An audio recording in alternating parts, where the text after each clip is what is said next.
In this week, we're going to continue working with our assets and improve the layout to build something a little bit more complex and start lighting it to create a more complex lighting scenario. And this is the example that we're going to be aiming at creating.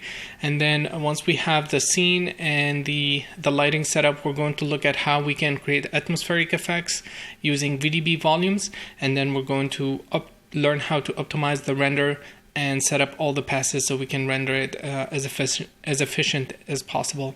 And we're going to cover a little bit more shading tips and tricks, and then also talk about the steps that I took to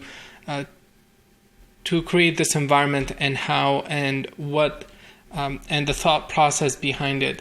And I'm going to show the actually, we'll do that in the next video as part of the process, but I'm going to explain how I started from the previous environment that we had and ended up building this and why I decided to do that.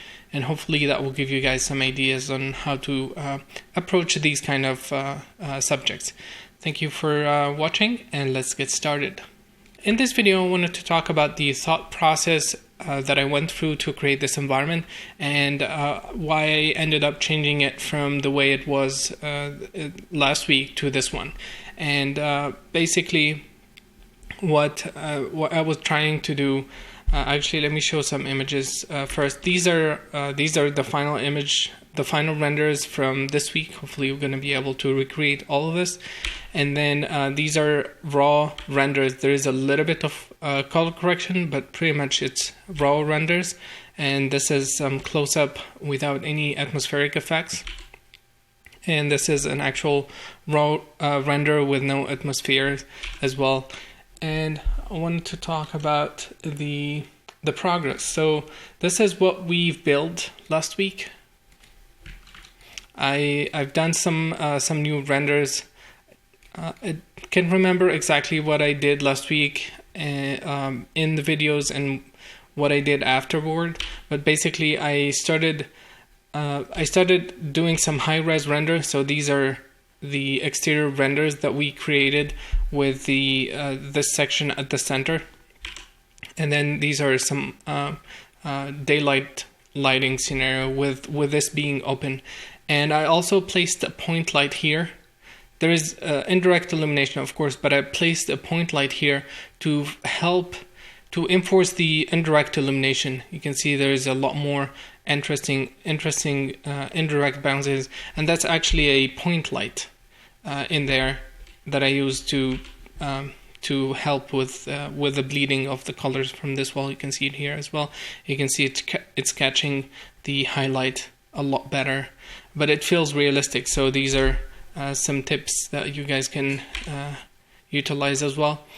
And then I started trying to create the lighting scenario. So the idea is I wanted to make this a nighttime scene where we don't have any sunlight. We can have some skylight, a little bit of environment lighting with a blue tone, but that's pretty much it. And then I started using the environment that I have. So here I placed the point light close to the camera.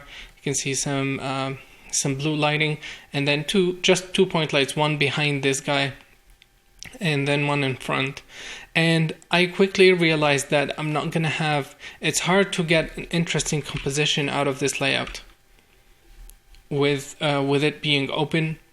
And with this being at the center, there is no room for me to move the camera unless I open the lens super wide, which will not look pretty. So so I started then trying different layouts. I moved this guy, this pillar here, and I deleted all these guys. I removed everything surrounding it, and I moved it back. And I used one of the assets. I will show which one this is. It's one, I can't remember. We built this in week 4 together, and I basically copied it. It's one instance up until here, and I did a mirror of it, so until here. And then I took the same one, rotated it, and moved it downward. So it's another one. And I wanted to create some kind of stairs that comes from here all the way to this pillar, and then I imported a 3D scan for a statue and placed it there. And I started exploring with the lighting. I wanted to see what it looks like if we have some blue lights from the bottom, some skylight. So there is an HDR here, and then some moonlight coming from the back. You can see it here. This is to represent a moonlight, and some light on both sides, just to create a little bit more dynamics and to put these guys in focus as well. And I placed some lights here on the stairs to create some extra illumination, just to make it interesting. And I put a center here. So this was much better than this version. There is a lot more room. There is more perspective. I can see I have nice perspective lines that I like. There's this line as well that I like. There's this one here. So there's definitely a lot of interesting things, but the composition didn't work for me. I didn't like the fact that this guy is only at the center. And then I didn't like too much the way the lighting distribution is happening. So there's only light here, but then everything else overall is a little bit too uniform. And this blue light is not working as well. It's not working with the environment. And again, this is, when I say it's not working, I mean from an artistic point of view. And honestly, this is not a Houdini thing. It's not an Arnold or Houdini thing to know these kind of stuff. And I'm not great at teaching them. And I highly recommend that you guys go and look for extra reference for how to for composition, lights and colors, and anything related to lighting a scene. It can also be real life lighting scenario. So imagine we have a set that is this environment, where would the director of photography place the lights, and how they would build, will they build the composition of the scene. And again, I'm going to show my process, and hopefully you guys will get some ideas on what visual may be interesting, and hopefully you can find some more resources into the artistic aspect as well. And again, this has nothing to do with Houdini. So let's go. So this one, this is the previous layout, and then I started from here, but I still feel that it's not working yet. I feel this whole area here is not very interesting, the top part, but it's hard for me to fill that with something interesting unless I move this up, which will be another duplication. So I need to make a new asset that is unique to fill this with something a bit more interesting, which I didn't want to do. And this is still an open scene, so if we and this moonlight is not working really well with this guy and these tones. So what I ended up doing, I wanted to make this an entire closed scene. So let's go to this. Actually, yeah, it's a much further improved version.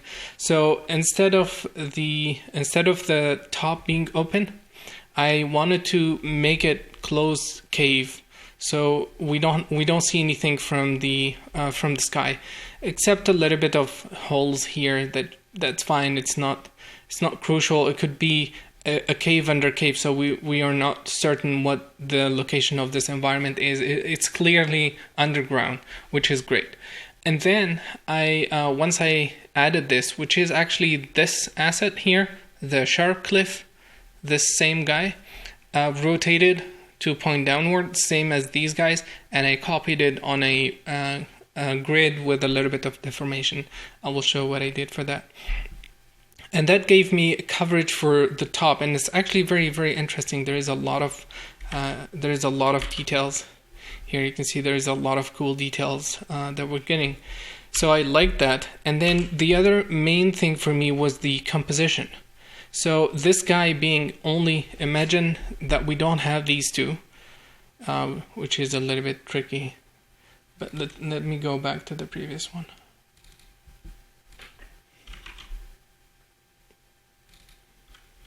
Okay, so this is the previous composition, and I didn't like the fact that this is the center of the image. I didn't want that because it's hard to draw the eye to this region. It generally goes in a circular motion, and it starts with this corner, which is the golden ratio location. So this area here is the golden ratio area, which you can look up if you want. So the eye will do a circular motion starting from this point. And what generally works is something that can draw and help the eye go in this movement. So what I decided to do, which also I needed for the lighting, because I wanted something directional from both sides and then something at the center.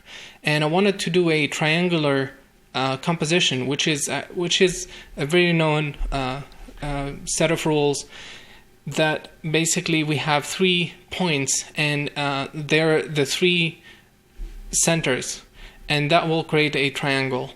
And by doing that, the eye will keep rotating between the 3 of them, and by doing that you will take a look at the entire environment, but that will be the focus. And so I didn't have an idea of how can I place something that complement the triangle that I wanted to draw. So I wanted something in this corner and then in this corner, but I wasn't sure. I didn't have anything that could be used for that. So I ended up making a new asset, which is this guy. And I wanted to create some kind of portal that, a portal door, basically, a door portal. So I'm going to show how I did this. It's basically from week 3 or week 4, week 4 or 5, can remember.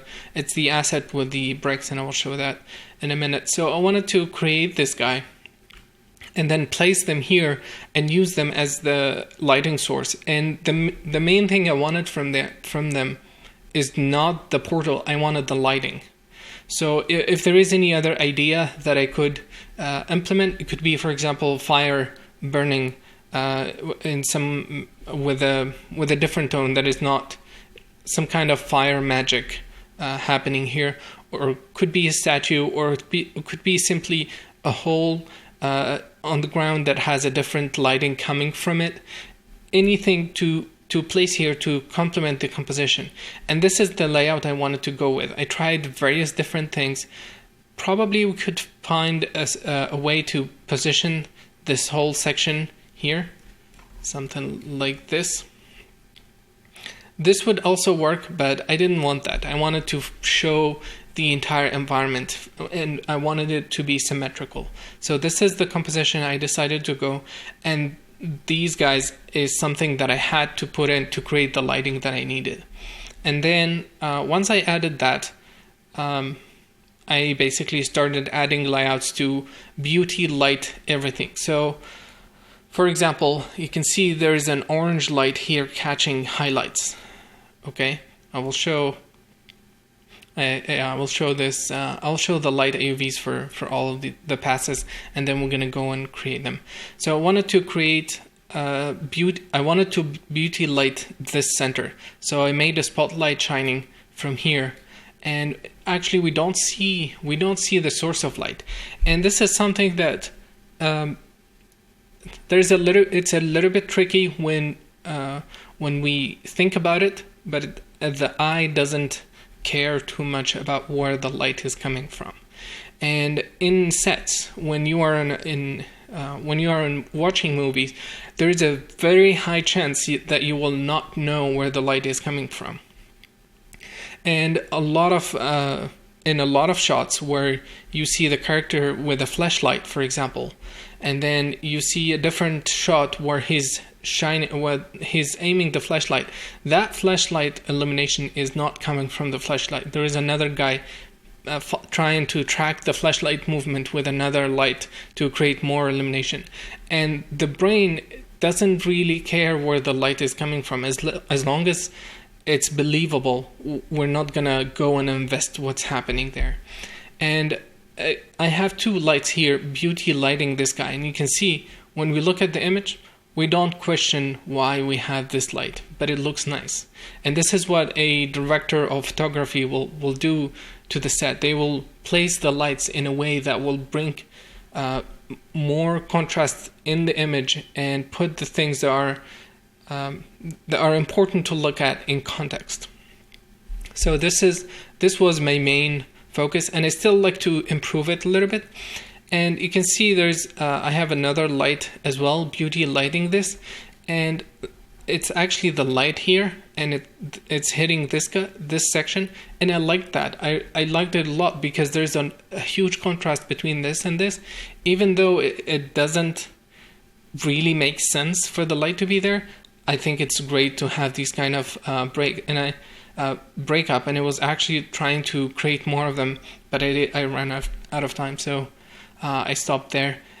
So basically there's another light to create this huge rim, and the light was reaching all the way to the ground, but I terminated it here. I think this is the max distance this light reach. Okay, and again, this is something that our brain doesn't really think about too much, and when we see something like this, we don't really know where the source is coming from, so we don't have an expectation and or why the light is not reaching this part here. And another thing that we don't really know very well, especially in perception, is the decay of lights. So if I show 10 different decay types, the brain is not going to put that in question. It's going to look nice as long as the light causes shadows and interact with the geometry in an interesting way. The brain is not going to start saying, hey, this is not realistic. So and then once I'm done with this, I started playing with gobo lights, which worked really nicely. It's actually not gobo lights, but basically this geometry at the top, there is holes in between. So I put two directional light, and control the shadow softness to create this pool of lights, which helps add a lot of dynamic to the scene. And this is something, if you're a lighter, you've been having to deal with a lot. It's something that artistic directors try to do a lot, and they try to place these kind of pools everywhere, especially when they have an environment like this.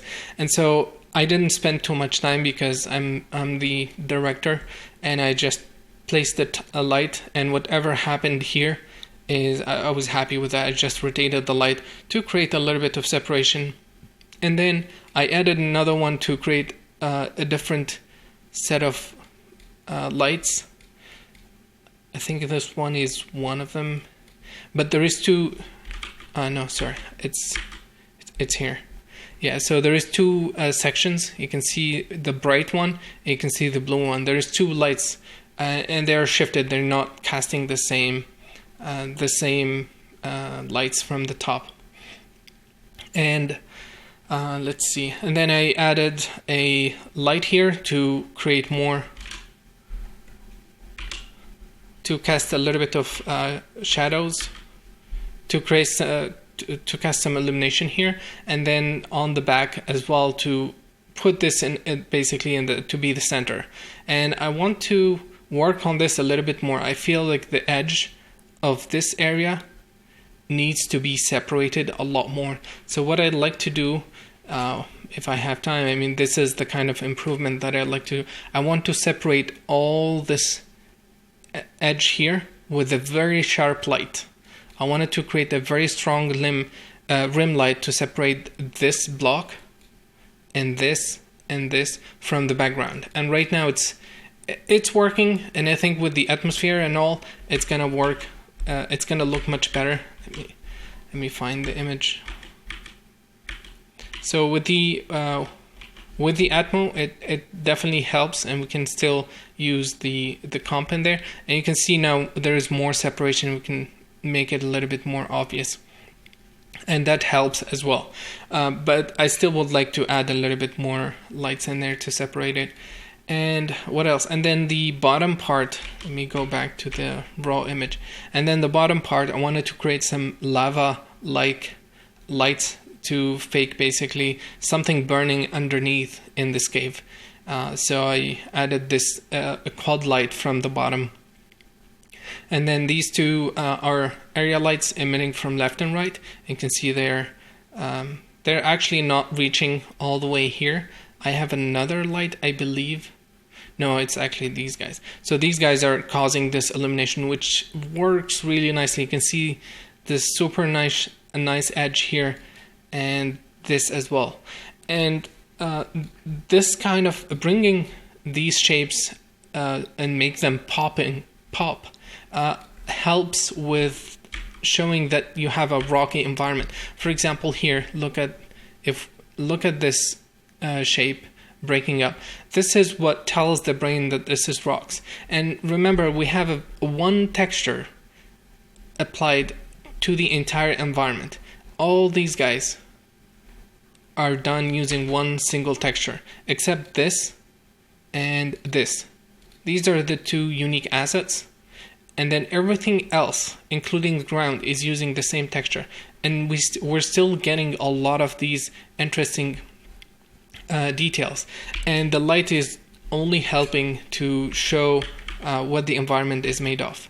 And then, let's see. And then I added some more lights here. You can see there's a little bit more contrast. And I added a spotlight to shine from bottom all the way up to here. To bring this section a little bit more outward. And same here. So I have this, and I have another one. You can see the blue with the red is creating this interesting color. And there's a lot of cool lights here. And that's coming because I have a spotlight shining from this angle all the way here. And again, you don't question, even though it's not physically accurate, you're not gonna question it. It looks nice. So, and the brain is very stimulated when it sees these kind of stuff. The perception really likes this stuff. And then I can't remember what I've had here, but there's another light trying to create this interesting combination here. And then let's see. And then that's it. These are the primary lights. And we'll discover more as we go and rebuild the scene. And then I can't remember if I talked about this or not, but basically I decided to move this pillar instead of having it like it was in the daylight version. So here I moved it all the way back. That decision is only to create more rooms here for me to show the environment. And then I used this asset, which I'm going to show, and duplicated it twice and moved it up, so it creates a little bit of breakup and it doesn't look symmetrical. And then I copied the same guys here, and I made a circle and just moved these guys. I wanted to block this area in case I wanted to do something else. In that region, or add some skulls or something, or maybe fire burning. So I wanted to block that edge and not make it visible. And let's see. Yeah, I think that's pretty much it. This is the thought process. And again, it all started because I have an idea. I wanted to do something specific, and I changed the whole environment. When you are in a production, you have a lot of concepts, so you're not going to be doing this type of artistic work, but I wanted to talk about it to explain why I ended up changing the environment. And I also wanted to show some old stuff to explain the origin where this is started from. And this is a different ratio, so it's not an HD image, which could be nice. Maybe I should render this environment in this ratio. Yeah, I think could be very interesting. Something like this. Yeah, it could work. Anyhow, so this is the very first tests that I started when I wanted to create the environment, and I wanted to create some kind of steps that leads into a something that is put in value, some statue or something very important that people has to reach to.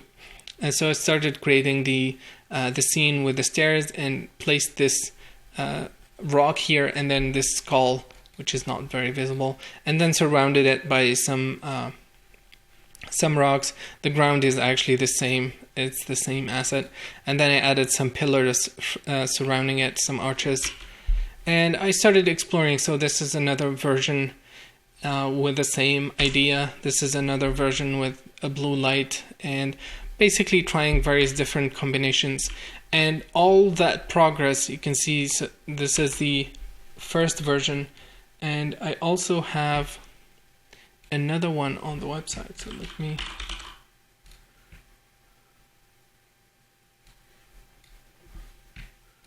open the website.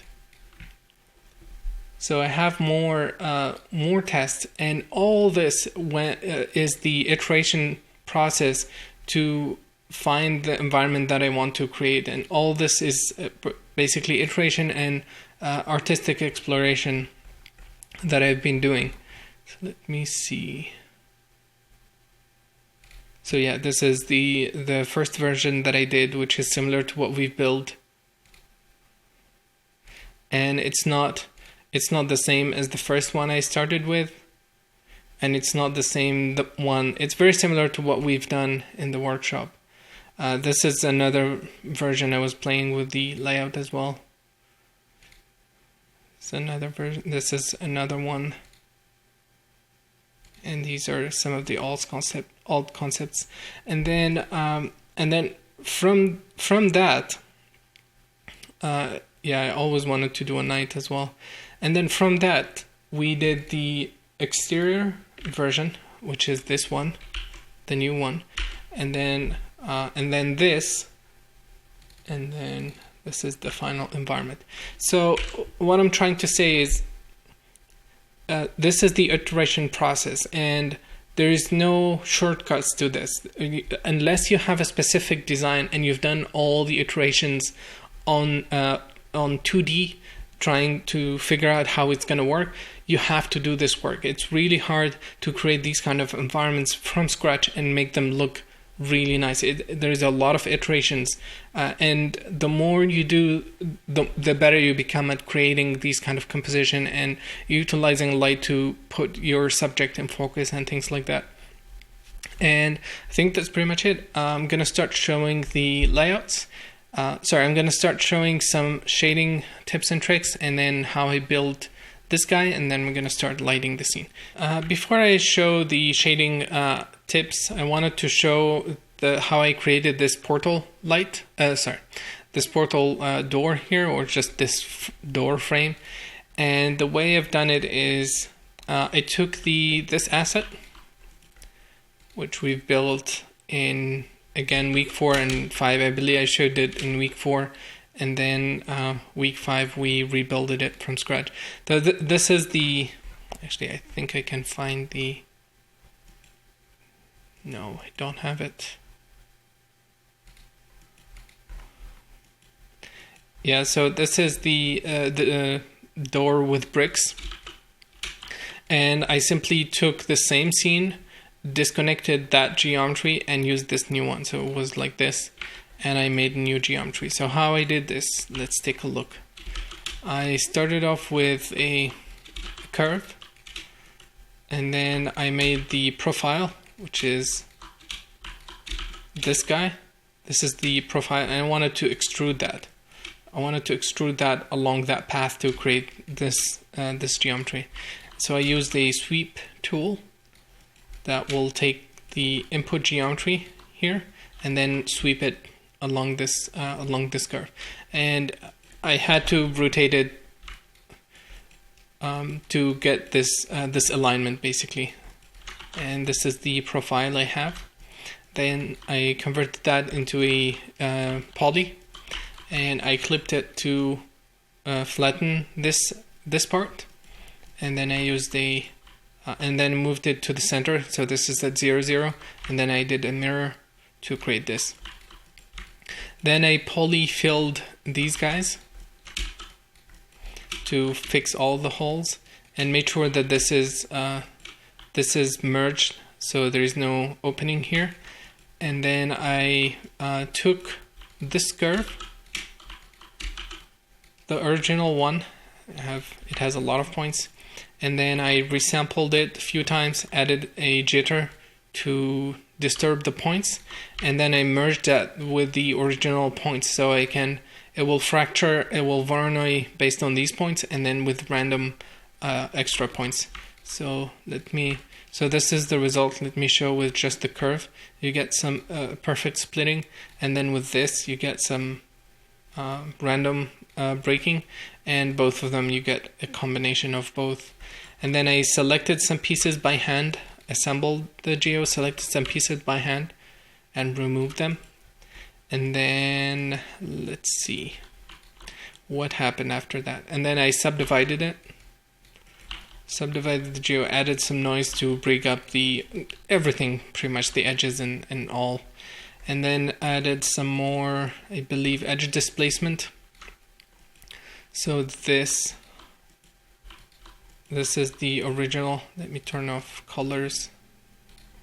So this is the original, and then after the edge displacement, I get that. So I have more separation in the edges, which is very interesting for the rocks. And then let's see, and then I added some randomization that moved the pieces. You can see it here. They're being shifted in and out, and it will also create more collision, and this is very similar to what I've done.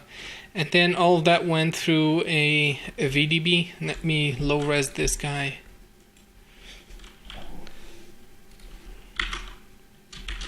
So it's faster to work with. And then VDB that and run it through the volume manipulation process, the Rockify modifier, and a few other things. I just tuned them down and probably played with the noise, can't remember. But I think you guys are very comfortable with this now. And then converted that, and this is the final geo. This is the high-res version. Cool. So that's what I used. And then I needed something for the inside to texture. So I needed some texture, and I wanted something perfect. So what I've done is I took the original geometry and then smoothed the curves, polyfilled that, and then I extruded it a bit to add some padding. And then I used this geometry here, not this version, the high-res version, and then use that with the boolean to only leave this geometry here. And then I cached that. This is the final mesh, and I added UV to it. So I have both. This is the geometry emitter and the high-res mesh. And I didn't want any intersection just in case that can cause some issues or something like that. And then I saved this, and that's what I used in the environment. So in this video I wanted to talk about the layout changes that I've done, and this is the original one. I honestly do not remember that we left it with 2 copies, but what I've done is I duplicated this and just rotated it. I wanted to create some more interesting details so that when I place lights here, I can get something a bit more interesting. And all these guys, I ended up hiding them. I didn't use them. I didn't find a purpose for them, but maybe you guys can build something like that and find a purpose for it. And then this guy, I ended up moving towards the back. So I moved it here. From here to here. Cool. And then I loaded the doors. So this is the new asset that I've created. It's called door, and it's version 1. So I loaded that in. and I duplicated that and loaded a copy here. And then the card was not a proxy, I believe.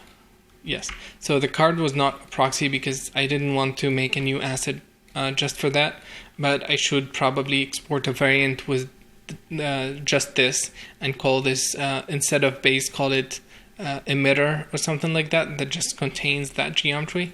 But I didn't bother because I wanted to be done with this faster, so I just saved it as a mesh and then loaded two of them.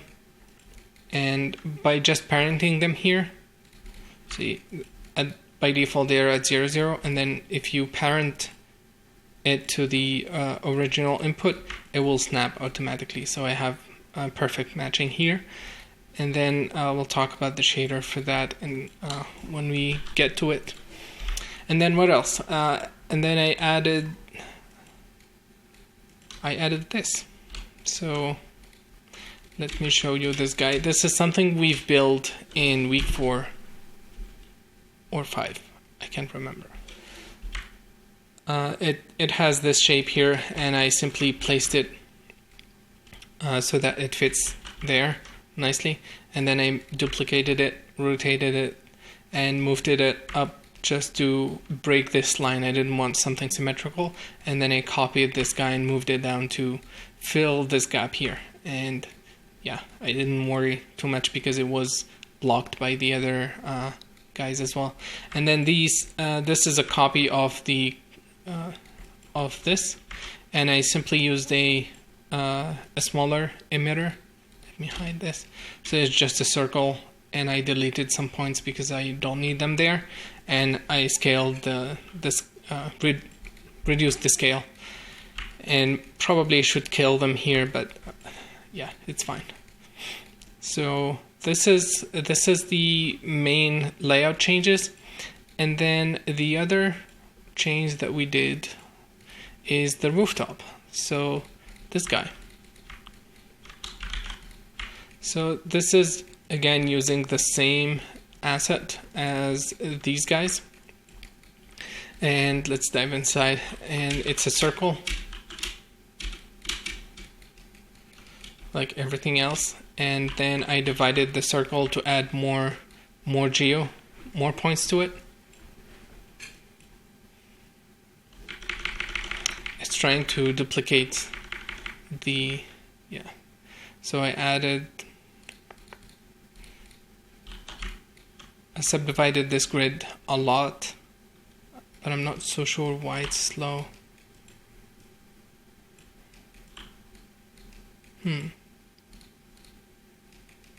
Yeah, I'm not so sure why it's not displaying the wireframe.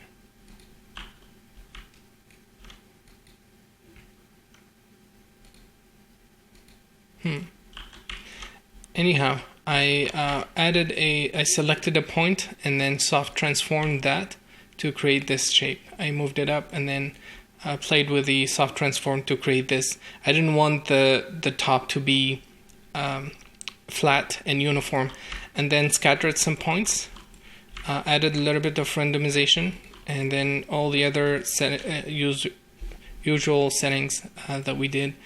And this is the final geo. And the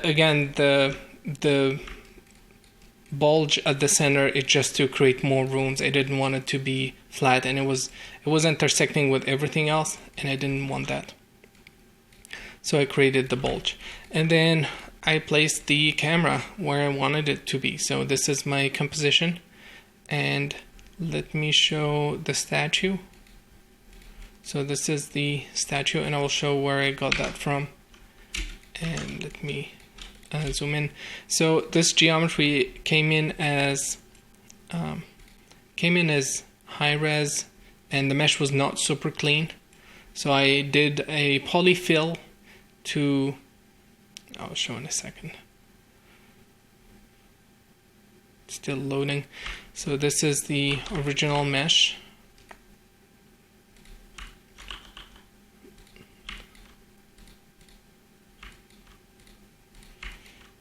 and I deleted some parts. I didn't want this guy here. I'm not so sure why it's not displaying.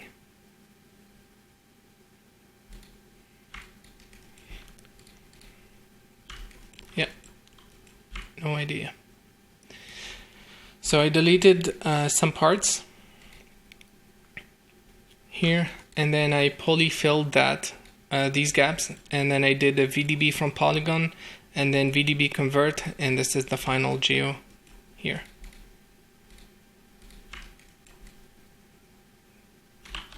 And then let's see, and let me show where I got that from. So there is this guy here. I'll share the link. He has free scans from the Louvre Museum, and feel free to donate him. It definitely has some high quality scans, and so that's what I use. There's also this free website which has a lot of scans. It's called 3D Scans, and it has a lot of interesting sculptures and things like that that you guys can use if you wanted to create something similar. So place that there, and this is the new layout. And it's, yeah, these are all the changes that I've done. There was one more small change. The ground elevation variation between the pieces was too high, so I was getting a piece that was floating way higher than everything else, and I just reduced that to have more flatter ground. That's all the change, and then everything else is pretty much the same like we did in the previous week. So now I wanted to talk about shading variation between proxies. And if you look here, we have a lot of duplication. There's a lot of instancing happening, but so far we've only shaded one element, and for the ground we're actually using the same texture here, and but that's not enough. I want to create more variation between the instances, and so Arnold has a way for that, and it's actually very, very powerful. And I'm gonna have the ground here. I'm gonna go to the out context. I'm gonna create an Arnold node, and let's create a new camera. It's called free cam, and then the ground is this guy. So I'm going to create two things. I'm going to add force object this. The cam is free cam, and then for the lights I just need those two, and let's call this temp ground. And I've assigned a new shader to the ground, and it actually has the instancing, so I'll have to remove that. So this is the ground, and yeah, we'll leave it at that. That's fine. So the original shader is this. It's called for all. I actually added the variation as well, but this is the previous version. It only have texture plugged in directly, and I made a copy of that and called it ground, and that's what I assigned. And so the node I wanted to talk about is called color jitter. Okay, and I'm going to create that, and let's plug this in here, and let me copy the texture with the triplanar. I want to show what this node can do.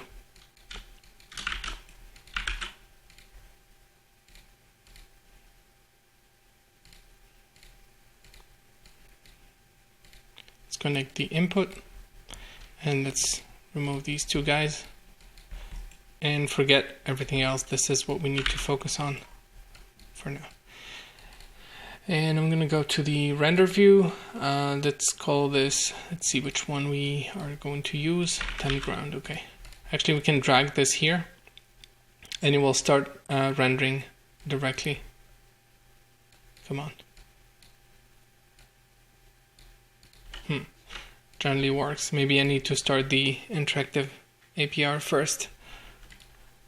Okay, so we have the ground, and it's just the texture now. So let me move the scene further away. Let's take a look. Okay. So this is the ground texture. We can obviously increase the tiling, but what I wanted to show is if I go back here, this color jitter node, which comes by default with Arnold 5, has a lot of options. You can plug in your input from data, and that can be used to vary the shading between the to vary whatever input you have. You're going to apply some modification to the input. It could be a float, it could be a vector, anything you want. You can have from inputs, you can have per procedural, per object. This is basically each object. It's not the same as per procedural. For per object, they have to be unique objects. And then per face, this is per face if you wanted to vary per face, basically. Okay, let me scale this a bit more.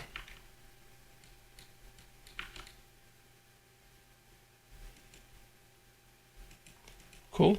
So here, if I go under the procedural tab, you can gain the image. You can vary the gain on the texture. I don't want to go in the negative range because that introduces black. So I wanted to be very, very careful with that. Yeah, it's too much. So we'll increase the brightness. You can see now we're getting more variation between the blocks. You can shift the hue between the pieces. We're getting a lot more breakup now. And then you can also vary the saturation. And this is the seed to randomize that, which is really cool. And then I used that this color jitter here with the final texture node, and this is this node is just to add exposure to the texture, and these are the values I've added. I've added actually negative, which probably should remove, and this is just to add a little bit more variation to the texture. Then this is all the rest is the same, and yeah, we'll talk about the other components in a second. And then this is the first feature. You can use the color jitter per procedural to vary things, but there is another very powerful option, and that is inside the instancing. So if we come into here and middle click, you can see we have attributes. These attributes can actually be passed to the shader. And let me go back to the shader. Yeah, I should have an attribute. I don't know why I don't see it. Anyway, we'll make a new one. So, yeah, I think I've lost it. I'm not sure why. So we can pass from the instance points any attributes we want. Anything we declare here will get inherited by the procedural, and we can use it in the shader. And this is very, very powerful because we can vary texture based on the input. Let's say we have a value that goes from 0 to 10, and then we have 10 different textures, and we have a switcher that changes the texture based on the input. We can assign the texture per procedural, and it's still very, very optimized because Arnold is instancing only the geometry, which is where most of the heavy load is happening, and then the textures will have to be loaded, of course, but varying the shading between the object it doesn't have a lot of effect because we're shading them. Arnold is not recaching the shader between pieces, so we're paying it whether we're paying the overhead whether it's different or the same, and then having any attributes here can be inherited in the shader. So actually, let me create a random value and call it new, and it's an int. Let's change it to uniform discrete because that allows me to pick a step. So I want the values to go from 0 to 1. Actually, let's just make the point number. So let's create a wrangle. And let's create an int equal the point number. So we have that now. It goes from 0 to 1700. And we're going to read that in the shader. So let's go back here and let's import this guy. Actually, let's do it from scratch. So I'm going to create a scalar.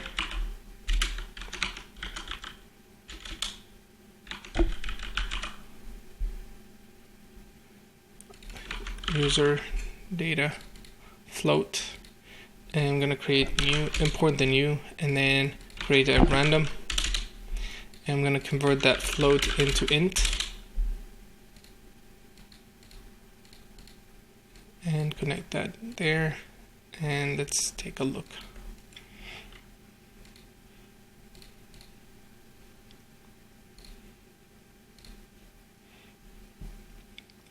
Cool. So now we have variation between, well, we have information to vary anything we want between the pieces.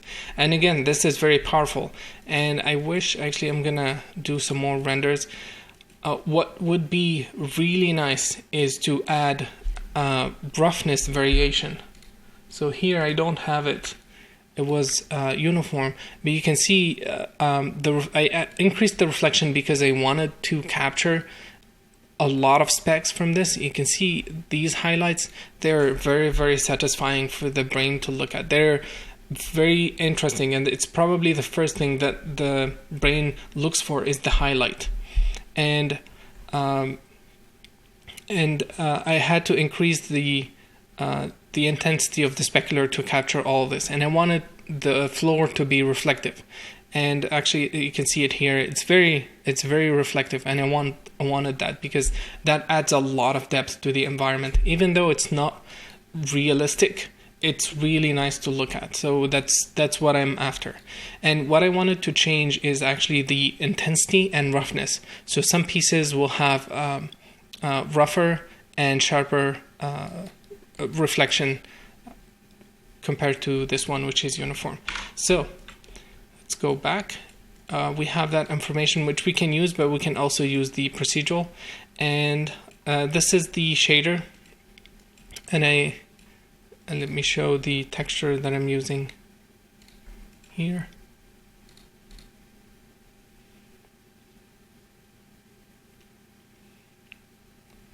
So this is the result from the color jitter nodes. You can see it. And what I've done, I've added something else. So I imported that new attribute, which could also be done using the procedural, but I wanted to show both methods. And I used the random. Actually, let me convert this into an int. So I used this randomize to generate a random attribute between 0 and 1. And then this value is getting multiplied by 128.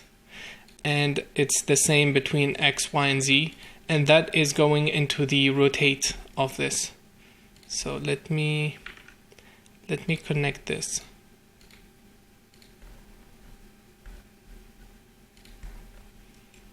Okay. So this is the original shader.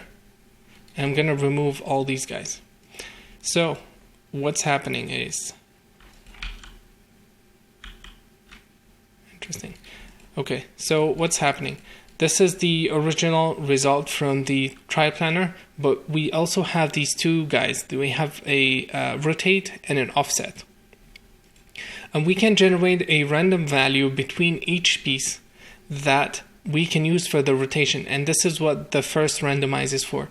I have 128 degree, and it's going to generate a random number between 0 and 128 because the range of this guy is 0 to 1. And so if we multiply that and plug it into the rotate, you can see we're breaking the texture, which is very powerful. Now we don't have repetition anymore between the pieces. And mixing that with an offset, so we have an offset that we can use as well. and we can randomize that offset per piece. And I'm taking the same value, multiplying it by 20, and I'm going to connect that to the offset. And you can see now we're getting way more details. And remember, this is one single texture. And look at how much details we're getting from per piece just by using this method. And then I made a noise. It's a vector noise like this to add a little bit more breakups to the offset. Added that so it's not uniform per piece anymore. We have a little bit more breakup, and actually it's let me multiply this by 10 to show you guys. So we're getting actual noise breakups, and this is it's very powerful and very efficient. Now we have 1700 pieces, and they all look very different. Let me reduce this back. I really like this breakup. Yeah, I'm gonna leave it at this, and look at how much variation we have. And now all of that is going through the final shader, and it's not working anymore. Not sure what happened.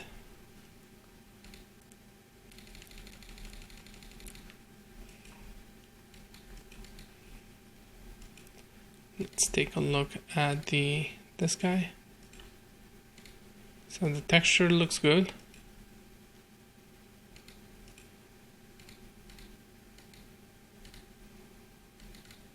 Come on.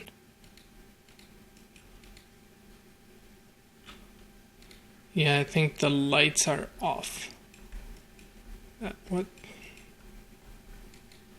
Yep, so both lights are off. And let me multiply this by 1. And we have to re-export again. And I'm actually going to introduce variation in terms of roughness, which I think it's happening, but we can increase it a little bit more by adding a more color variation there. Let me see. I want to see a little bit more sunlight. I'm going to change it to orange.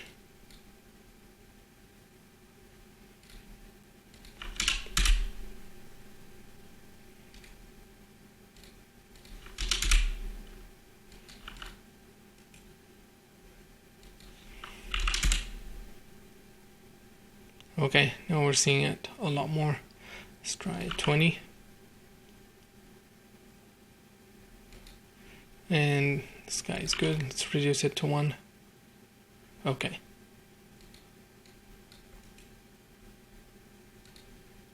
Yeah, I think cool. So you can see we have a lot more variation between the pieces, and I'm using these two ranges to vary the specular intensity, the specular roughness based on the texture.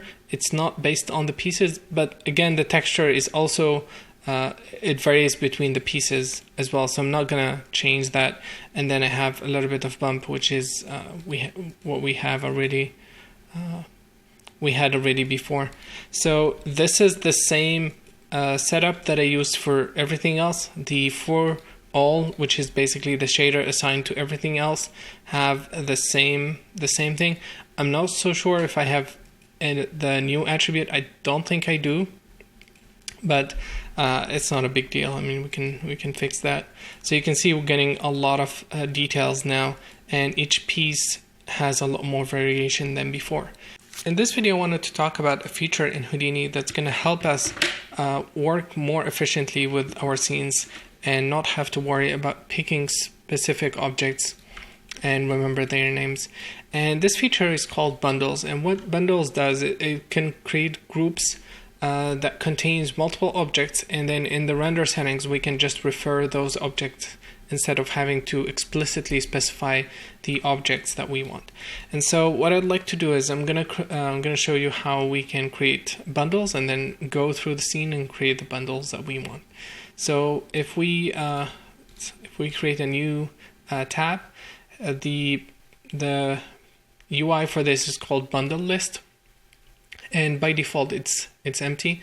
So the first thing we need is create a new, hit this blue box here, and we're going to call this ground elements, and we'll end it with BLD for short for bundle. And then the easiest way to select the object is using the viewport. So I'm gonna select anything that is on the ground. These guys, this, and this. And the portal will leave them to be in a separate group. So this is the ground pieces, and then we're gonna hit the plus button. This plus button, and that will add all the elements. And then I want to create another one for anything that is outside the second layer. So all these pieces here. Okay, and this guy, and also let's add this guy. And I'm going to create a new bundle and call it walls BLD, and then let's hit the plus button, and that added the list. And then the last one is the top, and I'm going to create a bundle, even though it's a single object, just for consistency, roof BLD. Now it looks like there is a bug in Houdini, and when we go to the render options, if we click through the selection, it's supposed to show the list here, because if we can also create bundles from this UI, and if I select nodes, I can say test, give it a name, and then hit create. You can see it gets added here and here as well, but I'm not sure why the other way around is not working. But it's not a problem. There is a workaround for that. So the syntax to add the bundles is using the @ sign. So I'm going to copy this, say @ roof, and then this space @ this guy. And now it's much shorter than before. You can see the full selection is there. And we can use this to basically create the selections that we need and easily assign the environment. Cool. So we have everything we need. This is we're not using. So all the pieces are included. I'm actually going to add the statue, and we'll do that by hand. And I think we have all the pieces needed. So that's what we're going to be using. And the other feature for bundles is called smart bundles. And when you create these guys, if you double click, let's give it a test temp, and let's go to the scene and take a look at this. So these guys are named artistic standing cliff _ R&D. So I'm going to copy this, and then if you double click on the icon here, it's going to give you the expression, and you can type in artistic, the full name, and then star using wildcards, but it's also going to include everything. So to be honest, you can apply filters. I don't use the smart one, because if you add a new object that matches the rule, then you're going to end up with more objects, and you're going to have to track it. With the explicit one, I know exactly what I have, and that's what I prefer to use. But it is here if you guys wanted to use it, and make sure you apply the proper filter on it to only select the type that you need. Cool, let me delete that. And yeah, so let's continue and start working on the lighting of our scenes. And let's actually use this guy. So I have the list of all the bundles. It's 3 bundles that contains everything. I'm going to paste that. And then for the lights, I'm going to create some new ones. So let me create, I don't need the sky and sun for now. So I'm going to create a new Arnold light. And let's call this center.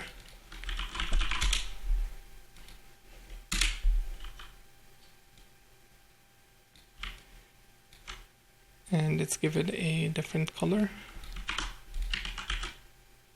And let's go to the out context and include that light. And for the camera, I want to use the cam 1, which is our shot camera.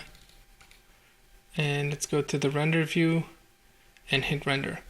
And when we do that, it's going to start exporting everything we have. It's going to start exporting the geometry that we have, and that will take a few seconds. Depends on how complex the scene is, and we're going to be spending a lot of time waiting for that to happen. And then once the render is done, you can see it's rendering the scene now. I don't think the entire geometry is included. Yeah, it looks like some parts are missing, so I will revisit that. But basically, every time we hit render, it's going to re-export all the geometry again. Even though it's procedural, it's going to spend a couple of seconds to get everything exported. And let me cancel that. I have the flat list of all the objects. I think the bundles does not fully contain all the objects, and I'm not gonna worry too much about that. I have the flat selection of all the pieces here on a document, so I copied that, and then I'm gonna use that. So if I hit render, we should see the entire scene rendering with that point light. And again, it's gonna take where is I moved it. So it's gonna take a few seconds for it to export.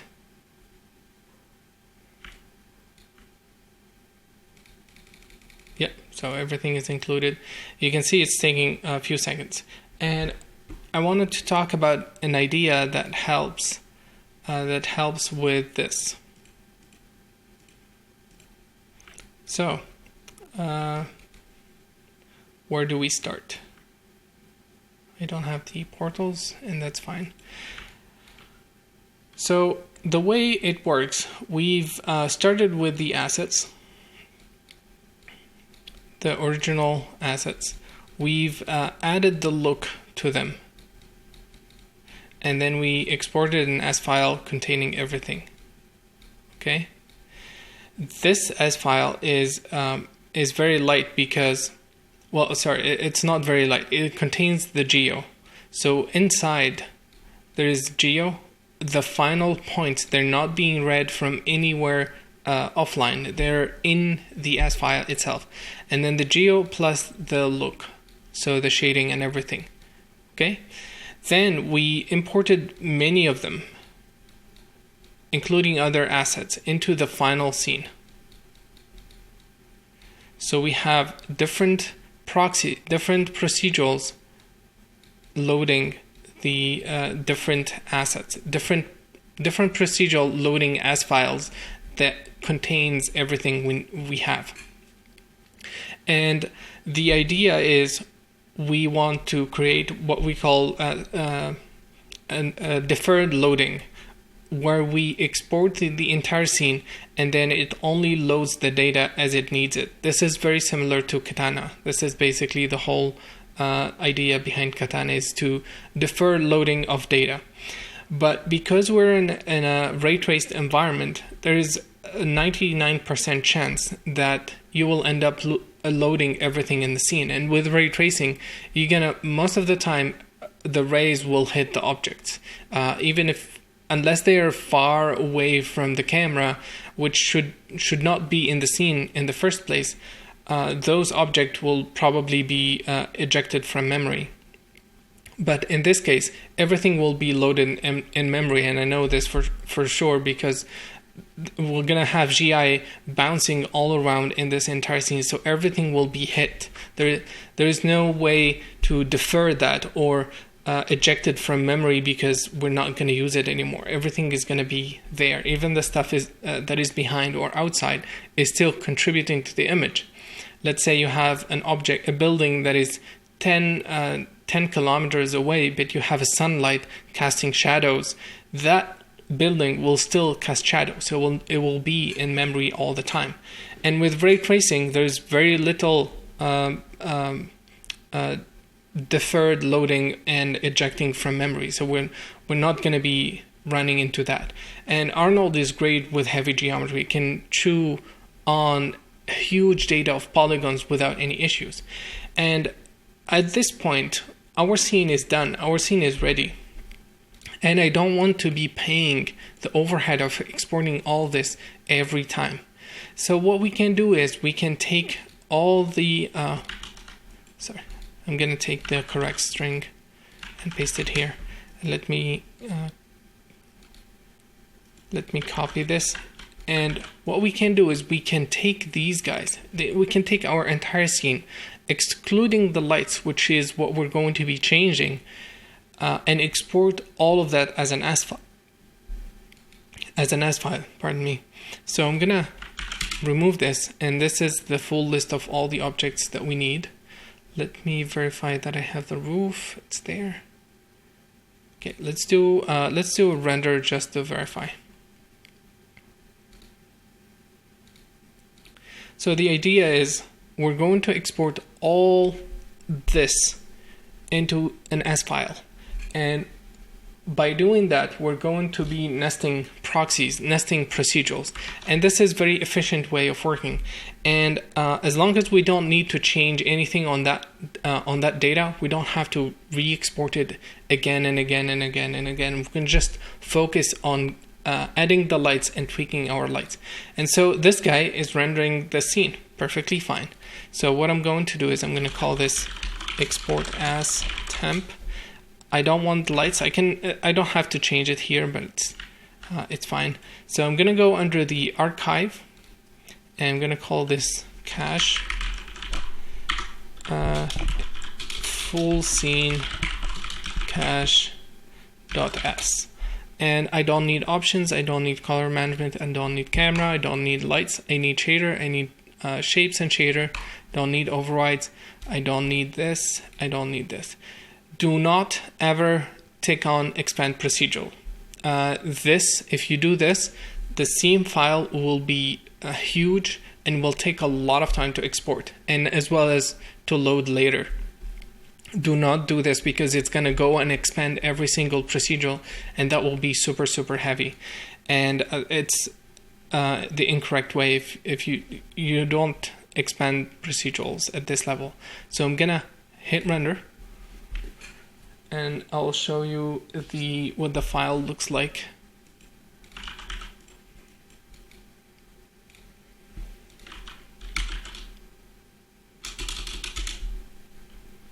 And I think, yeah, it did finish the export.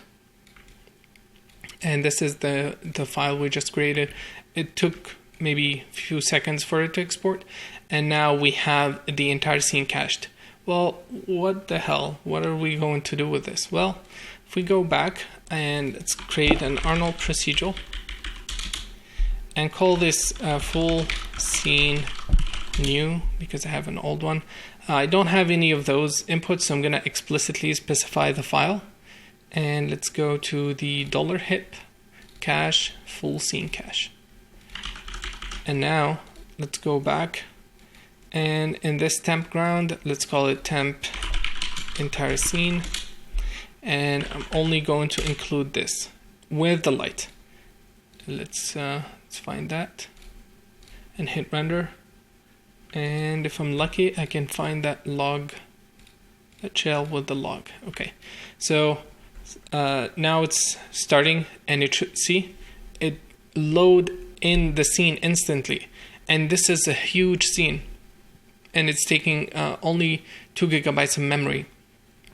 And now I'm not going to be paying the overhead. It's just the overhead of loading in the data, and it can work on my lighting much faster than having to do any export.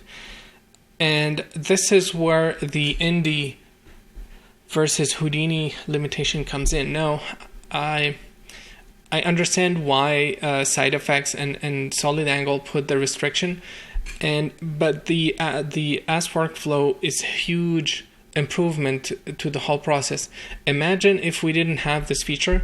Every time we hit render, it's going to go and export every single one of these guys, the unique instances, first export that, and then we're going to do it's going to do the instancing.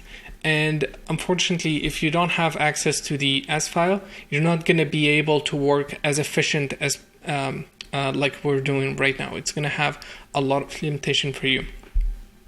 And so that we have our scene ready, and I'm not going to touch any shading. Everything, I'm happy with everything at the moment. And then we place the first light, so we're going to start working on our lighting as fast as possible. So now we're going to start doing the actual lighting, and I'm going to call this lighting R&D. And let's see, cool, so it's selected.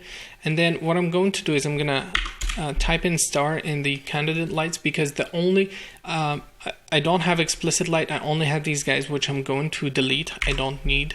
And then what I'd like to do is I'm going to create multiple lights and then add them all into the render and then tweak them in the scene and have the viewport on the side. But before we do that, I wanted to show a feature that is going to be heavily used in the lighting of the scene. So if we go under filters and dive inside, there's this out light here. And let me increase the light so we can have more to work with. And I'm gonna go back to the filter. So let's dive inside. You can see there's a color, shader, and light filter. And what I'd like to do, I'd like to be able to control the light decay, any light, spotlight, area light, and point light. And what I'm going to do is I'm going to create a decay, and this is a light filter. You can see it has a near and a far section. I'm not interested in the near section. I'm only interested in the far, because I don't want to move the emission. I don't want to offset the emission from the center of the light to somewhere else. I don't care about that. I only care about terminating the lights sooner and controlling the fall off. So I'm going to turn this on, and now I have access to both of them. And I want this to be available for me at the upper level. So what I'm going to do is I'm going to click here and edit parameter interface and have this open. And then I want to add the controls here, because this is where we're going to be doing most of the tweaks. And if we dive inside, I can, let's see, I'm going to add a separator.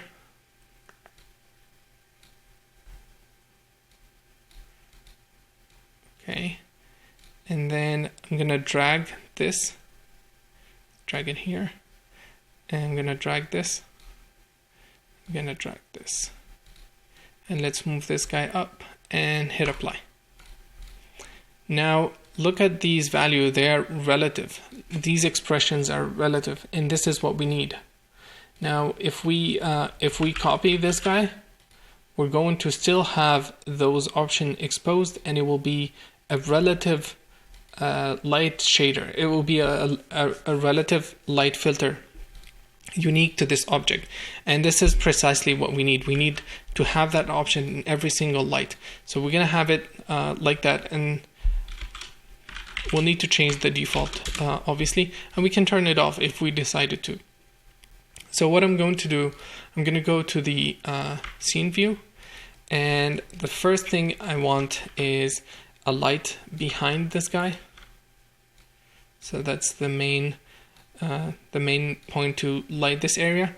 And then I'm not really doing a look dev or a lighting real time. I have the lighting. I know what I'm aiming for. I'm not going to be doing the artistic approach or tweaking things here. I know exactly what I'm going to place them. So unfortunately, it's a really long process to do that live, especially if I didn't have a reference. So unfortunately, I'm going to be recreating what I've done before and show you guys the process for doing that. So I'm going to copy this, And I'm gonna call this key statue. And I'm gonna change this to a spotlight. And I'm gonna aim this at this guy. And we'll do the tweaks in the render. So I'm gonna place this somewhere here.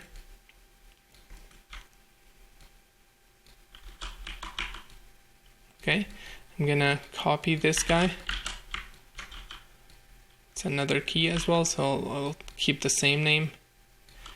I'm going to reduce it.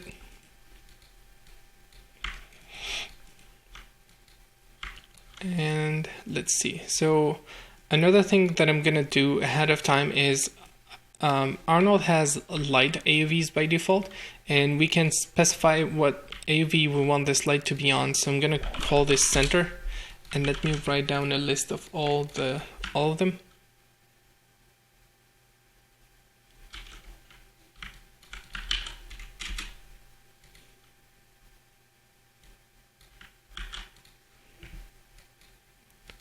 So that's the center. And then let's see the key. I'm gonna call this statue. And give these guys the same name. And we have to be careful about this because we don't want the lights to be interfering with each other. And then we want lights. We want another one at the center here. So let me copy this guy. And let's move it. Sorry.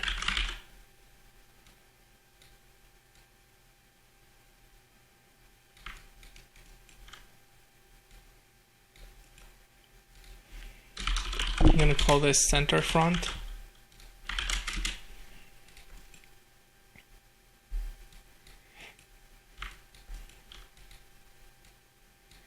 Okay, and then what else? And then I'm trying to remember here. And then I'm gonna create two gobos for top. So top gobo.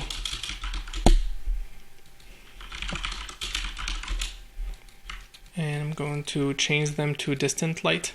And for these guys, we don't need any attenuation. And I'm going to move these guys up. Let's copy this one more time. And rotate it a bit. I will give it a different color so we can see it easily in the render. Okay, let's see, we need quad lights for these guys. So I'm gonna copy this. And I'm gonna call it portal front. Portal front. And it's a quad light. And let's zero the rotation and transformation. Cool. So let's move these guys.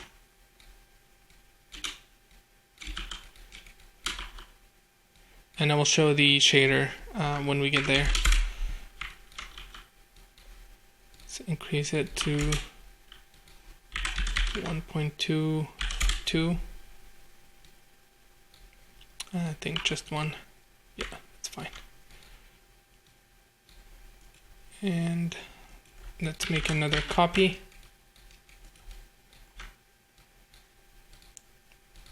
Let's rotate it 90 degrees. We want it for the other guy. Sorry.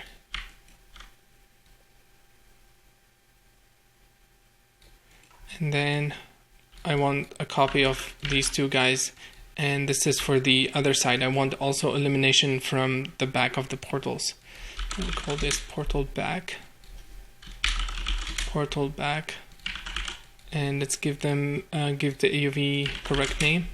I'm also adding the list to the list of AUVs. And also I need this guy. Cool. Okay, let's rotate these guys.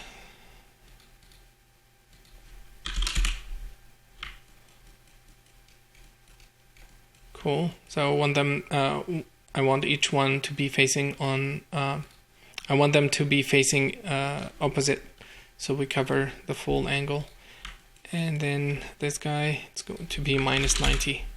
Okay, cool. So what else do we need? We have those two, we have one there. I'm gonna add 2 spotlights. So let me copy the center. Let's call this center front as well. Okay. And I'm gonna call this pillar right. And it's a spotlight.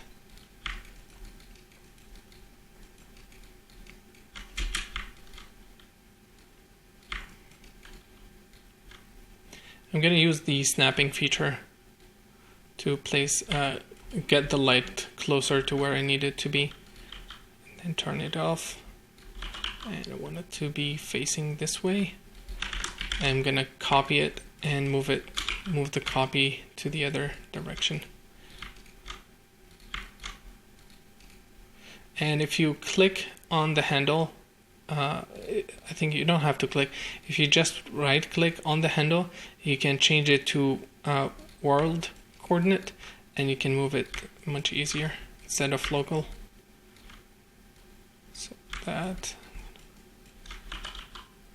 Okay, cool. And then what else? We need a quad light from the bottom. And let me call these pillar lights. Actually, just pillars.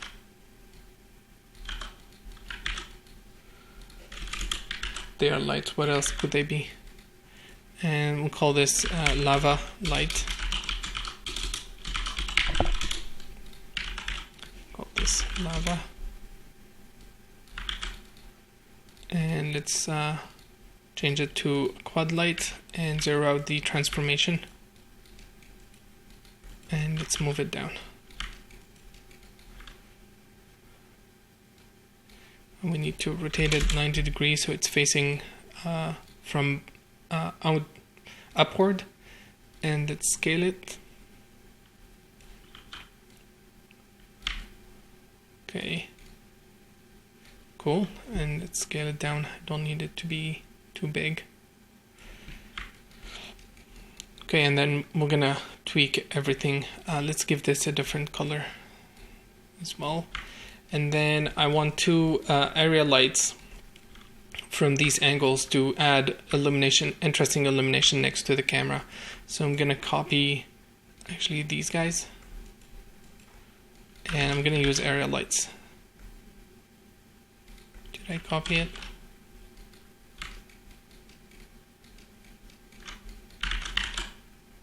Okay, so I'm gonna call this left, and let's set it to 1 and 1.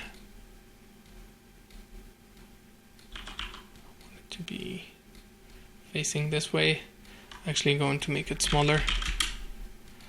I'm gonna copy this and call it right and move it to the other side.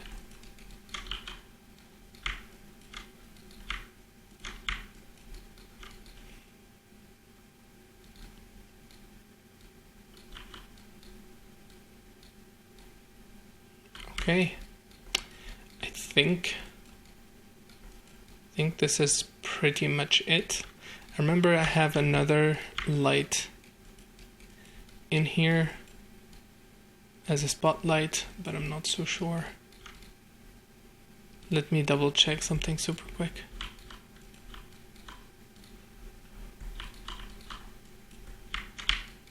No, I don't have one. Okay. Looks like that's all the lights I've had, and we're gonna start doing some rendering. So let's switch to the render view, and actually we need to split this to have a tab for the lights. So I'm gonna split this. Come on, split left and right. And I want this to be just the parameter interface. I'm gonna hide the P, and we're gonna see the viewer here. I'm gonna change it to scene view. I'm gonna change it to render view, and let's create another one. I need the network, the lighting R&D, so I'm gonna make a copy of this. I'm gonna move it outside and we'll put it back when we need it. So for now, the settings is going to be 1.1. I don't need specular. I'm gonna turn that off. I need GI, it's very important. And we're gonna go over the list of the AUVs and add them. So let's do that. Always on top, and I think I added some new lights. So the lava is not in the list. Let's add that. Lava.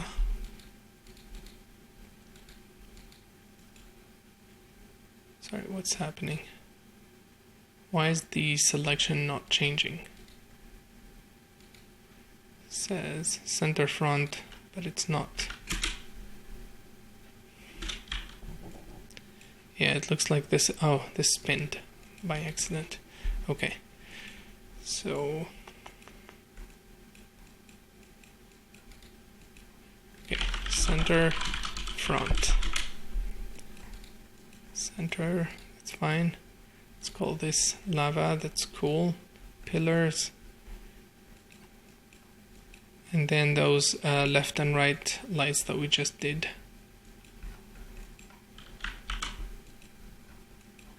Okay, let's find them by name. Call this left and right.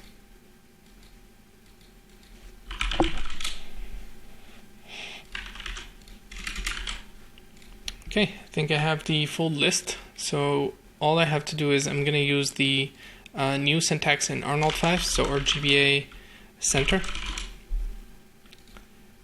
I'm gonna copy this. RGBA center front. RGBA portal back. Portal front. Statue. Pillars.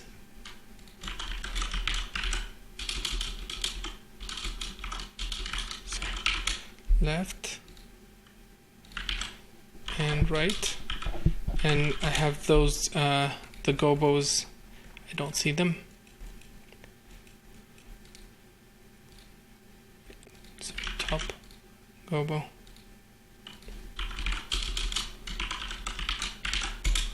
Okay, looks like we have everything. We've placed the light, and we have the tab here. We have the settings. I'll bring them when we need them. The scene view. Let's change this. Okay, and we can either look through the camera if we can select everything, and or we're gonna have to move in and select and move them. Place the lights, and then we'll use the AUVs to view the light that we're interested in. Continuing on, we're gonna start doing the lighting, and I have the render settings. I'm just gonna the render menu. We're gonna include all the lights, which is everything. Cool. And let's hit render. And the cool thing, we can I have a backup of that camera in case I decided to move this, the camera one. We can always do that. So let's take a look, and now I'm gonna focus on group by group. So the top gobos, see, they are super bright. So let's fix them, and let's give each one of them a different color. So this one is going to be super red, and this one is going to be super blue. Let's give 20. See the indirect illumination. I'm gonna give it 20 and 20.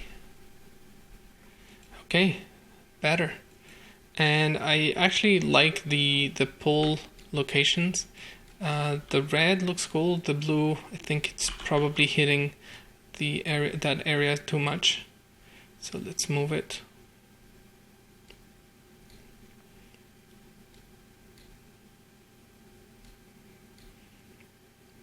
And again, it's casting shadows from the opening, so if you like more control, you can design where the objects are, or you could fake it using a texture if you wanted to.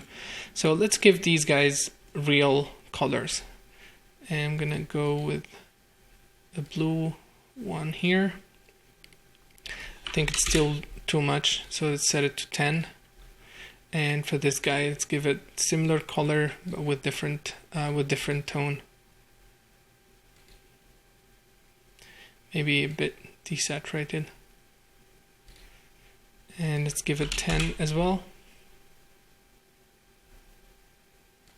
You can see now we're just changing the lighting.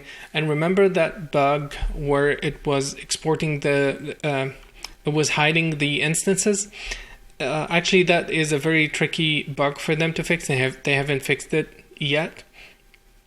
And the reason for that is because it's due to the name of the procedural and the way Arnold is sending the data, and they have to implement a completely different system to fix the bug. But with us exporting the entire scene as an AS file, we don't have to run into that. We're not exporting anything from the scene anymore. We're just exporting one procedural and all the lights. So yeah, this is the pool of lights, and let's make more contrast between them. I want to be able to clearly tell which one is which.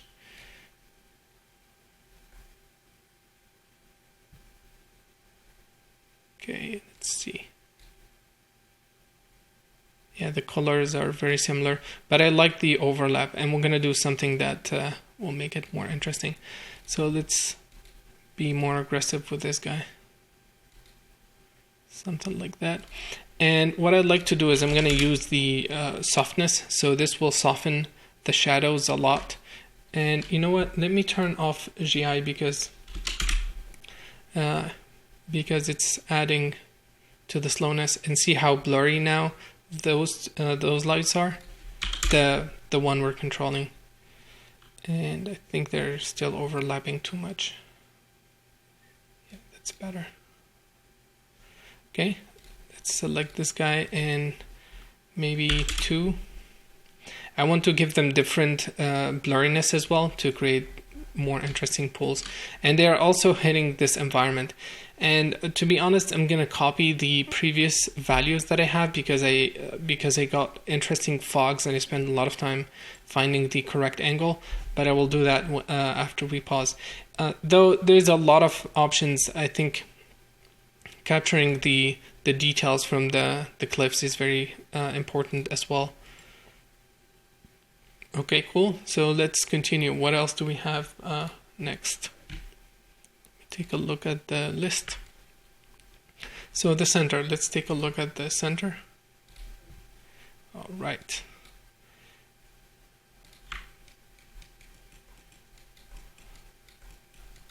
Oh, I like this. I really like this part. I didn't have it before. Let's see what we can do. This light, we're going to limit its attenuation. So right now it's set to it's turned off, so I'm going to turn it on, and you can see it's still hitting everything else. So let's change it to 5 and 5 and see how that affects the scene. So we're not seeing anything. Let's try 20 and 20. Okay, it's reaching 10 and 15. Nice. Now we're getting a more localized, and see it's only spending 5 units to decay, and it's actually too bright, so let's set it to 1000. Okay, and I'm gonna increase the radius to add softness to the shadows more. I want it to be softer. And I want to do something. I want to reduce the bucket size because that will give me faster updates. So I reduced it to 32 instead of 64, and that will give me much faster feedback.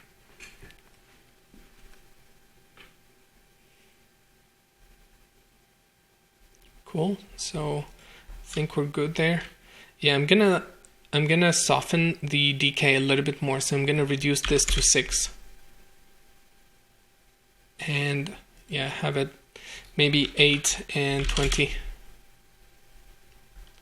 Yeah, I think this is cool. And I wanted to saturate it a little bit more.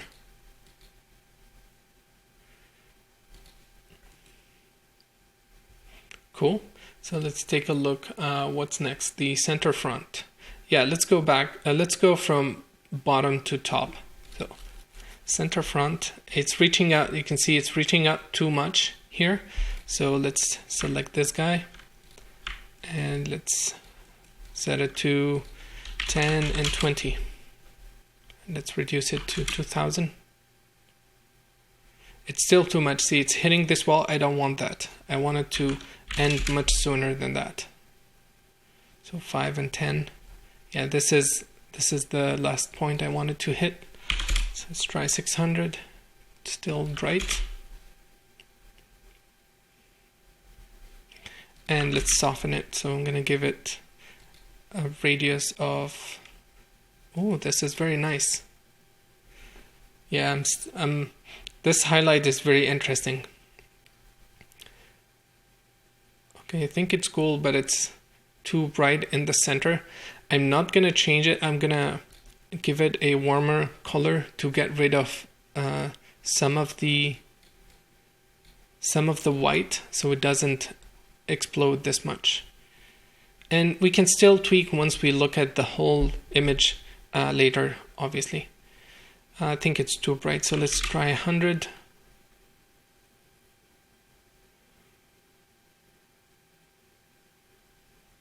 Cool. Yeah, this is very nice. And I'm gonna lower the sharpness.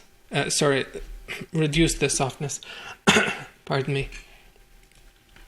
Okay, let's take a look at the portals. It looks like. Okay, I'm not interested in the portals back. I'm interested in the portals front. These guys. Okay, this is the first thing I'm interested in. And then we'll tweak the other guys. So first thing, blue. Portals are always blue. No idea why. Okay, let's take a look. And I'm actually going to copy this. I want the same value to go for both. So this guy, come on. Paste relative reference. And then copy the color. Paste relative reference. And we need attenuation for both. So copy this. I should have done a reference copy. Okay, one last attribute. Paste relative reference. Perfect. Okay, let's tweak the colors a little bit more. So this is the driver. I'm not going to be changing the other guy. And let's add more.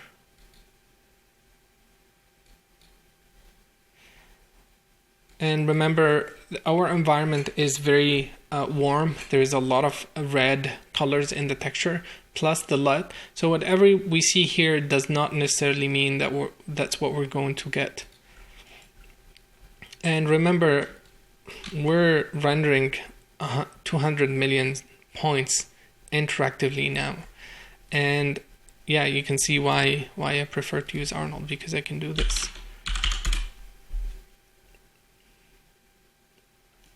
Let's reduce it even further. I don't want these lights to reach too far. I want the effect to be localized, because if we have their effect reach to the entire environment, we will not get the localized effect that we're looking for, because we want this to be the center of the image along with that top guy. So let's reduce this. I don't want it to reach white this much. I'm actually going to only focus on one guy. Yeah, this looks good. I like it. And yeah, I'm not going to change any of those values. Okay, let's tweak the back. And unfortunately, we're going to have to do the same thing. So copy that.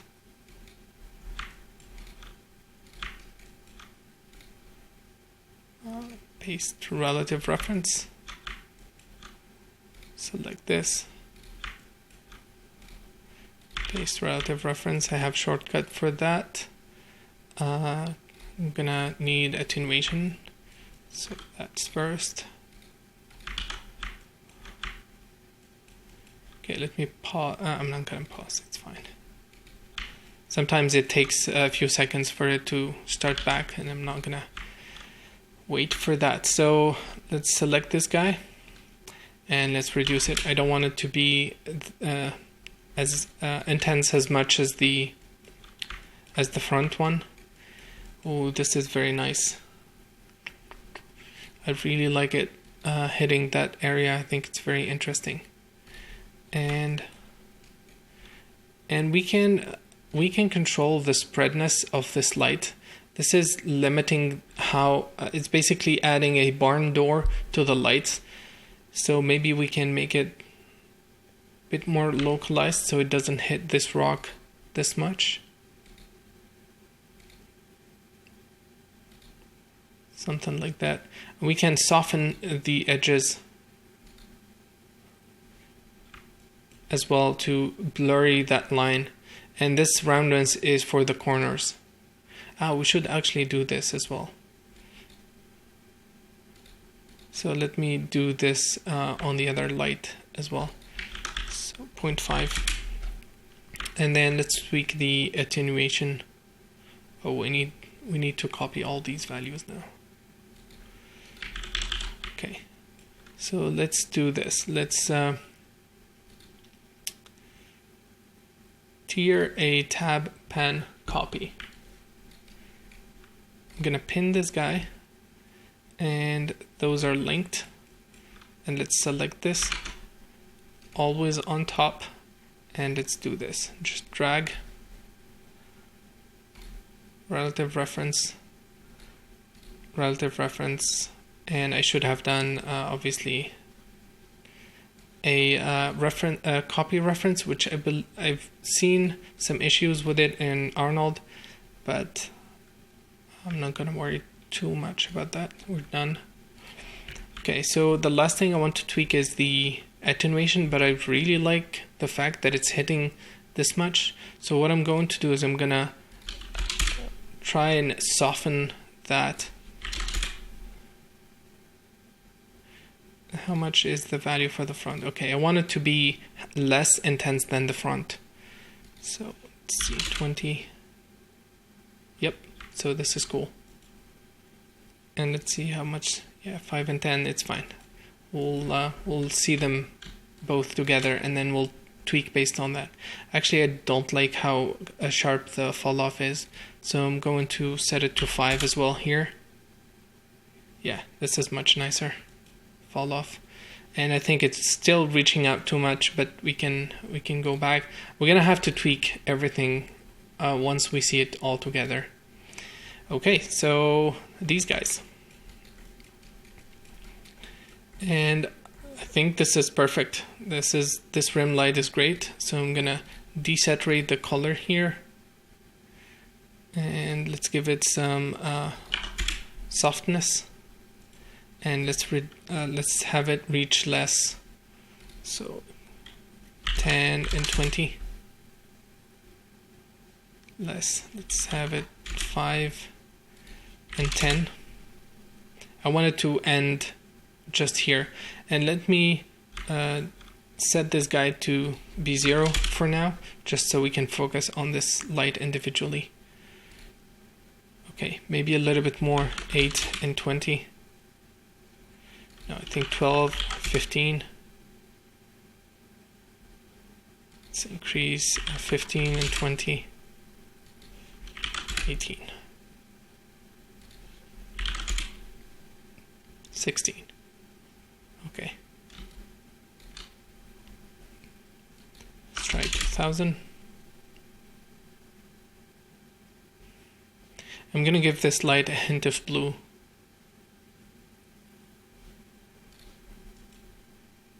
Cool. Yeah, I like that. And I think I'm gonna make it smaller. I don't want it to, pardon me, I don't want it to hit all this. I don't want it to hit these guys as well. So I'm gonna reduce the cone size. I just want that guy. That's my guy. Okay, let's take a look at this. So the intensity for this guy is 2000. I always prefer to have some kind of ratios, especially with this kind of scenarios between the lights. But I'm going to copy this. So let's set it 15, 16. And let me multiply this by 0 so we can focus on this guy only. Okay, I actually like this edge here, and I like this a lot. So I'm gonna have this light reach a bit further than the other one. So let's set this to 20 and 30. Sorry, this one. Okay, and let's soften the penumbra.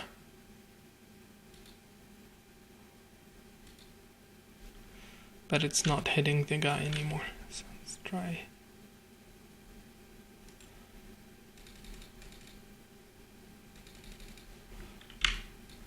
Yeah, it's not hitting him, so let's rotate it to aim properly at the statue. And I think it's intersecting with the geometry there. So let's move it.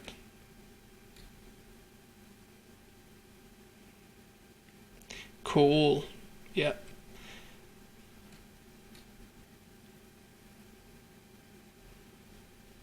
Okay. Let's take a look and see how far it's reaching out. Okay, I think this is cool. I'm gonna have it stop here. I like this, and I'm gonna try and soften that as well. And let's change how far it reaches. 20. Send it to 10. I want it to start softening from here. Perfect. Okay. Let's see. Pillars. What's this? Okay, it's these guys, and I think the location is a little bit too far away, so I want to move them here.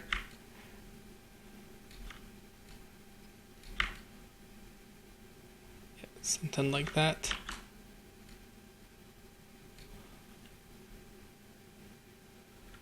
I'm going to focus on this area only, and it's casting shadows from here. So that's fine. Let's reduce the intensity. I'm gonna give it a different color. So let's try 400.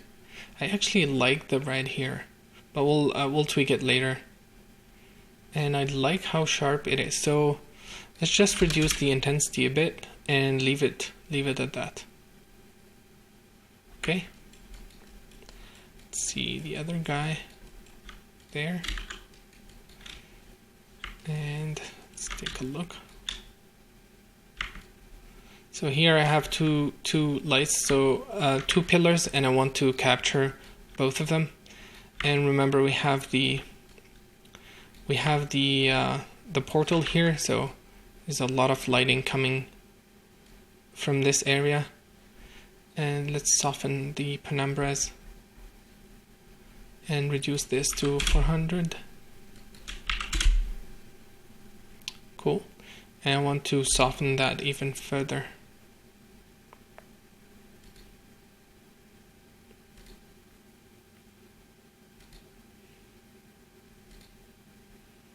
Not seeing too much effect of this. Okay, that's better. And let's reduce this to 200, and also reduce this guy. Now, another thing that this does is it's very efficient to limit how far a light reaches. And the reason for that is because Arnold is going to read that information, and based on that, consider to include the light or not in the shading. So it's going to be very efficient. And if, for example, if this light is not hitting this object directly, it's not going to be considered, because it's only going to be considered if there is indirect illumination coming from here onto this surface. And the chance of that is very low, but we'll see. Okay, so I like this. I'm gonna soften the shadows. And let's take a look at one section. Gonna make it even blurrier so it's much more believable. Or if the shadows are too sharp, then the brain will think that the source is nearby. We'll try to locate it, but if we soften it, then it means it's something far away, and it's very small, and we're not gonna give it too much attention. So cool, I like that. I have more ideas, but I will talk about them once we're done with this. And let's take a look at this guy. What did we call it? Right. Okay, so this right is illuminating the scene entirely, and I only wanted to add a little bit of info there. So let's aim it down more. Okay, and let's reduce the spreadness. Nice.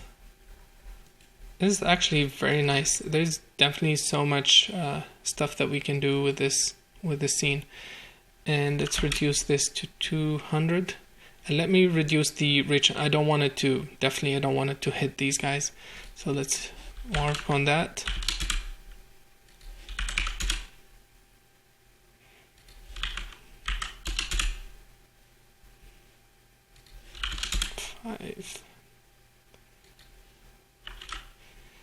And this is how you actually create candles and specify candle lights and specify the fall-offs of lights. So you can have a light that is super bright and then it dims off quickly. And I'm going to try and do that. So let's try 12 and 16. 11 and 13. Cool. And let me soften this guy. I want to give it a bluer tone with some red on it, some purple. And it's not entirely hitting the area that I'm interested in. So I'm not going to worry too much. Definitely not there. Okay, yeah, something like that. And I want to soften this a bit more. So let's try 16. Too much. Okay, let's try that. Okay, something like that. And let's do the same thing. So 10, 14 for this guy as well. And let's take a look at the left AOV. So 100. And we'll give it a different color so it's easier to contrast with. Yeah, I don't want this. It's too much. Let's change the aim a little bit. Yeah, something like that. Let's add more yellow. And again, we're gonna have a much more clear idea once we look at it all together. And then there was the lava, which we didn't add. So let's do that. Let's go to the out RGBA. The cool thing is it doesn't have to export the scene again. And we can take a look at this. Cool. So I like the color of this light a lot more than the previous one I did. And I don't want it to be hitting this. I want the decay to be from here to here. Maybe just a little bit these guys, but that's it. So let's work on that. Let's just focus on one section.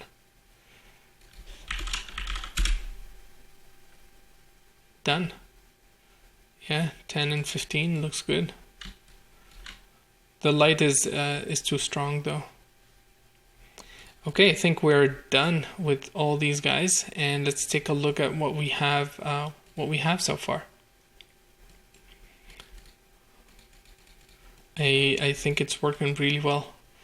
Let's turn on, or this guy is too strong. Let's see where that's coming from. Pillars, no. Left, no. Go. Statue. Front. Yeah, the back. Okay, so the back of the portal is not working in that area, so let's fix it.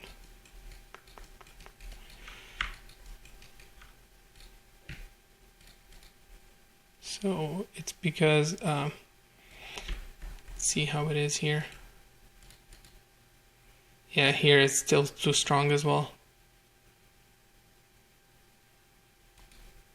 So I'm going to change the color as well, so it doesn't get too white quickly. I'm gonna add more blue, more red. It's basically purple. Yeah, that's cool. And let's reduce the intensity to 30. And let's reduce the increase this so it hits more. I want it to reach a little bit more. And let's take a look. See what we have. So this part is still too dark, but I like this. Okay, let's take a look. And then why is that front?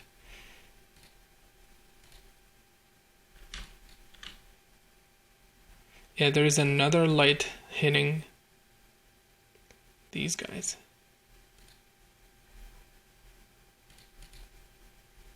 This light here, and I think I don't have a name for it.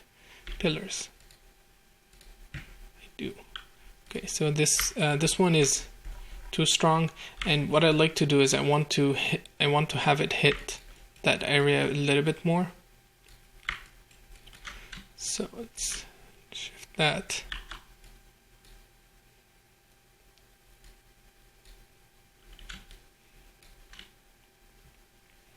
Okay, let's increase the radius, the penumbra, and let's reduce how far it reaches. 10. Yeah, I think 10 and 20, it's fine. I'm gonna reduce the overall intensity because I think it's too bright here. And I'm not liking how it's fitting with this. So yeah, I don't think this one is working as I had hoped for because of the way it's working with the ground, but I'm gonna move it in between to capture some details that the other light is not reaching. Let's move this here.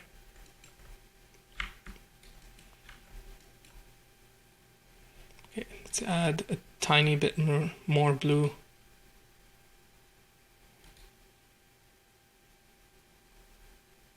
And reduce it. Okay, and remember we don't have indirect illumination yet. So I like all this stuff, and the bottom one is, I think it's too intense, so let's reduce that a bit. Yeah, much easier now on the eyes. And then this back is too strong. This has a lot of green on it, so let's continue tweaking that.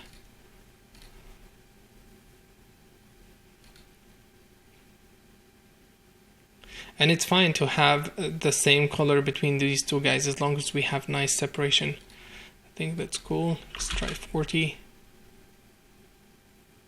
Yeah, okay. And I want these to be sharper, stronger, I mean. Cool. So I think the other very important thing is GI. So I'm going to turn off indirect illumination. I set it to 2 bounces, and this is going to give us the real feel about the lighting, because it's very important to have GI with this kind of environment. And right now, because of all that control and softness and things like that, the render is going to be really efficient. Even with 2 indirect bounces, we're getting really fast previews. And I think the only thing is the backlight now is too strong, so I'm gonna reduce that to 300. And I think the front of this guy is too dark, and we need some more lights in there to have it equal to these regions. But I think that's pretty much it with in terms of lighting. I'm gonna copy the alignment of the portals from the top, and I really like this this new rim from the left. I think it's working much better than the previous one I had. Oh, I forgot, this light is off. And I actually like the rim on the left side, so I'm going to reduce the intensity of this rim. Yeah, too much on this guy. And this shader is just a diffuse with reflection on it. That's it. There's nothing crazy in there. So this part here, what I'm going to do is I'm going to add a spotlight from this angle, trying to hit this guy. Let's see. Let's first take a look and see what we have, or maybe from this angle, hitting this whole area. Yeah, I think this part needs a little bit more illumination, and maybe the top lights are a little bit too strong. I can see them here. They're a little bit too strong, I think. Let's try reducing that 4 and 6. Okay, let's take a look at the whole image. Now there is the portal lights, which I have not, the portal cards, which I have not included, and I'm gonna do that now because I think it's very important for the composition. And while doing that, I'm gonna explain the shader I did. And it's actually a very simple shader. So here I'm adding the selection of these 2 cards, and basically all I did is if you select the card, if I select the card, you can see they're not casting anything. They're not casting GI. They're not visible to camera, or it's just a flat constant color on them. It's only visible to camera, and it's opaque as well. But because it's not visible to any other rays, we don't see it. And then the shader is very simple. So let's go to the shop context, and I'll show the shader. So it's very simple. It's actually just a texture with the triplanar, and then this is what the texture looks like.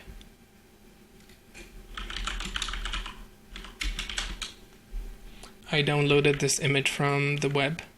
It's just stars, and I added distortion to it using a noise. So this offset here will add some swirly motion to the cards. And let me snap this. Let's hit render again.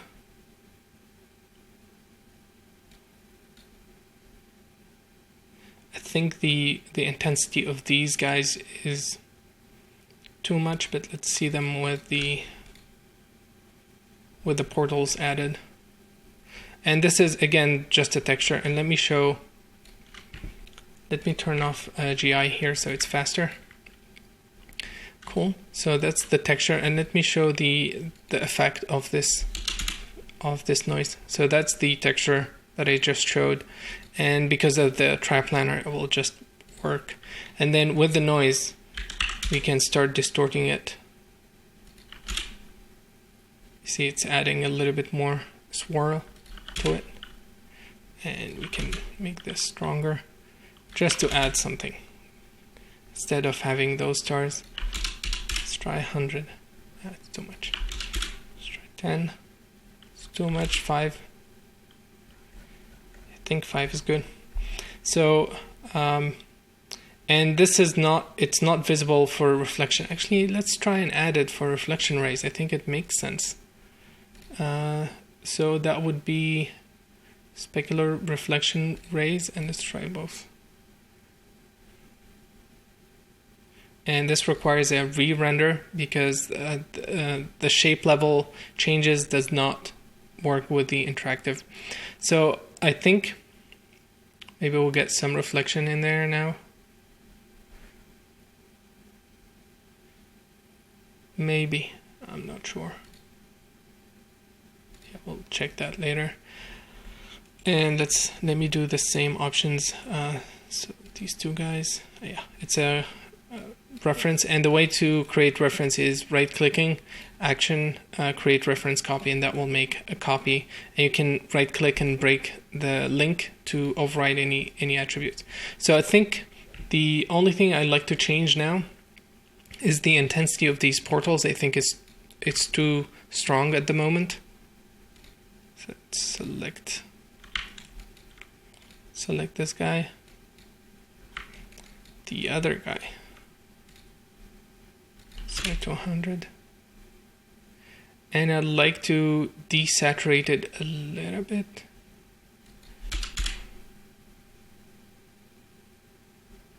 Yeah, it's not being reflected, which is fine. So let's give it some more white. Cool. And let's see, what else do we have? What else do we have to tweak? Looks like something, no, this is just the lights. So let me copy the location of the previous lights, and I have the scene here. These two lights for the top, I'm gonna copy that. So top distant, I'm gonna copy.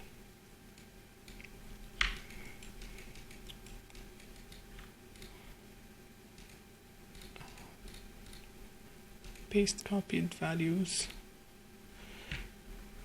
The copy between scenes does not work, so we're gonna do it by hand.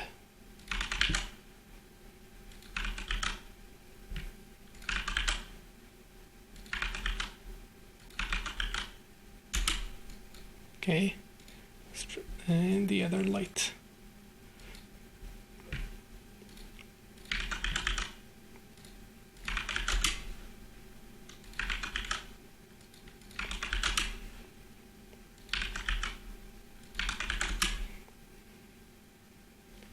Okay.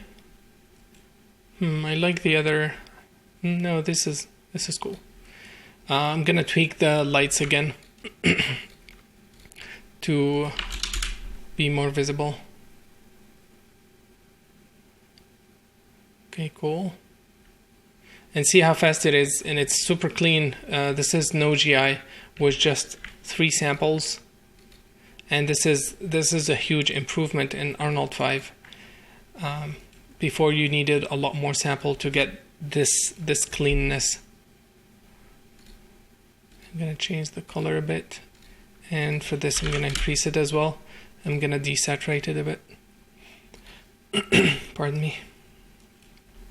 Cool. I like these pools. I spend a lot of time trying to have it hit, but in theory we would need to be placing these holes as well a bit more carefully rather than just having some random scatter. So this light here looks like it's hitting too much, but let's turn off GI because it helps with blending all the lights together, and it may not be that problematic anymore. This guy, we still have to fix, I believe, the backlight of the portals. And again, now it's with 2 GI bounces, rendering this full scene with this many lights interactively. It's just amazing, I think.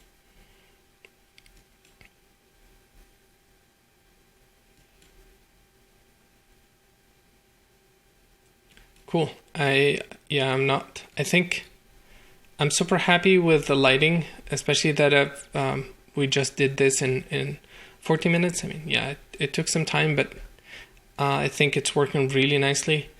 And I'm going to add a light. I think this area needs a lot of attention. So I'm going to add a light from here, shining at this, capturing this edge and this guy. It probably hit this too, but I'm gonna try and separate that because I think it's a very important aspect of the scene. Oh crap. We were looking at the image gain down by 0.5.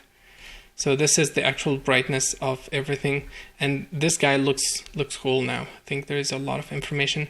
It's just the back is too much. And the cool thing now with the AUVs, center, front, center, the cool thing, this AUV includes everything. It includes the indirect of that light, it includes the specular, it includes the reflect, all of it, all the contribution from that. And if we take all these lights and add them, we can change the colors and gain them in comp without having to do any re-rendering, and this is very powerful. Now, some people would go and say, oh, I want to tweak the specular of each one of these components. I personally don't do that.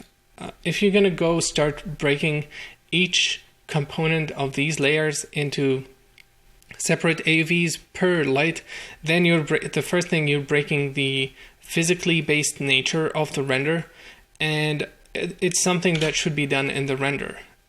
Personally, I don't believe in tweaking a lot, especially when it comes to the per component of the shader things.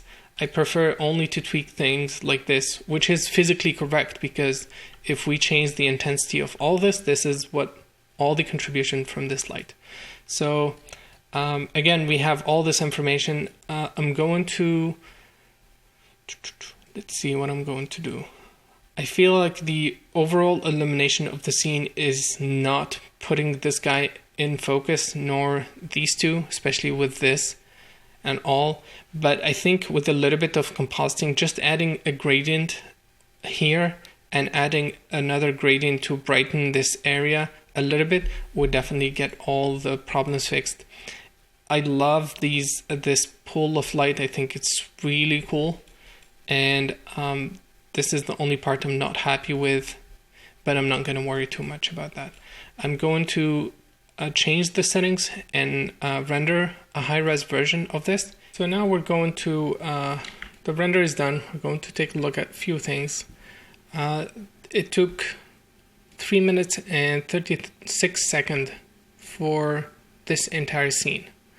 And you can see the progress here. The max memory usage was 4.5 gigabytes of memory, and we're rendering at this resolution. The resolution won't increase much. The memory won't increase much if we change the resolution. Let's take a look at some of the stats. This is what you get with Arnold by default. And what I'm interested in is this guy. So the unique visible triangles is 30 million. Sorry, not the unique visible. The unique triangles, 30 millions, that's the main instances. And then after instancing, we're rendering 4.9 billion points, I believe. So that's 952 million. And this is 4.9 in this entire scene. And look at the memory usage. I think, yeah, I'm reading this correctly. Yeah, it's not 3 million, it's 30 million. And then this is, let's see, that's, yeah, 952. So almost 5 billion points in this environment. And you can see where Arnold is good at with this kind of stuff. And 3 minutes, just to load that geometry takes more than 3 minutes. And let's see what else. So this is the texture convert. The texture is very efficient because we're using TX files, so we're not gonna worry too much about that. And then remember, we have all these AUVs as well, and that adds overhead to the memory. Let's see what else. I wanted to see the ray count. So I wish I had this bigger. The ray count. I wanted to look at this this guy. So the camera rays. This means the rays used in the direct diffuse, and I have added the AUVs for the direct diffuse, indirect, and specular direct and specular indirect. And remember, we don't have one specular reflection. So actually, let me turn that on, and let's hit render again. Pardon me. I wanted to see that with indirect reflection as well, and see how much data it's going to add. And let's see. So let's take a look here. This is the camera rays. It's gonna keep moving. So I'll try to copy this guy. If I can do it. Okay. So let's see. That's fine. So this is the number of shader calls, and this is the stuff I'm interested in. 35 million shader rays, camera rays, and this is how much Arnold shot for the direct hit, for the direct diffuse for this guy. No GI, no anything. And then the shadow rays, which is generally higher, much higher, is 625 millions. And then the indirect, the diffuse reflect, which is the indirect, is 1.5 billion. And that's basically the biggest part. This is, you can see everything is being hit, and this indirect diffuse, it opens a hemisphere cone and it shoots rays in that. So and this tells you where the computation time is going, and you can see it's primarily the diffuse reflex. It's taken 75% of the image. If we didn't have that, it would be much faster. But again, even with this numbers, we're still very low on memory, which is and on time as well. So this is definitely very good render. Okay, so now I have direct specular on. And this is now the rocks reflecting everything else. And what that means is this bumpy rock here is reflecting the environment with GI. So it's a very heavy computation. It's a very heavy process for Arnold for any render to do this, especially with these super complex assets. And this guy is reflecting the environment. These rocks are reflecting the environment as well. And where you see black, it's because there is no reflection. And I wanted it to be on the ground on purpose. I wanted to have reflection to add more depth to the scene. You can see now we're getting this very cool highlight, which we didn't have before. You can see it here. So again, this is a very expensive pass, and we'll take a look at the logs in a second. And I wanted to talk to you guys about a few things about how to approach solving noise and how to debug it. And this is what the video I was hoping is going to be about, but apparently I'm going to spend it waiting for the render. Now, this time is not correct. We have to count from here because the APR keeps incrementing. So we have to count from 8 minutes to here. And this indirect reflect is again very expensive because it's reflecting everything else.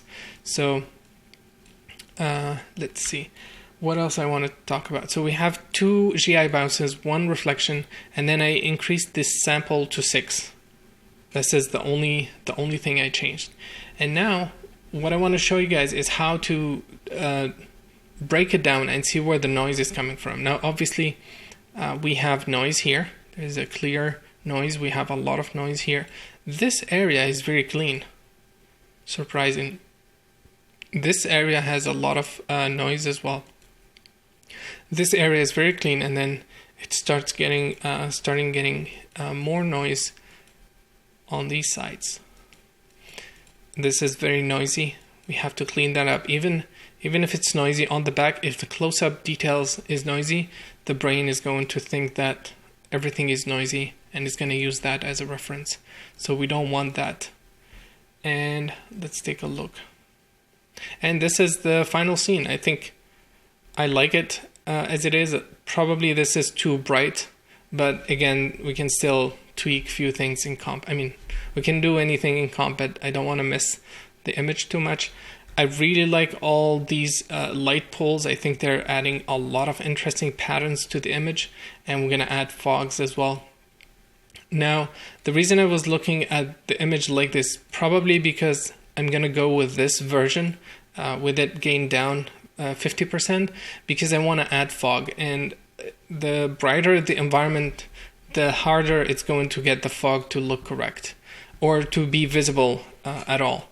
And I'm going to gain down the image to this level and add the fog to it. And it still looks really cool. So very cool details there. And again, we don't really question where these lights are coming from. Look at this. There's a lot of cool details here.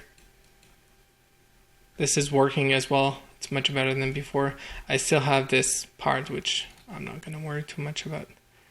Okay, so we have the render. Let's see how much it took. So it started, it took 5 minutes. And the previous one was 3 minutes and 36.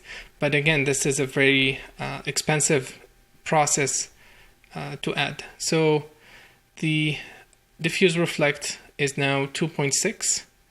And we have this added. You can see it added 1% to the image. Interesting. And then not sure why it took 5 minutes if it's only 1%. Anyway, I'm gonna snap this and let's talk AUVs. Now you can see there is noise here. I'm gonna gain the image down because that helps me see the noise better.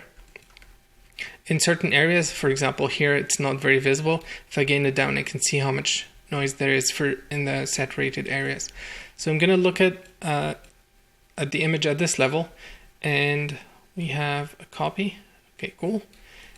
And the easiest way is to take a look at the AUVs. So let's start by this, and this includes the full result of the image, as if we did a render with just that light. So you can see we're getting a lot of noise here as well from this guy. You can gain it. Yeah, there's a lot of noise. Okay, let's take a look. But the diffuse for this light looks really clean. Even the indirect diffuse looks really clean. It's just the indirect specular, the reflection, which we may end up killing, but I really like it. So I really like this stuff. I'm not sure why this light is reaching these guys. It shouldn't be reaching, but it's probably the bounce of this onto the wall. And yeah, there is not so much that we can do about that. These guys are super clean. Okay. These guys are not. So we're getting a lot of noise there. And let's see, statue. So this is the indirect of this light hitting this guy. You can see how much indirect noise we're getting, but it looks cool. And let's see, these guys are cool. So I think, well, I don't think it's the reality. Any light that has direct lighting and not so much indirect diffuse is working really well. So let's take a look. I'm getting some nice reflection here. Oh, okay, so this is the huge mess. This is where most of the noise is coming from, and this is the example I was looking for. Now look at these lights they're causing indirect, which is okay. We can have indirect from these pool of lights. They're probably contributing a lot to the image, but I want to show you guys how we can solve this. And let me go to the, let's continue taking a look. So we have this red flagged, and this is okay. Don't see any issues here.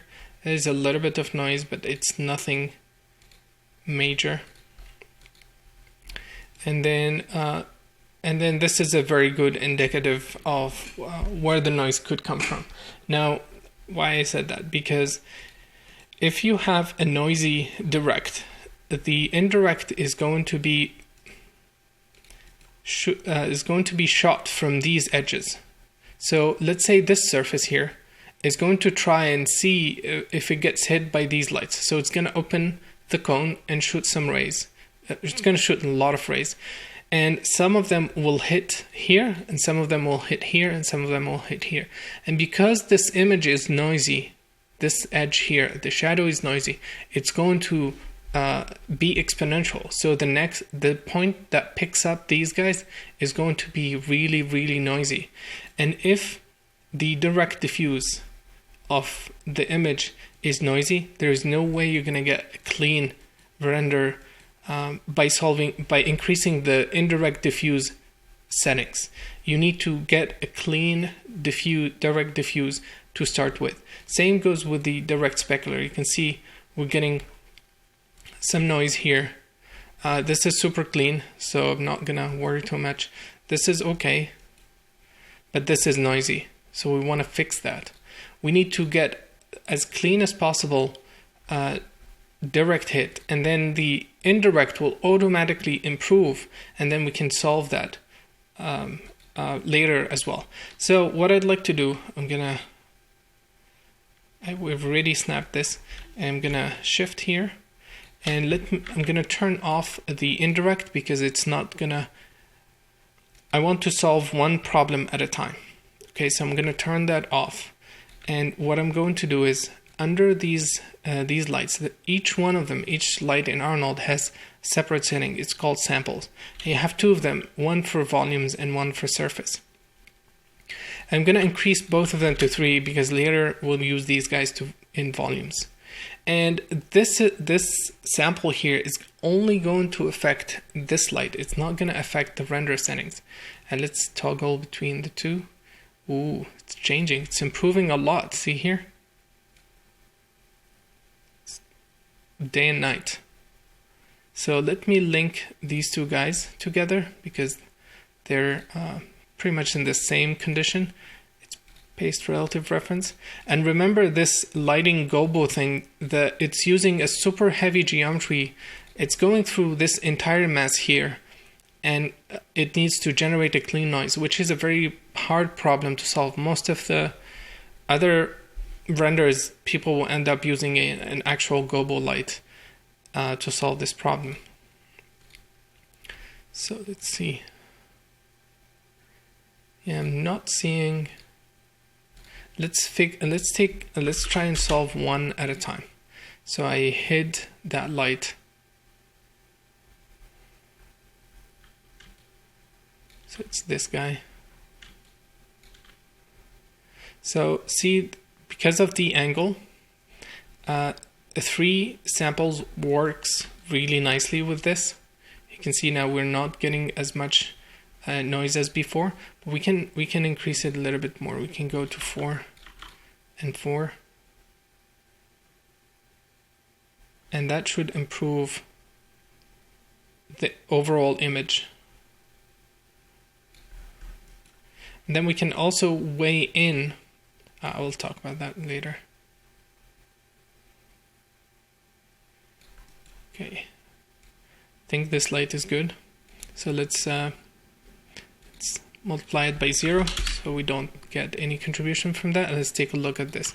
And this one has a bigger angle, so it's blurrier. So we need more sample. And I think 4 is working really nicely now. Let's see. I wanted to see it fixed here. And actually I don't need both of the samples to be linked, because one has a blur of 5 and one has a blur of 2, and the difference between 2 and 4 could affect the render time.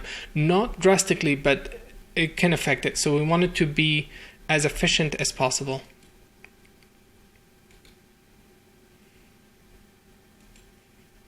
It's getting a little bit slower. Oh, it's much better. But I think the noise is coming more from the other lights. Okay, so let's could also be from, yeah, let's turn both of them on then. Let's see what we get.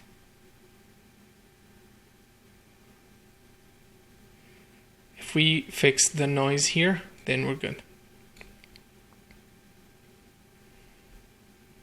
And again, we're solving the noise per light now. We're not solving the noise globally.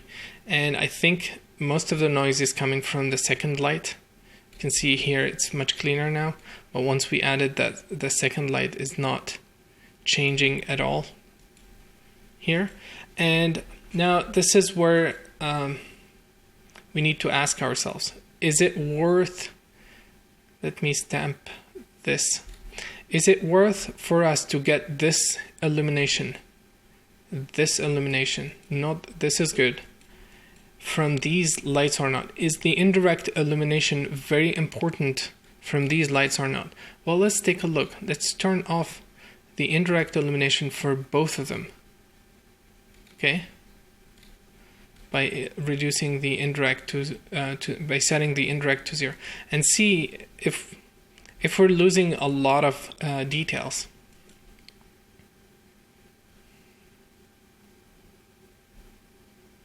It will render.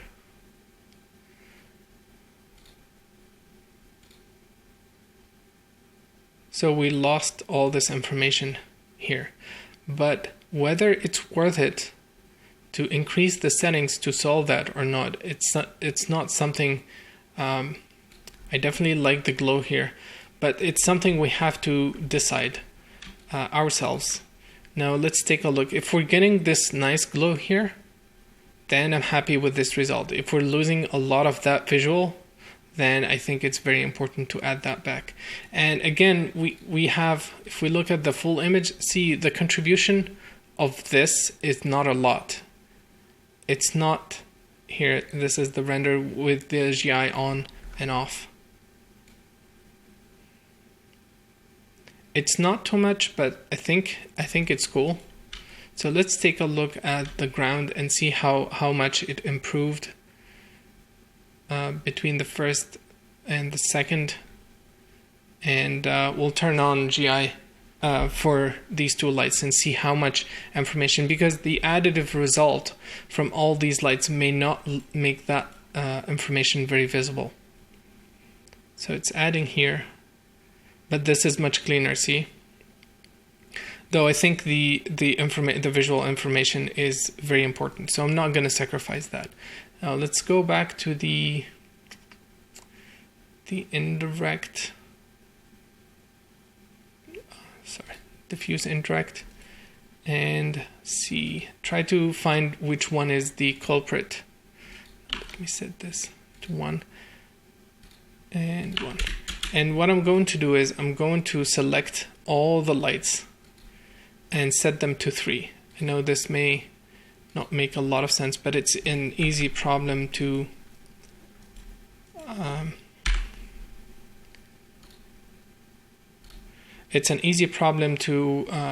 to try and solve quickly. So I'm going to add I'm going to try and select all the lights. I can add a filter if it's a camera, a light.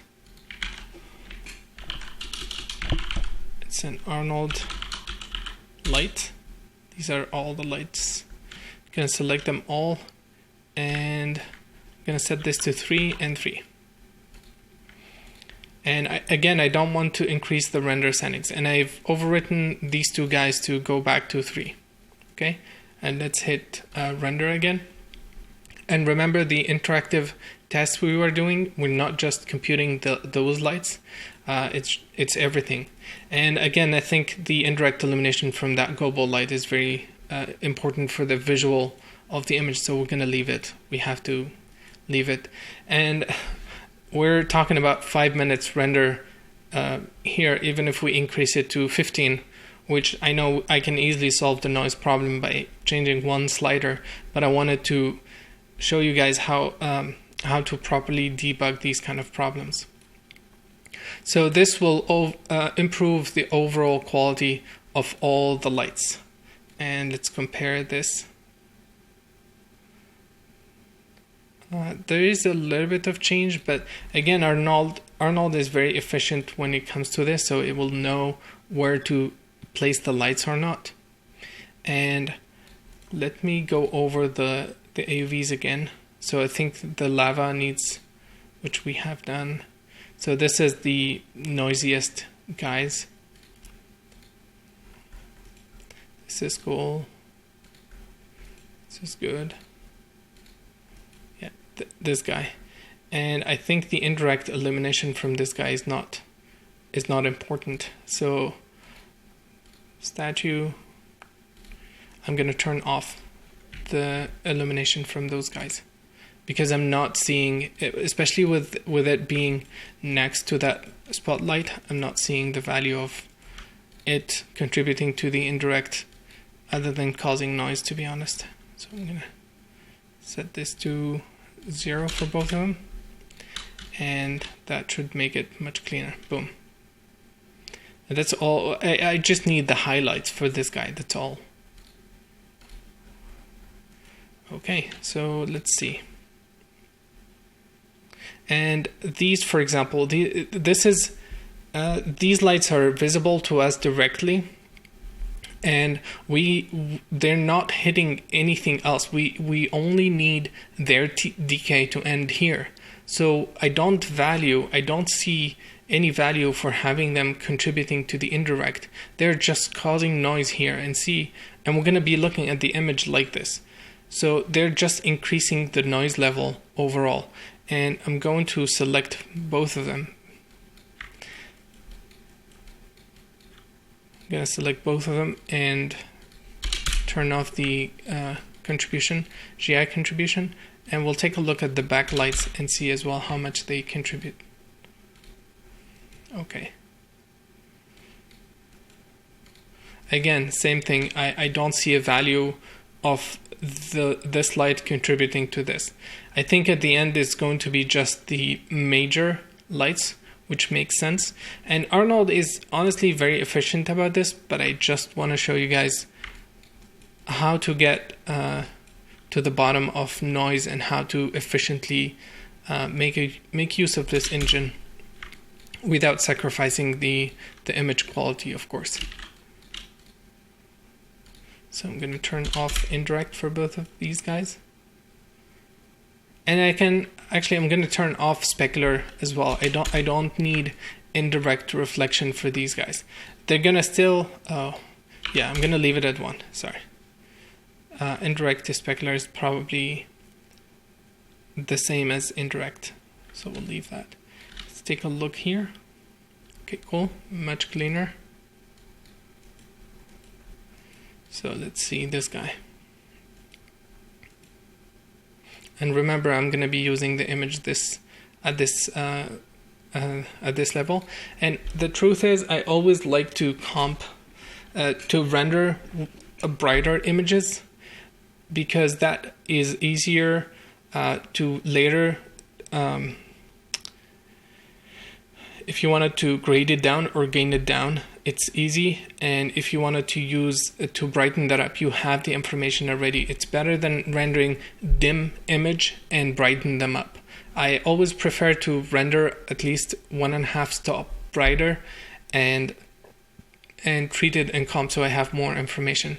Now here there is very tiny contribution from this guy for the indirect. Let's take a look at this here, and I'm gonna switch to the direct diffuse, which is a bit tricky.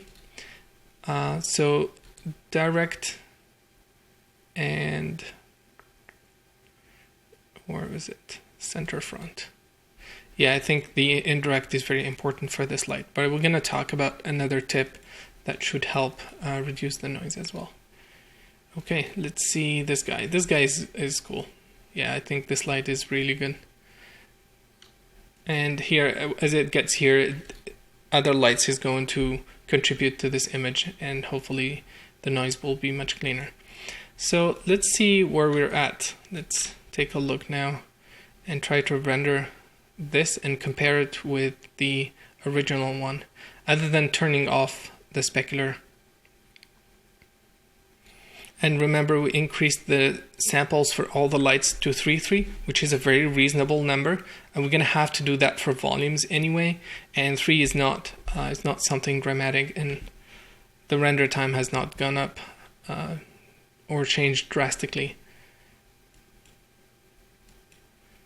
Okay, so we're still having noise here, but I think it's better.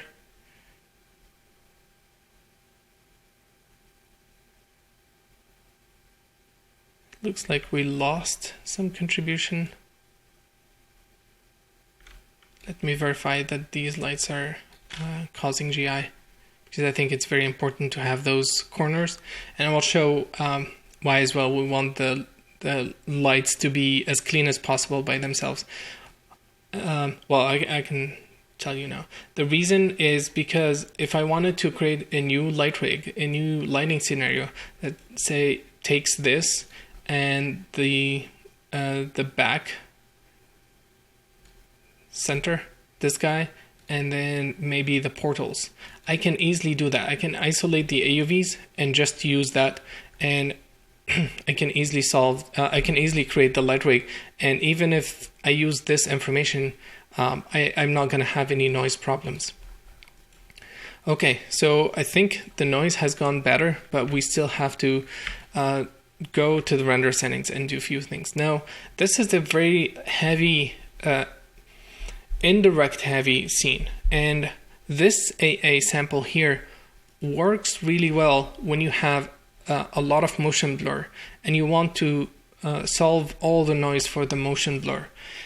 In this case, I'm not planning to do any extreme motion blurs, and even if I have an object moving at a different speed, I would do that in a different pass, because it will need much higher settings that don't make a lot of sense here. So what I'm going to do is I'm going to lower this guy to 4. And let's put a section here. And the main problem where the noise is coming from is the indirect. So I'm going to increase this to 5. It's going to be slower, obviously, but we will be able to solve all the noise problems at once. We don't have to do any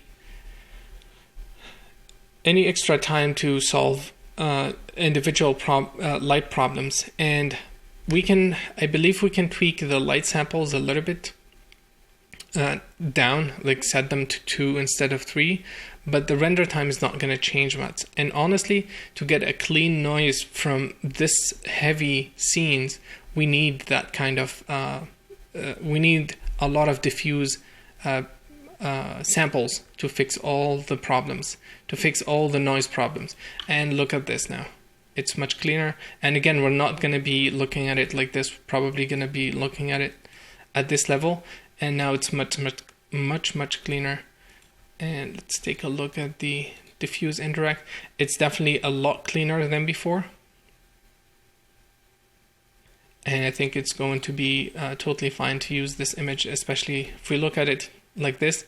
I think it's totally fine. And we're going to do some denoise in comp as well to fix all these problems. Now, the next thing is the awesome indirect specular that we need. And I'm going to turn that back on. And let's take a look at it. Indirect specular. Obviously, it's taking a little bit longer. And if you think about it, we have a lot of lights. We have a lot of heavy geometry. And I think it's still super fast considering all the stuff happening in the scene. And what I will probably end up doing is increase the indirect specular to 4. instead of 5 because this guy is very diffuse and it shoots a lot more rays than the specular. The specular is even, especially if it's a sharp reflection, the cone is very tiny and it doesn't shoot a lot of samples because of the cone size. So I think 4 will definitely solve all these noise problem. But remember, it's a circle. If the diffuse has noise, then the specular will reflect that diffuse and also show the same noise. So we have to be very careful. But this visual information is very important, I think, for the completeness of the image, especially if we want to do further tweaks. Sorry, let's take a look at center front. Yeah, especially if we want to do custom lighting in comp, we definitely need this to especially for this reflection here. So what I'm going to do now is I'm going to show you guys a trick. Now, this scene it's not vast, but especially when you have super big scenes where the light are super spread out, most of the lights that you will have will not end up contributing to the actual to the entire scene, the entire image. For example, this light here is not contributing to this area. This area here is not contributing to this. So not everything is interacting with each other, even with GI. And when and Arnold has an option to decide whether to take into account a light. For example, this area here. Do you think it's considering this light or not? That value has a controller in Arnold, and it is here. It's this low light threshold. And I'm going to increase this to 10 times. And let's see. And this will, it's going to make it much more aggressive. Well, it's going to make it more aggressive, not much more. But it will also help reduce the noise first, because there is a lot of light that may be contributing just a tiny bit to that pixel and now are going to be ignored. So that noise will completely be gone just by doing this. And then we can go even higher. We can set it to 0.1, because if we have a lot of indirect, we may not see the contribution of all these lights. So let's take a look here.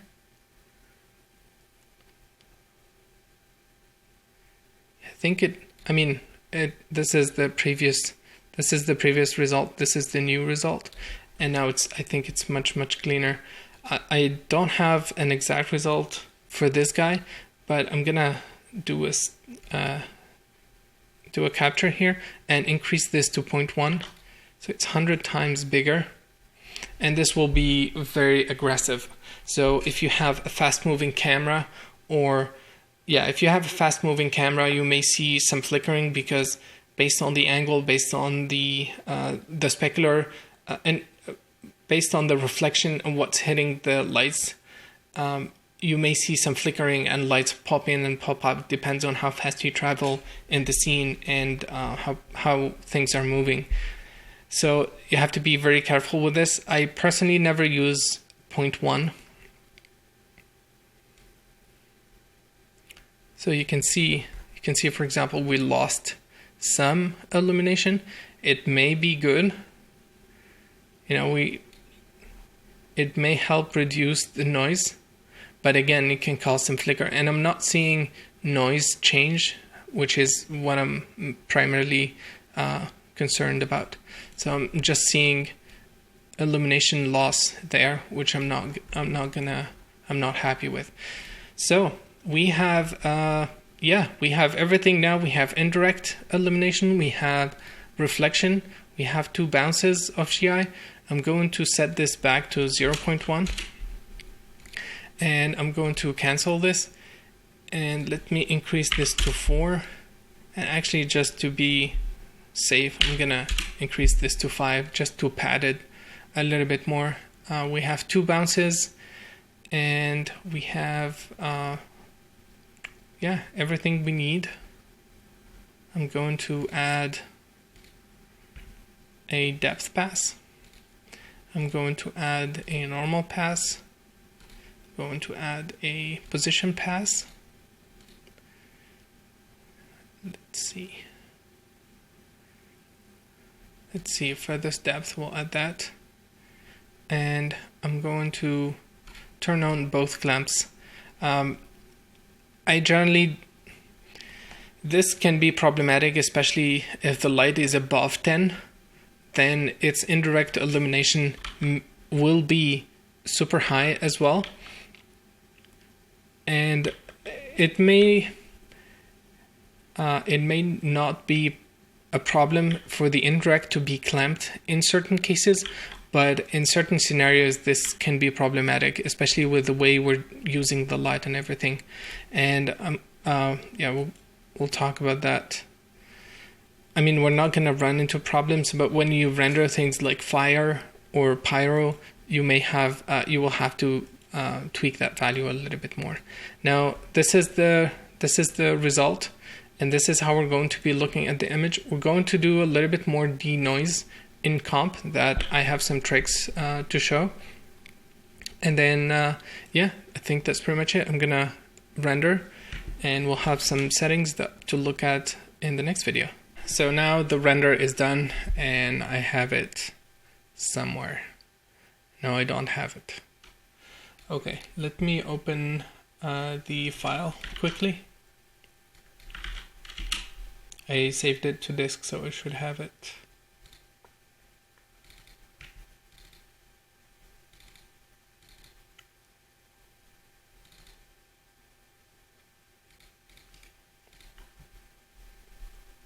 Almost there. Cool. So this is the final render, and it took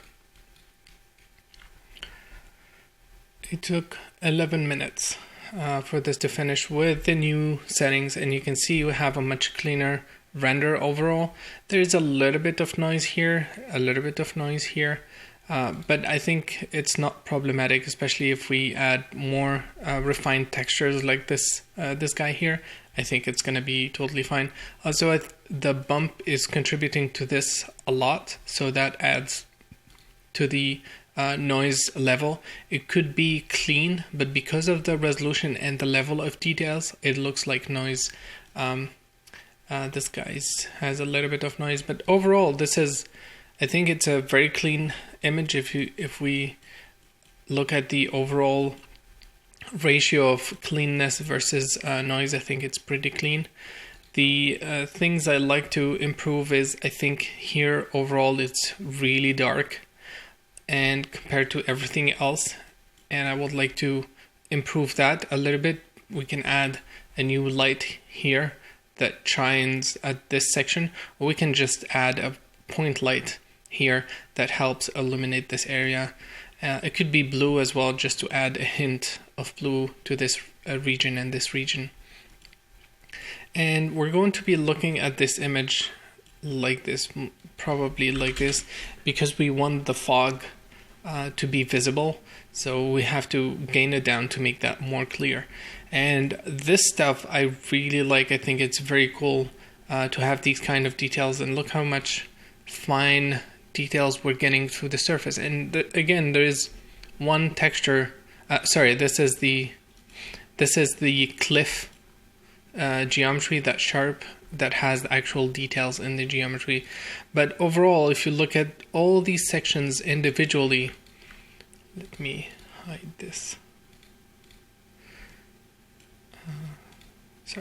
If we look at each section by itself, I think there is a lot of interesting material, and we can definitely create a lot of interesting composition from this image.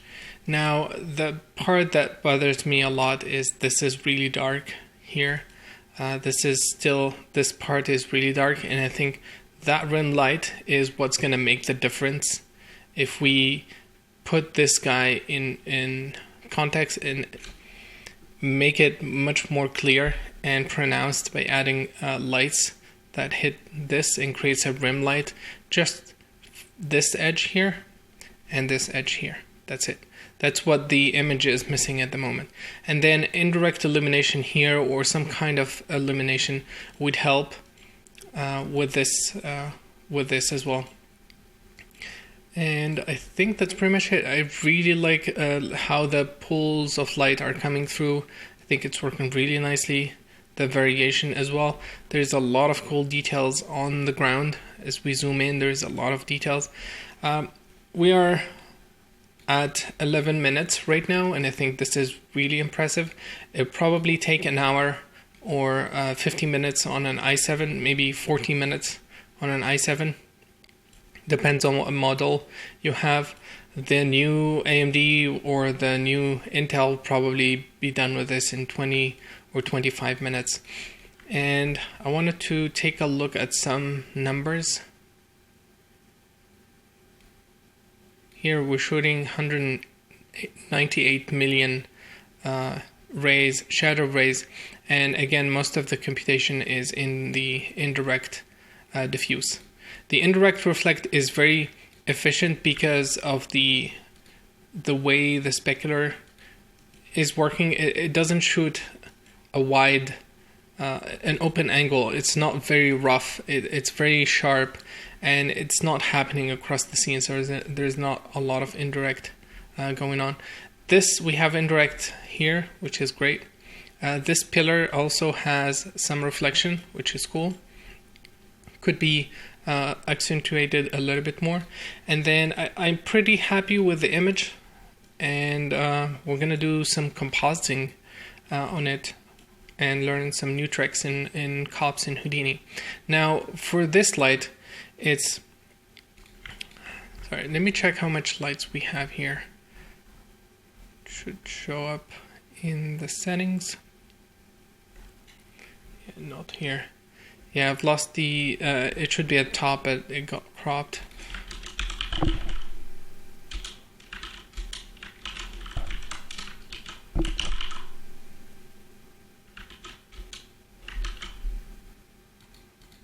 Yeah, I don't have it.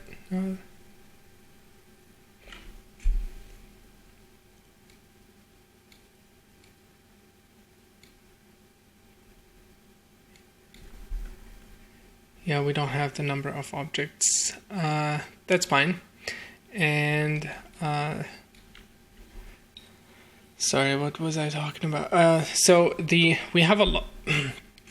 Pardon me. We have a lot of lights here. I think about 15 or 20,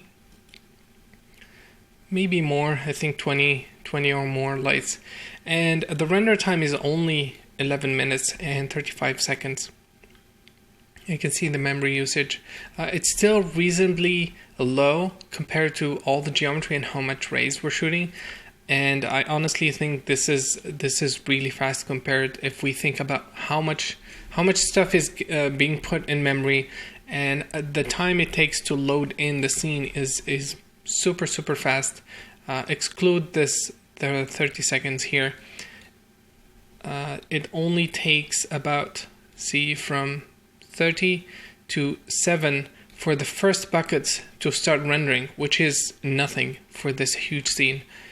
So I'm really impressed with the speed of interactivity and the way the system is working. Now we have this image saved to disk, and what I'd like to do is I'd like to add 2 lights, one to pick up this edge here and one to pick up this edge here. I think those are crucial for this scene, and I have done that. I went through and copied this light, and then I placed one here shining at this section and one aiming at this section, and I tweaked these 2 values so that they don't hit the ground or anything like that. And this is the render. I have 2 of them. I have RGB key back left and this guy. So each one of them. And we're getting the indirect. I turned on indirect. I kept everything the same. And it took 4 minutes for these 2 lights to compute. And if you think that for 2 lights versus 20 or more lights, where the render time is doubling, it's nothing.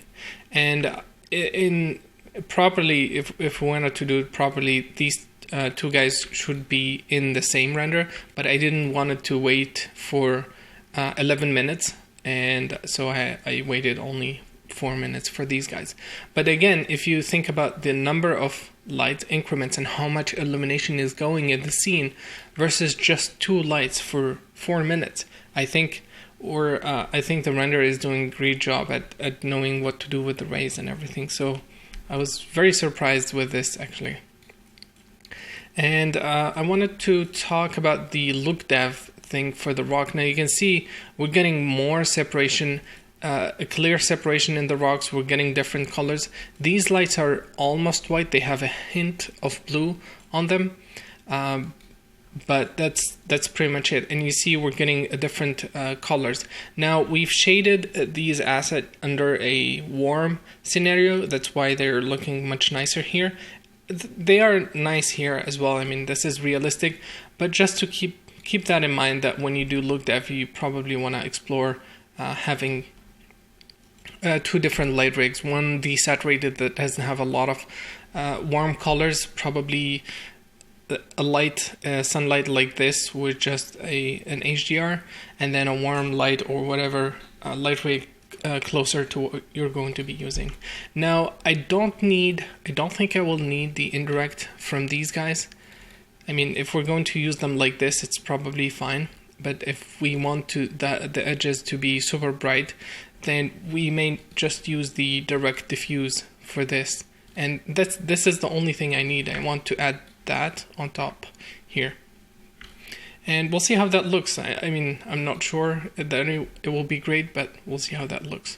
Now, to save images from here, I'm going to right click. I'm going to call this Rim Light Live. And all we have to do, this is the default settings. I'm going to untick the convert to image format, and we want to save this as a linear image, so the gamma should be 1. And then I'm going to copy this path, save it here, and let me paste this in the text file. And then same for the other guy.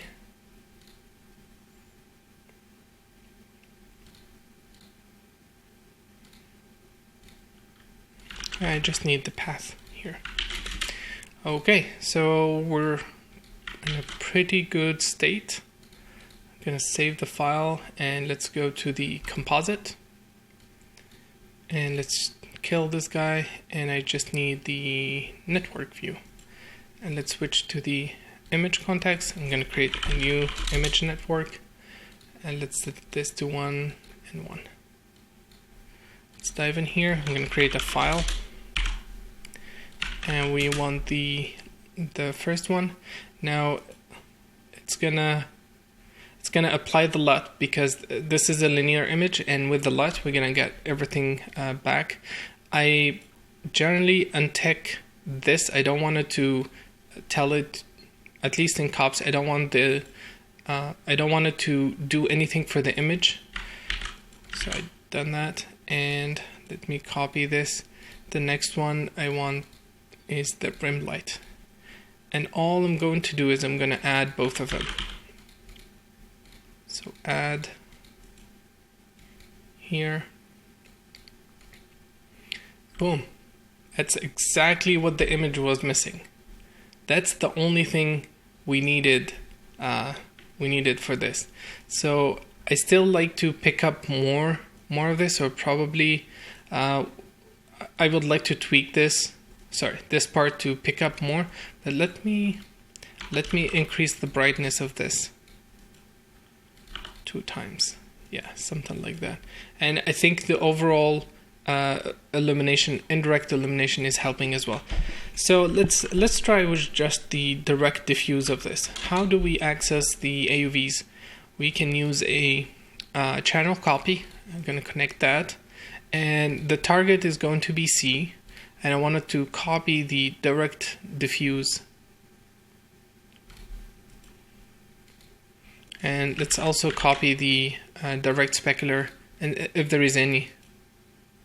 So there is direct specular. Let's see what this 2 has. doesn't have anything. So I want both of them. I'm gonna add these two guys together. Okay, and let's try with this. And let's do a switch. So 0 is this, and then 1 is the other guy. I think the without GI is better.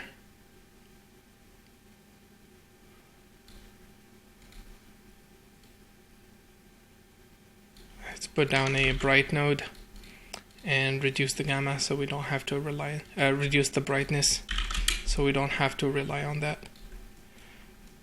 And let's try.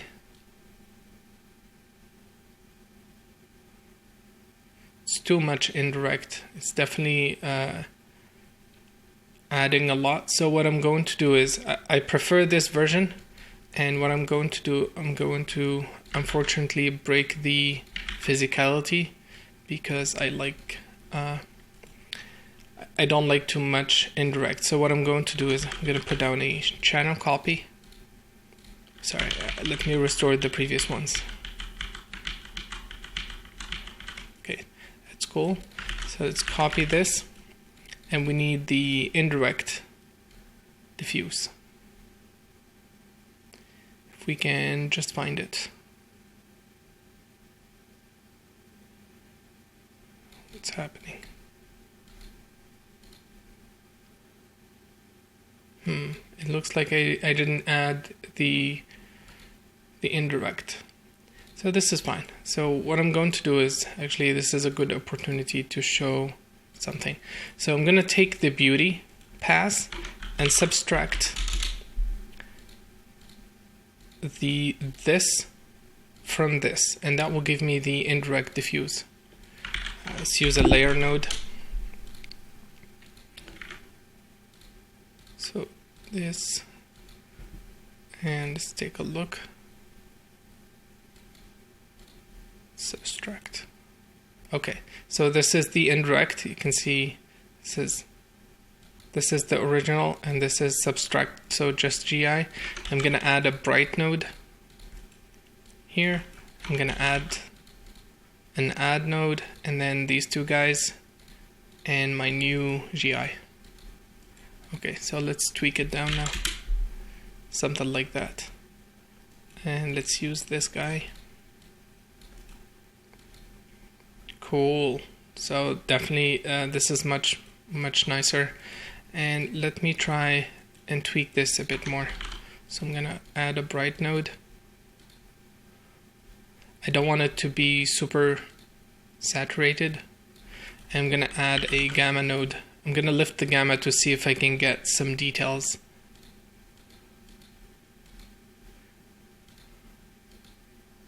Yeah, I can. So let's do this.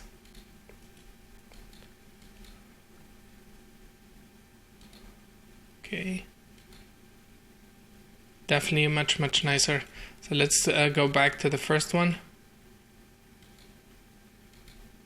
which is this guy. This is the original, and this is with the rim light. Just one light, and see how much difference it added to the whole image.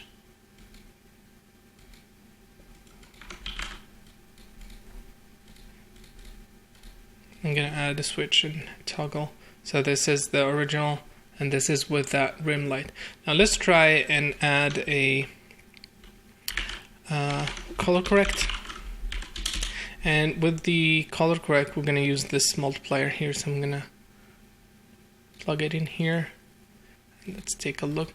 Let's try. I'm not so sure what color or tone would work better. Maybe a blue tone could help separate the background from the foreground. Maybe a warm color would also help. I honestly not so sure about this. I think this is cool. I'm gonna increase the brightness though. I'd like it to be a bit more bright. So to 1.5. Again, I think this is the only part that is too dark, and we could add another light just for this section. This part is also too dark. But with the fog and all, I think it's gonna all come together, because we have to tweak various things to make this work. And yeah, this is beauty lighting, and how a lighter, what a lighter would be doing to get the most out of this image. Okay, so the next thing I wanted to talk about is, I'm gonna leave this here. I'm gonna copy this guy, and let's talk AUVs. I want to show something. So first of all, I'm gonna create a bright node 0.5, and if we look at the frame scope here, the plane scope, you can see it's applying it to everything. And what that means is, if we go to specular direct, for example, it's also being gained down. It's also being affected. That's the operator is working on everything. And having multiple AUVs traveling through the chain can get really tricky. So what we need to do, once we are done working with the AUVs, we need to put down a delete node and leave just the C scope. So delete non-selected, and now I don't have the AUVs anymore. And from this point, if we do any operation, it's going to be much lighter, because the scope is limited to this node. See, this is a defocus node. You can see it's much faster. If we turn this off, it's going to be slower to work with. Maybe not so much in this case, but overall, having AUVs travel through is expensive. And we don't need it. So that's the first thing. And then what I'd like to do is, I'm going to create a channel copy, and let's move some AUVs. So what do we want? Let's try with the portal. Let's get where is it? Portal front. Okay. So this is the first AV. Let's get the portal back.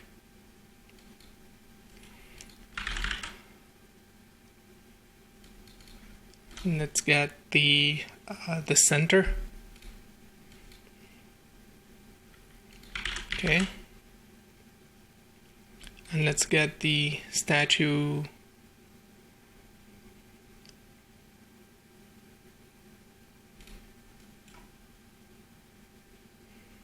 Okay, cool. And let's get one more, pardon me, the lava. Cool, so I'm gonna add a layer node, and I'm going to connect all of them, and I want the mode to be additive. And this is what the result looks like. Now it looks like I don't have AUV for these guys by themselves, because they're just flat. We may have to do a render separately to get that back in. But this is the result of the lights, the lights that we just combined together. And now I can tweak this. I can go to, I'll call this Nava.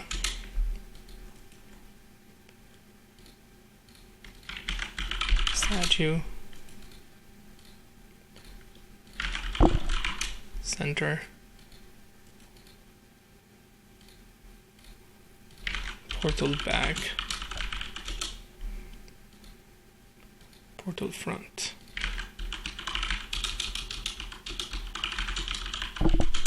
Okay, so let's try a different combination.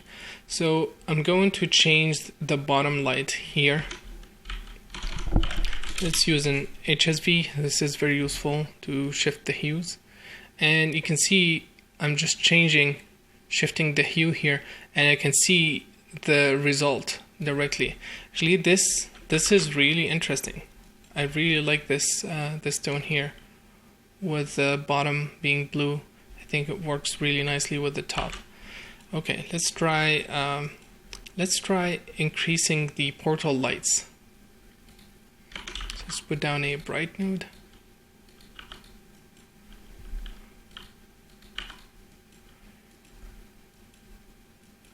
Cool. And let's try changing the center. Let's desaturate the center so it's neutral, and maybe give it less warm color, something like that. And then let's do the same thing for the statue, for these guys. And now we have completely different light rig. We can also change the brightness. We can change the intensity of any light we want. Let's see which one. Let's try something else. Let's copy these guys and see what else do we have. Let's try, what's this?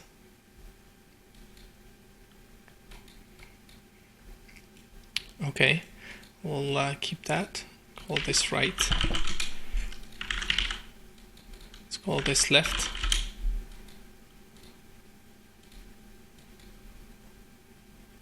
Okay, and let's see.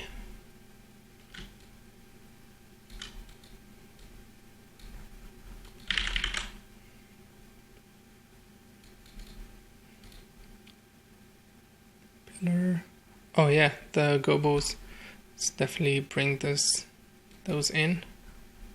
And I think the gobos with just the lava would create something really interesting. So let me create a layer node with the lava and the gobos. Okay, let's connect this. Sorry, not that. It's this guy. And let's change the mode to add. Let's copy this HSV so we don't change that. And now we have something completely different, and it looks really cool. I think this is very promising.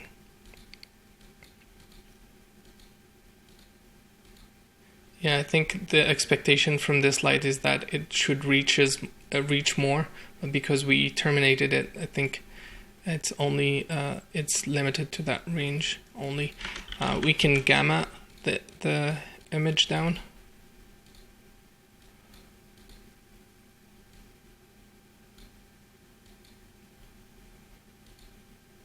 And then brighten it up.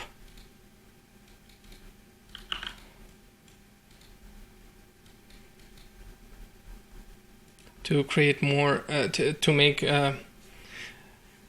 more contrast at the bottom part. And I think this is working really nicely with just the gobos. What else do we have? We have some fill. Let's try this. We have a little bit of fill. I think a blue tone would work better with this overall environment. Yeah, to make it fit with these guys.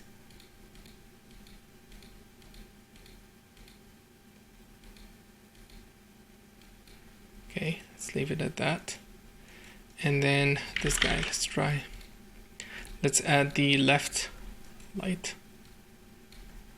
which is this. And I'm not super happy with how this is. Oh, it's the gobos, I think. So that we can do much about it. Yeah, it's just the gobos. Okay. Cool. So we have completely different lighting now. Let's see. I have that rim light, and I'm gonna copy this. Actually, the rim light comes from a different texture, from a different file. So let's put down a bright node. Let's add this. Oh, cool. I think it's working with this scenario much nicer with the indirect and everything. So let's put down an HSV and let's hue shift this guy and see what we get.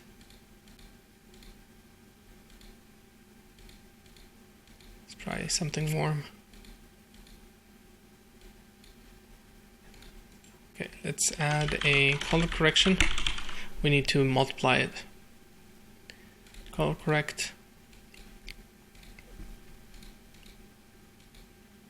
Yep, it's working. I think this combination works really nicely. Okay, and I like the fact that this guy is not fully lit. I think that works really nice as well. Let's try the statue lighting. I think it would be cool to bring that in, and but not very intense. Let me show you what I mean.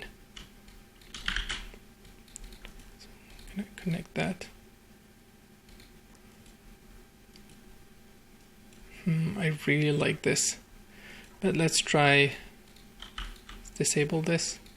Let's put down a bright node.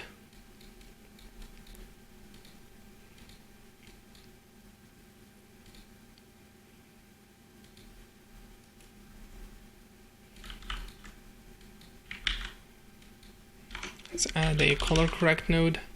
I wanted to try a different color on this and see what works. Maybe we'll give him, it's not working this way. Very saturated. I think something like that. Okay, so how about this this area? This is very dark now. So let's try and bring that back in. Using the, which one? The center front.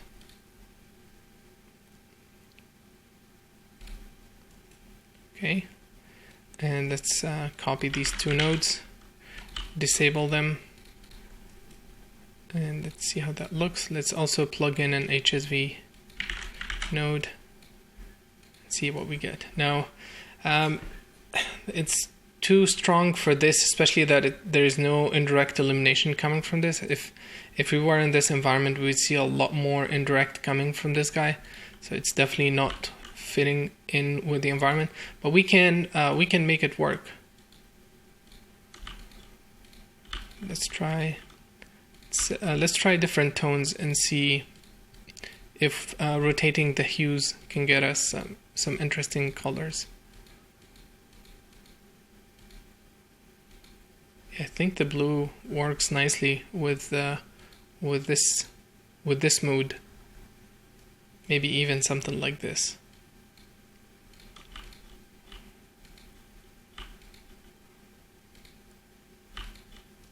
Yeah, I think this is working.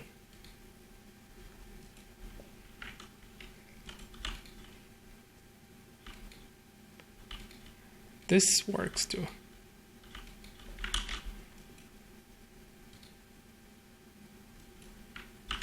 Okay, I'm really having fun, so pardon me for that. I'll render these guys as well separately. And let's see, maybe this light is a little bit too strong. Let's try and make them both blue. That would be this light. Let's see what the HSV gives us. This is really nice. Let's see how that fits within the environment.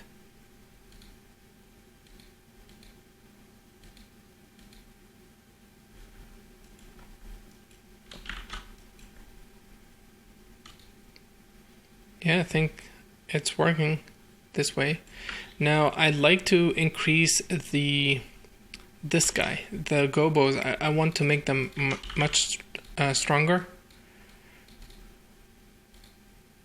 And because of the cleanness of the pass, kinda, we have that information. We can bump it up as to a certain point. I mean, it's primarily indirect now. We can bump it up and get some interesting indirect illumination from those passes. And I think this explains the whole idea. Let me see what kind of passes we have. So I think this guy has a lot more information. Let's turn off the bright node because it's being applied to everything, and let's see what we get. Here, let's put down the bright again. And let's reduce everything to 0.5. Yeah, I think it's working. I mean, we've created a completely different lighting scenario by just playing with the AUVs that we have. And this is very powerful because even as a lighter, you can create all the lights as white with 1,000 value on all of them. Do one render and then in here split each light into an AUV and then start gaining them down up or changing the HSV, playing with the values till you get the image that you want.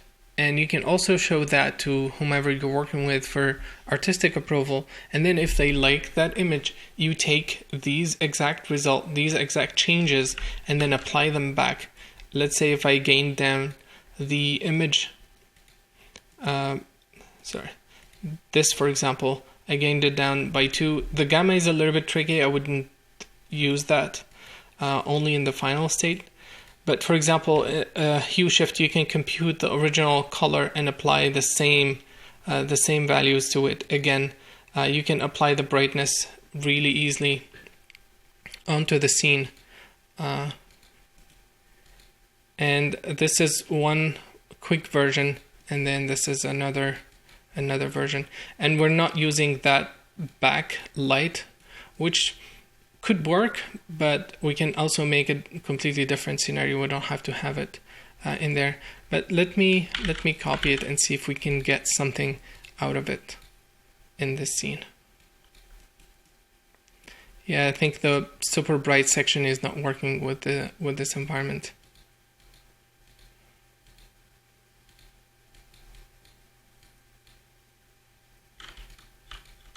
And it's been desaturated.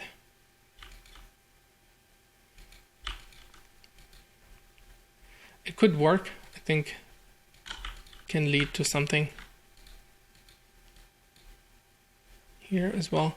So you can see the possibilities, and I encourage you guys to explore this to its maximum. We can, just by playing with this, we can generate maybe 10 unique versions of this, and this is the original version we've rendered.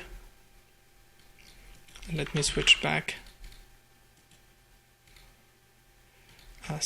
The original version is this because I wanted to add the rim light. Okay, so that, and then this. Okay, let me copy this. Let's make it bigger. Always on top. So let's switch. This is the original render.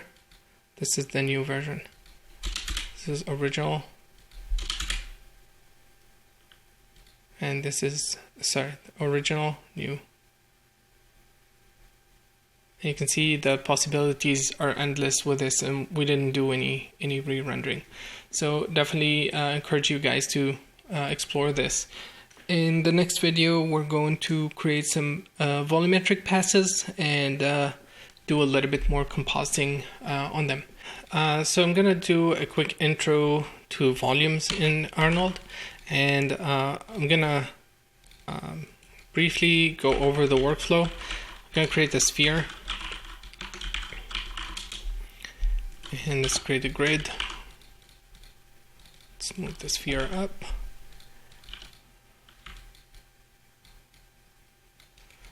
And let's create a VDB from Polygon to generate some density values. Okay, so now we have that. Let's increase the resolution, and let's make this a polygon and increase the resolution for more details. Cool. So we have 100. Cool. It's decent. Now Arnold supports only rendering VDBs. And we have to make sure that it's a VDB type. So if middle click, if it's not a VDB, use a convert node and make sure you set it to VDB. Okay, so for the lights, I'm going to create an Arnold light, and let's move this to the left. Let's move it up, and let's set it to a distant light. Okay, let's create another light and call this sky. And this is going to be our sky dome. Intensity 0.2. Let's remove the background. Okay, now Arnold has a can translate VDB from Houdini directly. If you go under the Arnold tab under Shapes, there is this VDB section here, and it automatically translates the VDBs. There is a more efficient way of rendering VDBs that will save you in the load time. You don't have to export data. And that is much better when you have much heavier data. In this case, it's not that complex, and you have to save the file to disk as a VDB file. So we can write it here to test.vdb, save the file. What? Could be that there is no more disk space. No, there is.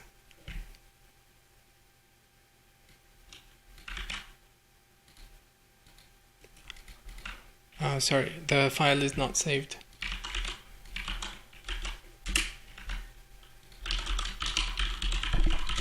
Okay, let's hit render, let's hit save to disk.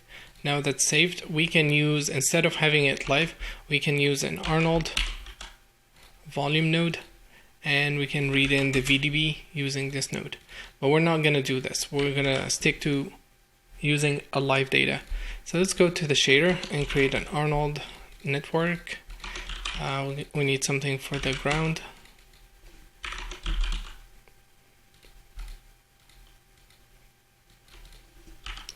And we need something for the volume shader.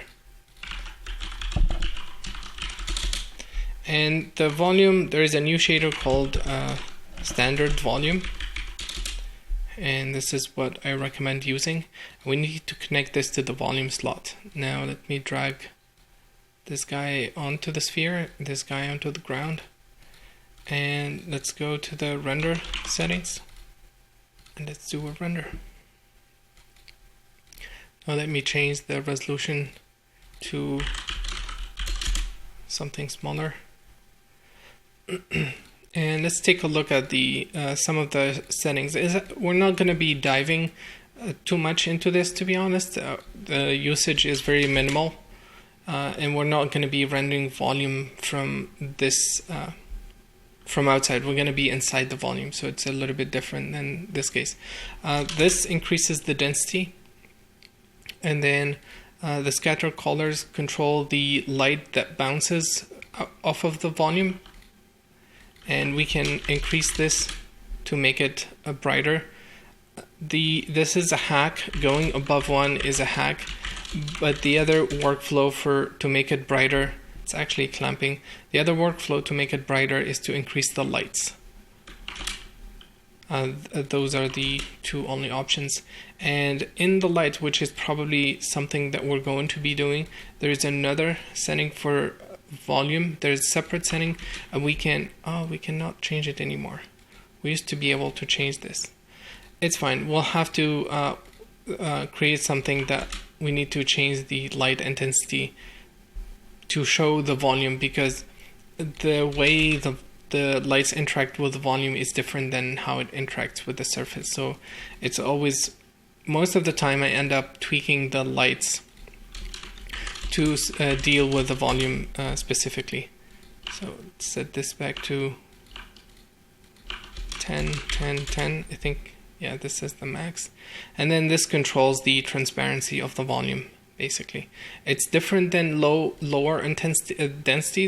This still has the same density if you look at the alpha channel, but the light travels through the volume a lot more, and you can control the what kind of the color of the ray that goes inside the volume. So if you say red, that's the only thing that is going to be absorbed, and then everything else will be bounced back. So that's why we're getting a blue color, because all the red is being absorbed and we're getting just that. Now you will see that in the shadow, of course. That's the absorption color basically. And let's set this back to 1 to see some nice absorption. Let's set this to 1. Yeah, this is more realistic. If we need it denser, we have to keep this at 10, to be honest, at 1. So this is the absorption color or the transparent color, and then this is the anisotropy. So the higher the value, the more backward scattering we're going to get. By that I mean, when looking at the volume, we're not going to get, imagine this is a sphere, we're not going to get any diffuse here. We're going to get almost a velvet-like effect. So it will be more rim light. And the lower the value, the negative, it's going to, the inverse of that, it's going to be giving us more information here and less towards the edges. And this is something very important, because once we are inside the volume, we have to use this to get a centralized glow effect next to the light, which is not exactly what we're going to be doing in this case. So we're going to be tweaking this value to get the volumes that we need. And then for the emission, we're not going to be using that. So I think that's pretty much it for the settings. There's an option to turn on volume indirect. So if I turn that, there is 2 indirect multiple scattering happening inside the volume. We're not gonna be using that as well. So we're just gonna do simple fog lighting using a huge VDB on our environment. So in the next video, we're going to start that VDB, start creating that VDB and understand how to use it. So now we're going to create the volumes for our scene, and let's go back. Let me version up the scene just in case. And what I'm going to do is I'm going to create a geometry. Or actually, let's create a box, because that's what we'll need. And let's show all. And we're going to create a huge box that covers the entire environment. Well, not the entire environment, but the area where the fog is going to be coming from. So this much, and then let's extend it to the bottom. Let's leave it at that. I'm not going to extend it. Let's extend it just a tiny bit, and then let's increase it to cover. Let's scale it to cover the full scene.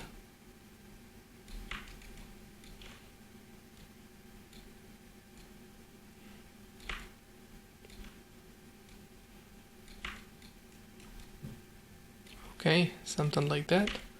That covers the whole scene. So let's turn this off, and let's VDB from polygon that.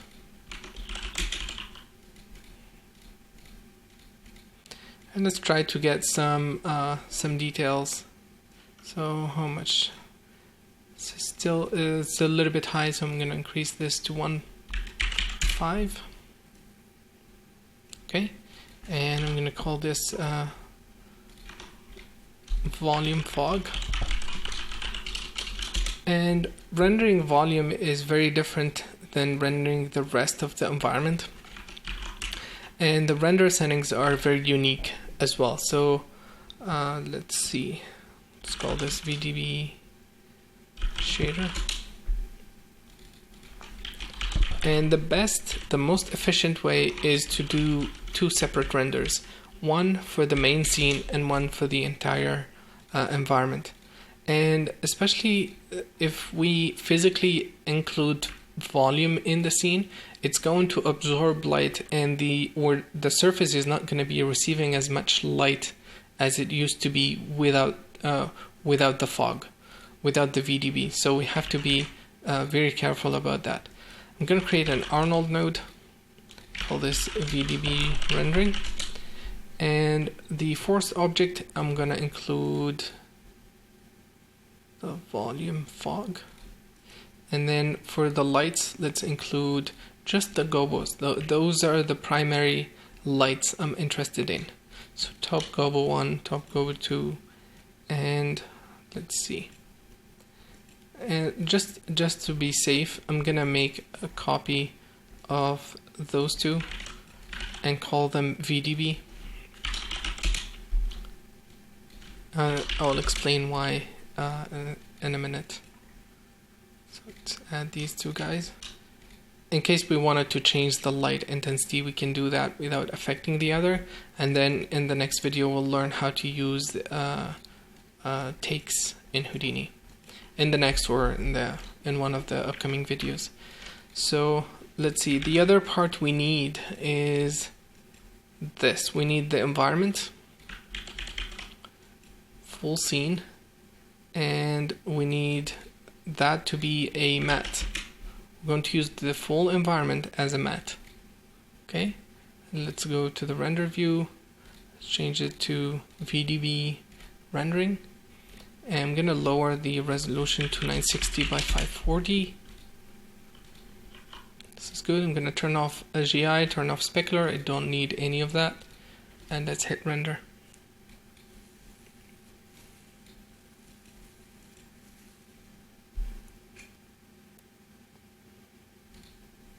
Let's go to the shader.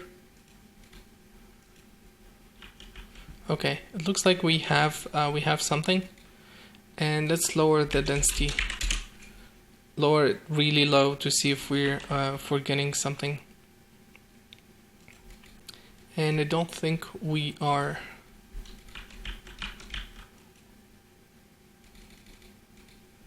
Let's try even. Let's go lower. Okay, let's see what's happening. So we have it's actually a good opportunity. Let's turn this off just in case this is correct. Let's make sure our VDB is the correct one. Volume fog. I know why, because we didn't assign the shader. VDB shader, and then let's make sure that the density, yeah, it's called density, so it should be fine.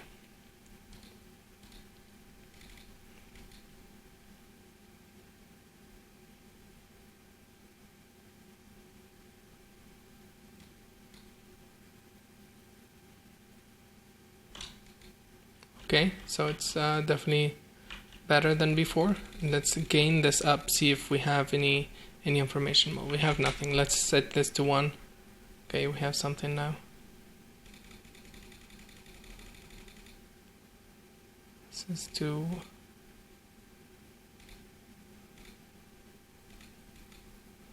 it should be rendering a little bit faster than this. I'm not so sure why it's taking this much.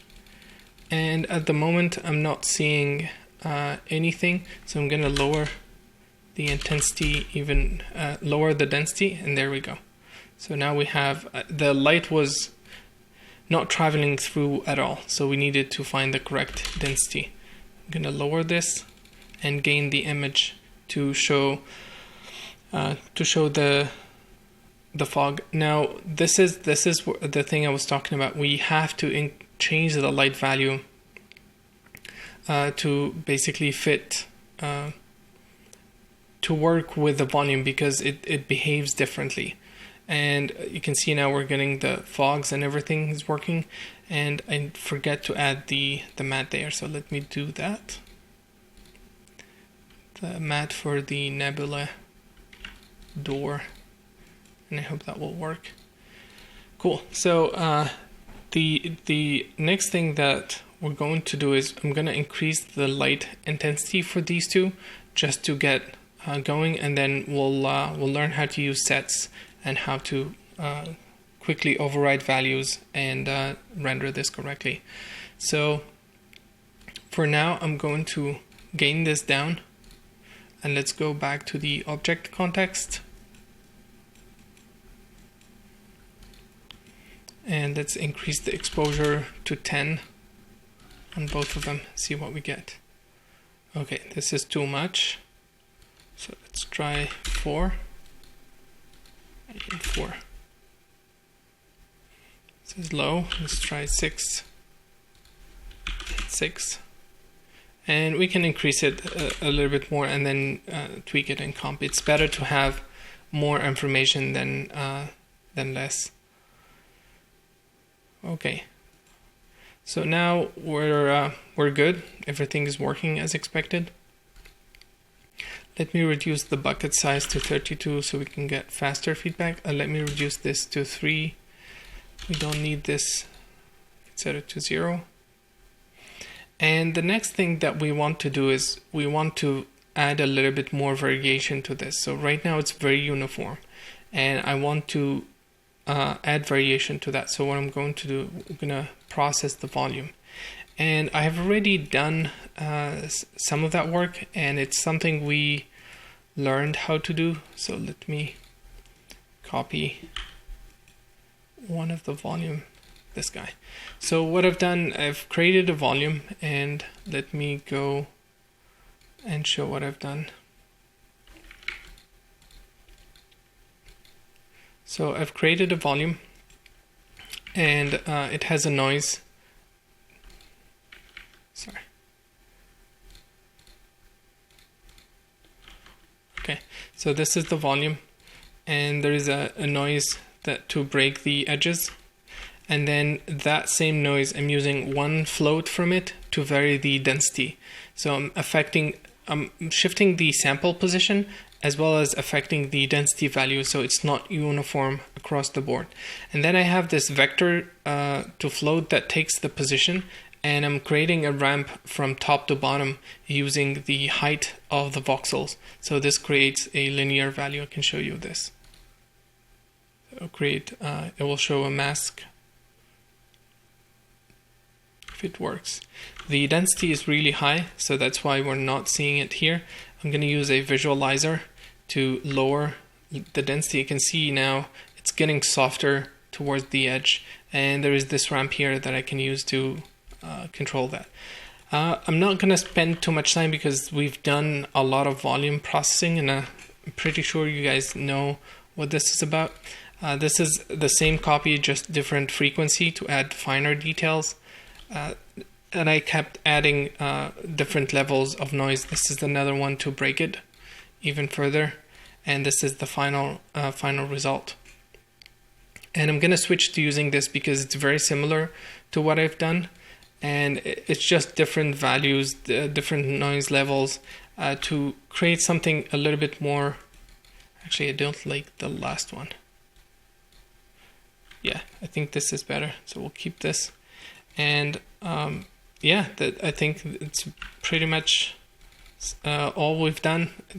This VOP is a copy. I just kept doing it over and over to create more interesting patterns. And I'm going to switch to using this. And let me copy the shader. And let's use this guy. So volume top. And let's go back to out. And let's use this volume top. So I'm gonna snap this and then hit render. We may have to change the density value because I affected it using the noise in VOPs. So we have to tweak the shader. And what I wanted to do, honestly, but I didn't have time to go through. Don't think this is the correct volume. Should be getting more details. Okay, let me quickly double check this. Let's try this to see if we're getting some details. Okay. And let me increase the settings because it's everything is in the edges. So let's see what we're getting. And this is the core of the volume rendering thing to get the volumetrics. What I wanted to do is more is a better masking where the top is much more shiny and has finer details, and then the bottom is more broken up and have bigger details. But I didn't do that. I wanted to have super fine details here, and I think this is the volume pass that I've done before. I think the light attenuation is a little bit too strong, and I will use the previous pass that I've rendered. Previously, I've rendered it too dim and just increased it in comp because I didn't want to change the light. But this is basically how volume works, and it's all about creating some interesting noise in there. I'm gonna save this as temp volume, and we'll plug it in the scene and see what we get. And I want to talk about a few other things. Now, I've created different volume for each light. For example, the lava light, I wanted to create something unique with different patterns just for that. Let me cancel this. Just for that bottom, for that light. Let me hide this. Let me hide this. And this is the volume for the bottom light.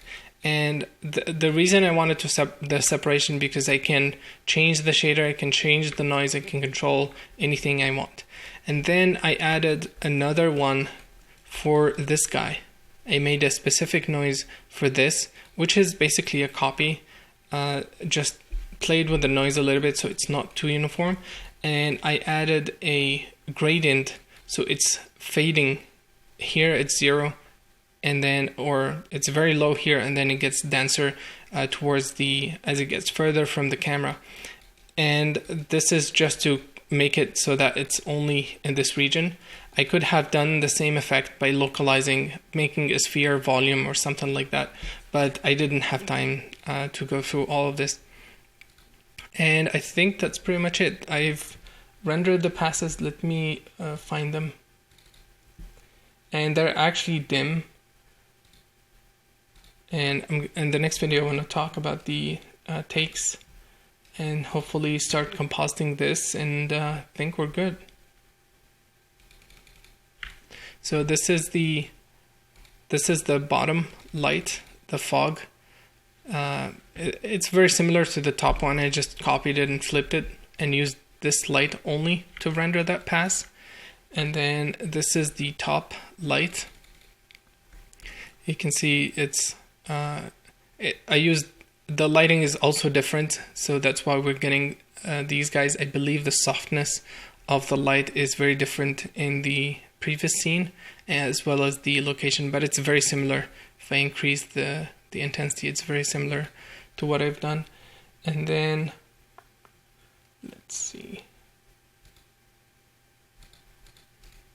I can find,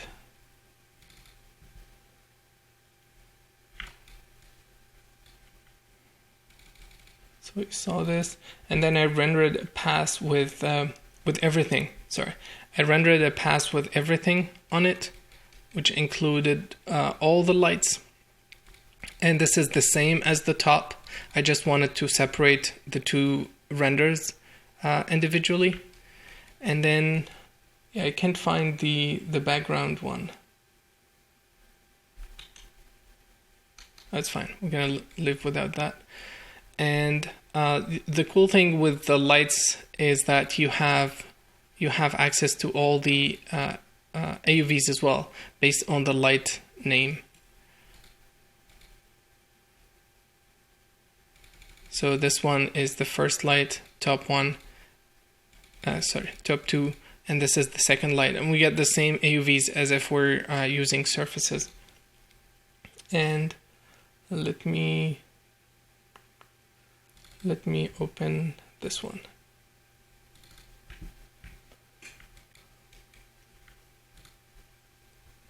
So this is the full scene, and I'm gonna see if I have the center here.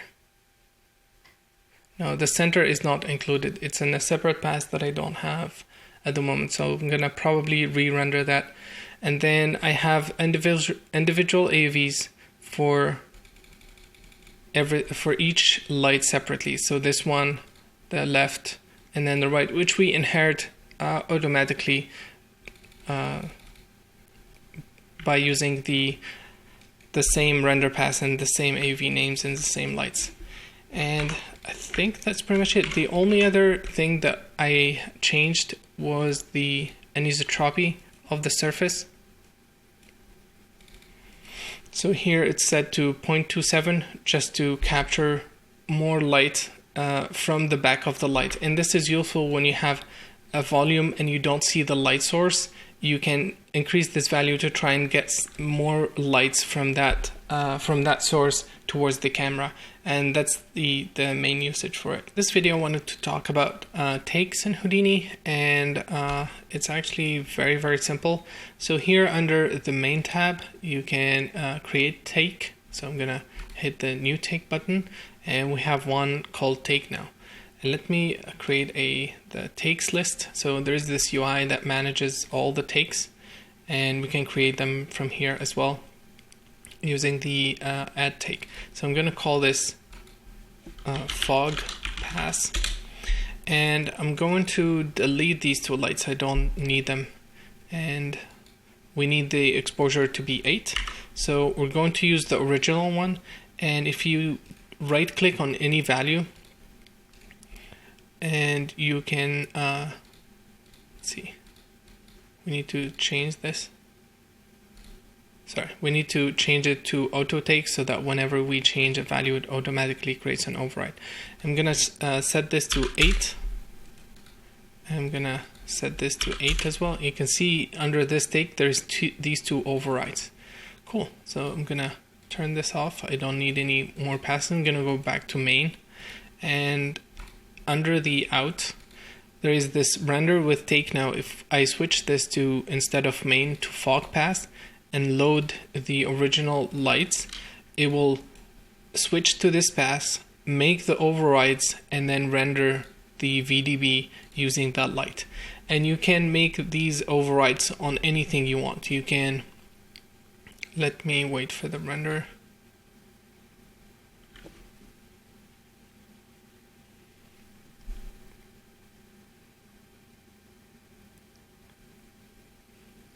Cool, so it's rendering perfectly fine with the override. So let me snap this and let me change it to main or current, and let me reduce this so it's faster to render. And actually we're gonna see it right away.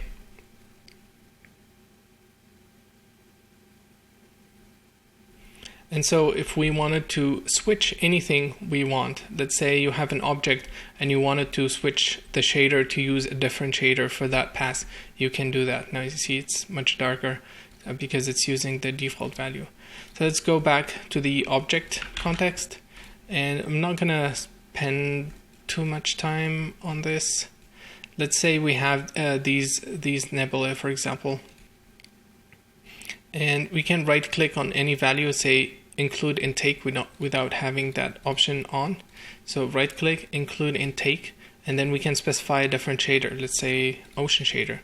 And now if we go back to main, we'll have the original value, fog pass, it's this, and we can remove any overrides. And this guy is a great resource to see the overrides that you have per pass. And you can create as many as you want. It's basically a render pass that is very easy to manage from here. Sorry, you cannot change the values here. You can only change them in the object. This is just a viewer. So that's basically the idea of the takes, and you can use it to override all the lights values to be to have 8 times, to expose them 8 more times so that they work better with volume without having to duplicate or change anything in the lights. So now we're going to do some more compositing on our renders, and I'm gonna import the old fog passes that I've created, and I'm going to use this version for now. And let's start with the first file. So I found the file for the backlight. So it's called And let me show you what that is. I didn't change the light value, so I went with very dim lights, but I have to expose them here. And this is exactly the same fog as I showed, with just that light included. And again, I wanted to separate them so it was a little bit faster, but you guys don't have to do this. And these are the original render settings for the passes. Let me go back to the out context. These are the settings. I used 422, 422, nothing else here. And each time I include a specific volume, and then the lights I want them, the lights I want them to affect that volume. So here I have another pass with the back, including just the point light behind this guy. And I made a copy that I exposed 8 times because I didn't have time to set up the passes. So yeah, let's go back. So let's import some stuff. Not that for sure. So let's import the back. Let's call this back. Okay, it's doing that. So let's put down a bright node. Let's increase this to 10. Okay, cool. And let's copy this and import the fog lava. Let's increase the brightness. Okay, cool. And let's copy this.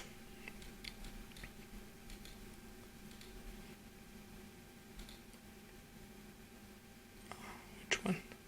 Let's try with our temp volume. We don't need to expose it because we did a great job. Okay, and later I'll have I'll switch to use the new volume. The previous version. Oh, come on.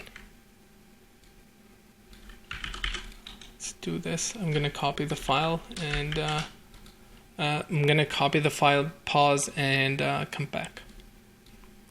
Okay, we're back, and I'm gonna do something to speed up the process of cops. Now there is that thumbnail drawing that is taking a little bit of time to compute, and once we're inside the network, I'm gonna turn that off. And I have all the passes here, so I'm gonna import them. And let me go under where is it? Can't remember. View, show node preview. Cool. So this is the new volume, the one we did together. I'm gonna copy that, and we're gonna import one called fog, which is the version I previously did, but that is much dimmer. Okay, so this is the one. It also included some more. Pardon me. It also included some more lights. That's why we're getting these two guys, but they're very similar in terms of details here. And then all lights. So create a file. And from this guy, we're gonna pick specific lights. We don't want the fog to be from everything, so we can use just the AUV from. I call them nebula for the texture, so we can use just that, or we can use the key lights, which are, to be honest, a little bit different than the image we have, but I'll show the concept of it, and hopefully you guys can take it further. Okay, so let's start adding some volumes. Okay, so I'm gonna add a delete node and just keep the C context because we're going to be merging them here with this guy. I'm gonna add a delete just to keep that as well. So let's put down an add node. Let's take a look. Oh, okay, so the resolution for these guys is bigger. I'm gonna reformat them to specific depth, custom resolution.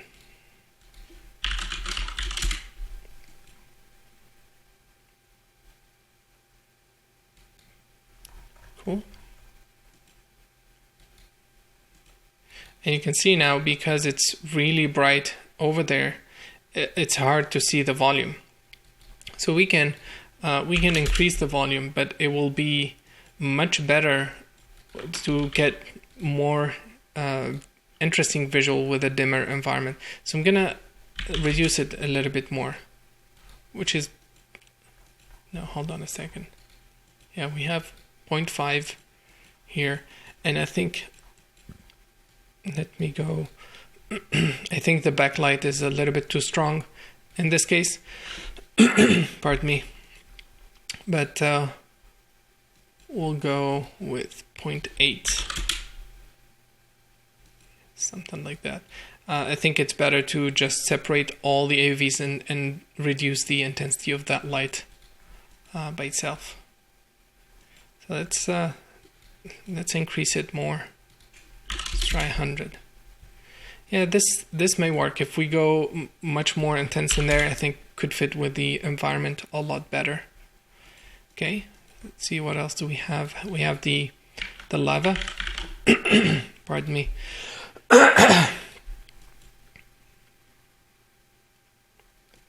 And I'm going to change the resolution. Sorry, not detect.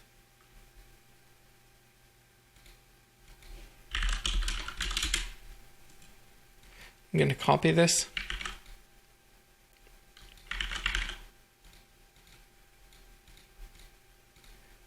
And let's add it with the environment and let's see what we get. Cool, we have something interesting. Let's add more brightness to it. Let's try 25. It's too much. Let's try 20. I think that works better. And remember, these color are different than, a little bit different than the original one. So for this one, I'd like to make a little bit more contrast. So I'm gonna add a gamma node. And I'm going to reduce the gamma so it only shows up at the bottom. So something like that. And I'm going to add a bright node. Let's increase it. Let's lower the gamma. I want it to be localized, a bit more localized, or a lot more localized. And let's try 20. Try 15. And let's add this instead. Okay, so I'm gonna desaturate this. So HSV, desaturate this guy just a tiny bit. And we can also shift the hue to make it fit the environment a bit better. Yeah, that works. Okay, let's continue. So let's add them both now with this and this. And then the last part is these guys. Let's try with our new render, which we have to scale.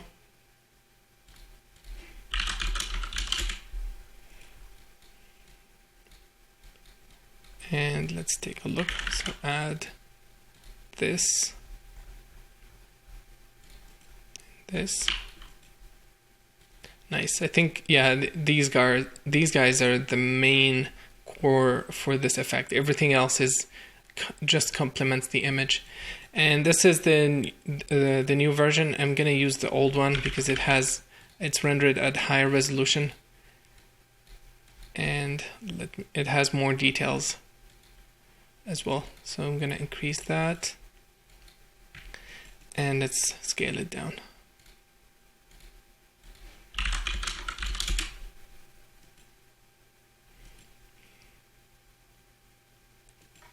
Cool, so that basically works. And what I'd like to do is I want to make the top of all of this brighter. So I'm gonna copy this guy. And I don't need the gamma. I'm gonna connect it here. And let's increase that. So one thing, let me try and see if I can, if I limit this. Oh, no, it's not gonna work. So I want it to be more localized. So let's set this to 0.3 and let's increase this to 40 Yep, so it's going to look really nice now. And let's add that back to the image. And let's see how that looks. Let's turn it off. Let's do a switch to compare. So that with that. You can see now we're adding this touch here. Well, it's not a touch, it's very strong, so let's reduce it down to 30 and let's desaturate it a bit.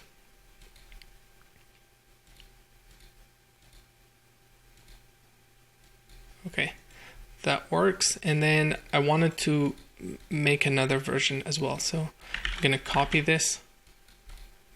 I'm gonna reduce this to 0.1. Let's see if we can squeeze more stuff. Nah, it's too low. Let's try 0.2.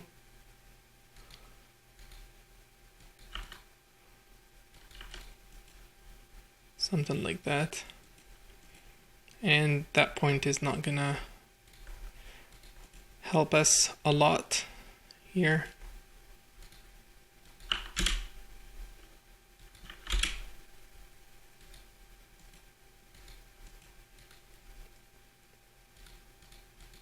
Trying to get a hotspot in those areas. So let's add a bright node.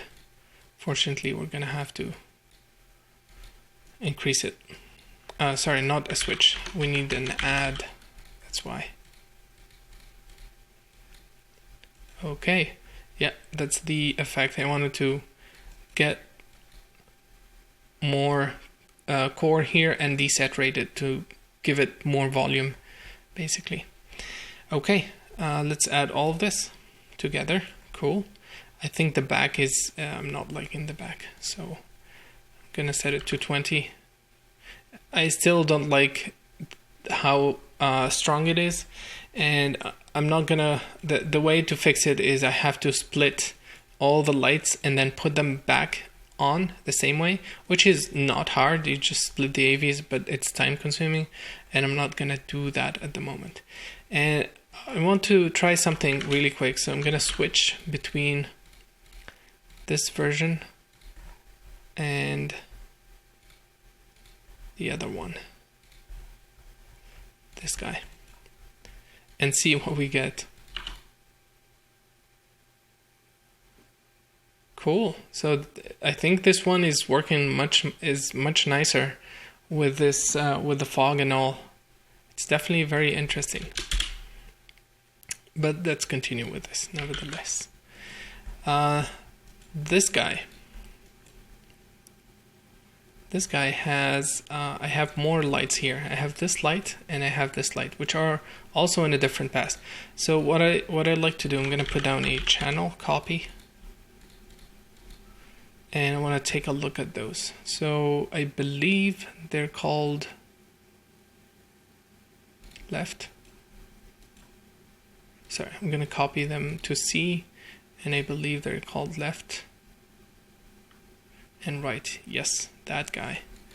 And then another one called right. That's what I called them.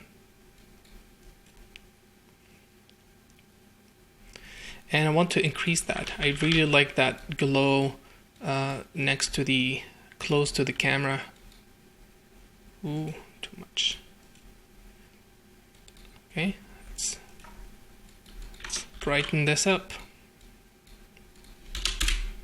Yes, very cool. It's a very interesting effect. And let me gamma this guy down and see if we can squeeze more information from it.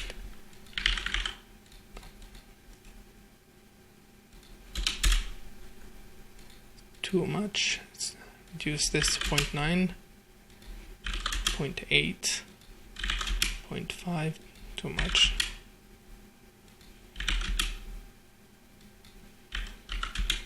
Okay. Let's HSV this guy to desaturate it. And let's add it back in. Okay, and let's see how that looks. Yeah, it's a little bit too strong, but I'll keep it. And I'm gonna copy the same thing and just use it with this guy, which is the left side. And let's add it to this section. Okay, it's too much, clearly, but not bad. So HSV, I want to desaturate this guy. Yeah, something like that. I think this works. Okay, what else do we have? We have some more stuff. We have all. So this guy has more lights as well. So clearly we need the fog for the portals. So let's copy the portals. I called them nebula. And my graph is getting messy quickly, so let me move this here. Let's move this guy here and add, use an add node, combine this.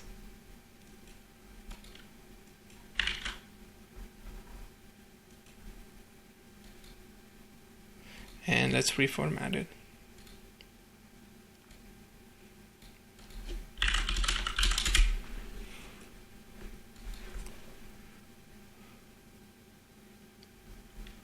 So let's see what we can squeeze. Yeah, that's good. I like this. Now, this is where the LUT stuff comes in. If we were in a linear space, this is this is what we will be getting. You may be able to squeeze some details, but it's not going to be anywhere near. And doing compositing in this ASYS workspace is nowhere near anything you do in a normal compositing like in an sRGB space. You can see already here it's not clamping, it's not doing anything, it's just nicely fading and getting all those nice highlights and stuff, and it's just amazing.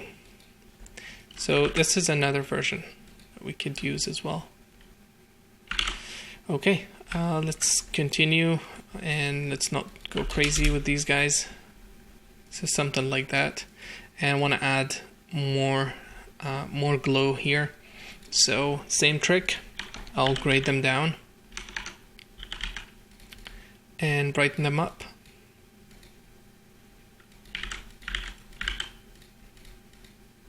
Okay, let's try 5.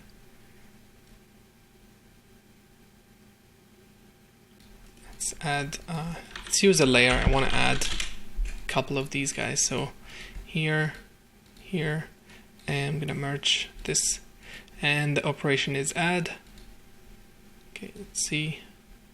So this is before, this is after. Let's increase it more. Yep. Cool. So it would be nicer if we had the emission from this actual object, but I didn't do that. Okay, so it's very different than the original one I did, which is okay. Let's try with the other guy. This is the switched version. Yeah, I think this is too much, so I'm gonna take it all down.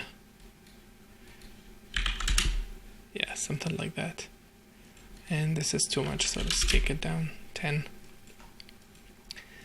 And it looks like this is the other version, so let's set it to 0. Cool, yeah, the texture is very important.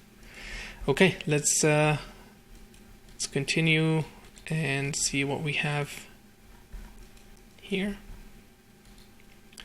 We have another very important pass that I'd like to do, and I think we're done with these guys. The middle is also very cool to add. There. And let's see. I mean, we can do another version where this is a center of interest. Let's see which one. Key lights. What's in key lights? Okay, so these are all the key lights in the scene. I think I need top 1 and top 2, which is these two guys. Nope. So let's use the key lights. Fortunately, it includes everything, but hopefully we can show some details only in that area. So let's copy this. Let's add it here, and let's add a bright node. Too much, so let's set it to 5, 2, yeah, something like that. And of course, it's much more realistic to have the full scene, to have the scene with this fog pass with the correct light location. And let's see what else. So I'm gonna turn off this for a second, and I want to show some more stuff. So this may be a little bit heavier, but I need the P pass. I need this info to have the P position. Okay, so there is this very awesome node in COPS called Fog, and it uses the P position. It automatically reads the P position, and I'm gonna limit the scope to only C so that it works faster. And let me gain it down. And it generates a 3D noise based on the position. So you can see now we're getting some really cool fog in there. And let me go to the fog and change it to additive.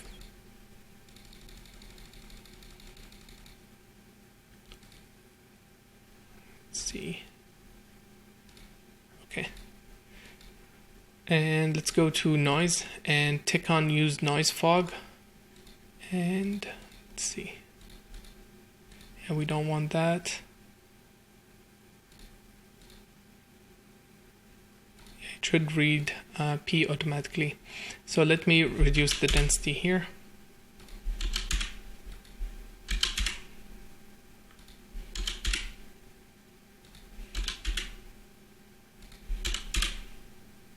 Obviously we need a lot lower density, and we can go to the noise tab and increase the frequency. You can see it creates some really nice elements.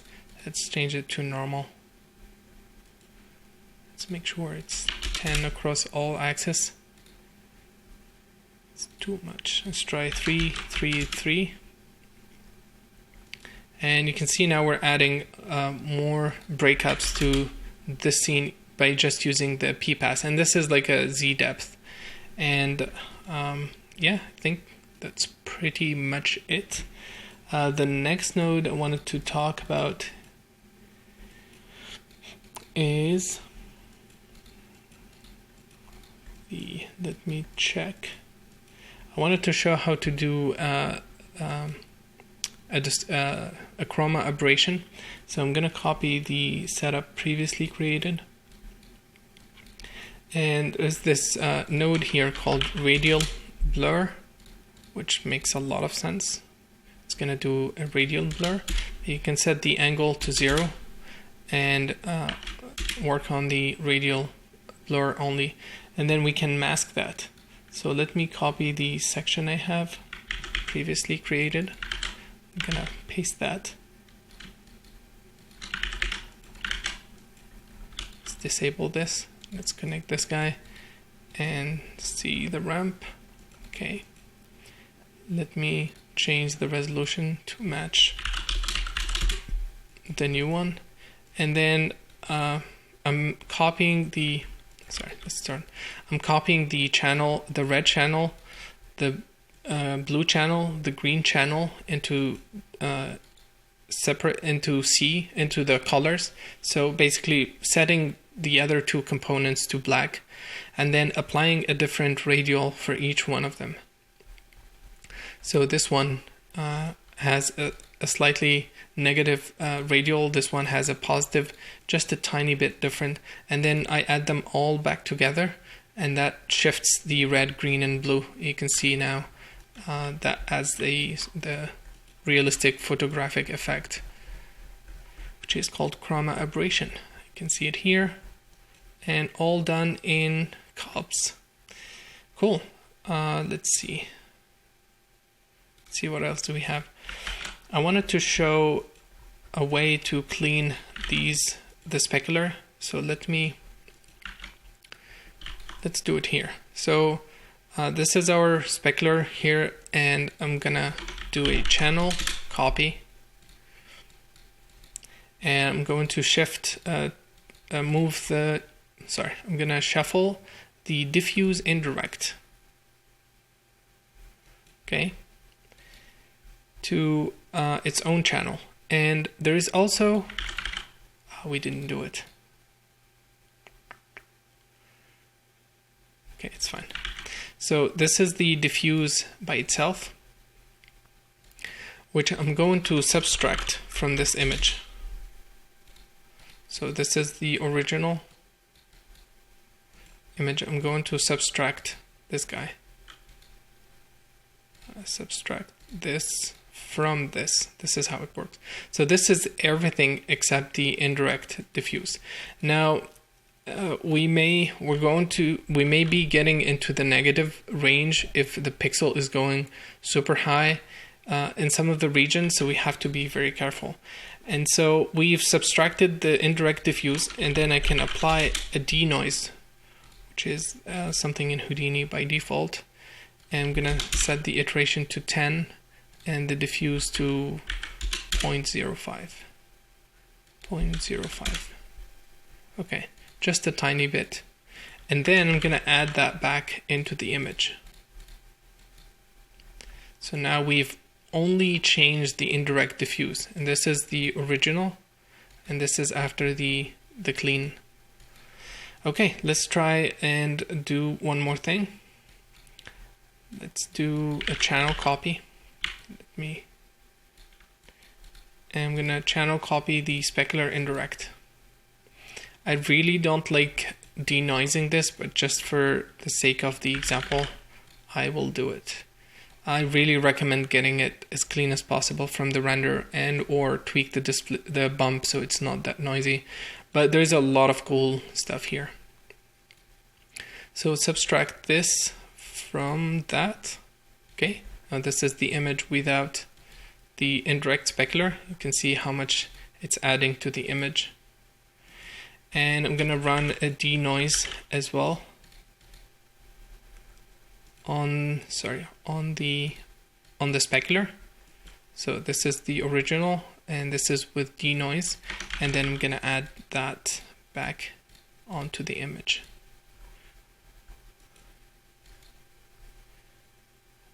This is the original, and this is after the small denoise. And we can do this operation here.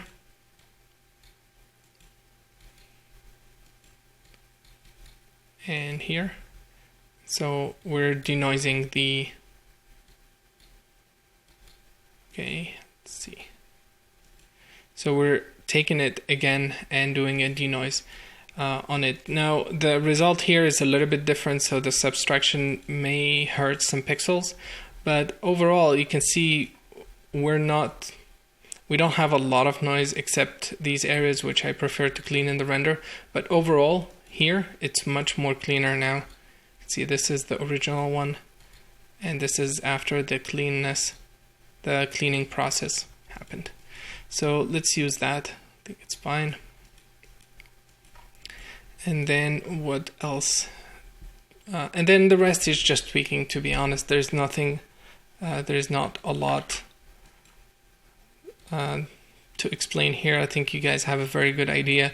The rest is your artistic approach and what you and the idea that you have and what you'd like to do. Cool. So now all we have to do is file ROP this guy. And if you're saving it as an EXR, then you don't have to change anything except making sure that the gamma is applied, is set to 1. If we need it as an image, then we need to change it to let's say $hip / out temp comp dot jpeg, we need to apply the gamma. So here I have that LUT from the ACES workflow. It's the one that gets loaded automatically when we set this. And let's see, let me do a test. See if I need, I can't remember if I need to set the gamma to something else. Yeah, we need to set the gamma to 1. So this is the JPEG image saved to disk with these settings, and you have to apply the LUT, otherwise you're not going to get the final image with the final data.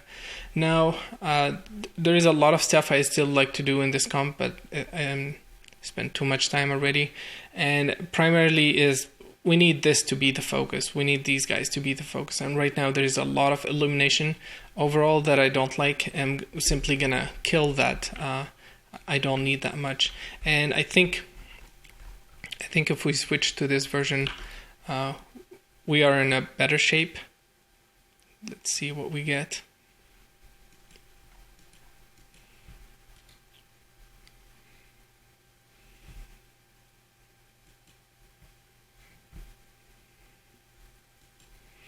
And let me turn off that fog. And the reason the fog is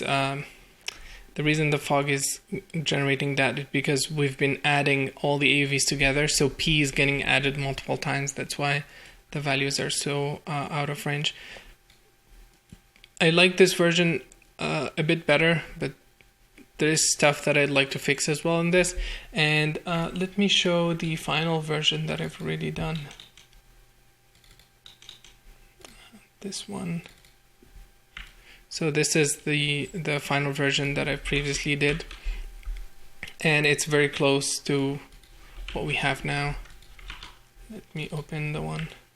So this one has less color correction. You can see there is more saturation here. There's a little bit of color, this one has more color correction.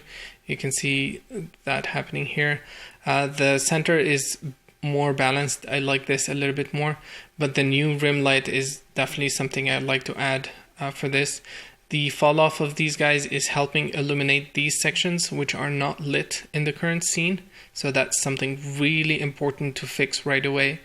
And yeah, I think it's very close to what we have here. I mean, we have all the data, and just a matter of tweaking this a little bit more. And then one last thing I wanted to show: Houdini has a lot of cool color correction tools. So there's a color curve node,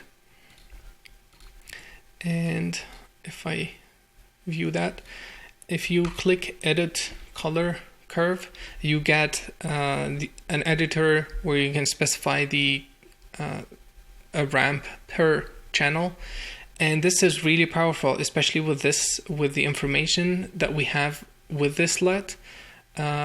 There's so many things that we can do to make this image way more interesting. So we can take the red, for example, and you can add points by just clicking. Come on.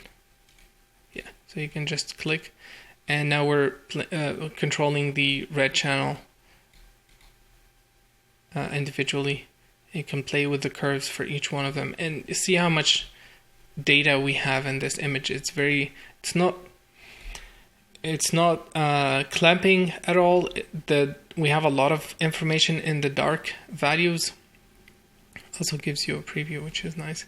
So this is definitely a very powerful way if you want further tweaking of the colors on the image and create some further LUTs that you like.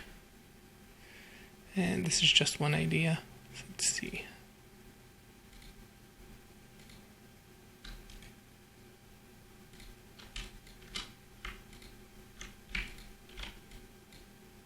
And I'm not sure how to delete points, but you guys get the idea. So we can we can control, do some very interesting color correction using this. And then another node that I like a lot is called grain. And I'm going to add this here.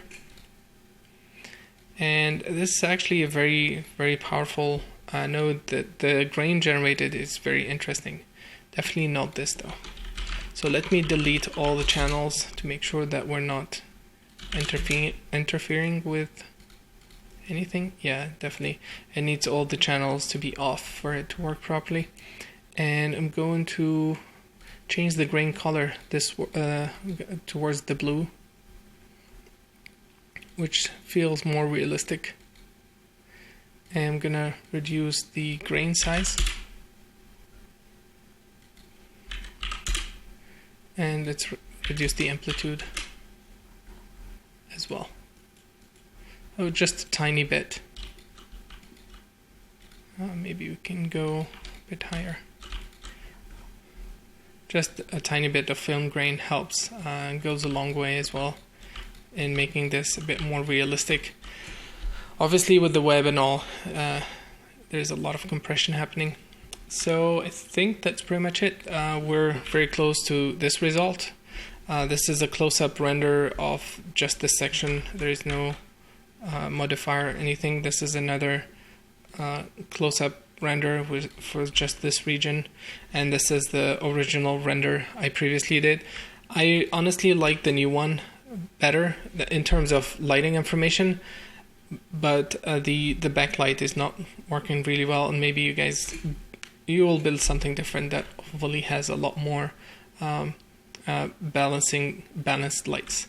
I wanted to thank all of you guys for taking this workshop and going through the material, and I wanted to summarize and talk about a few things.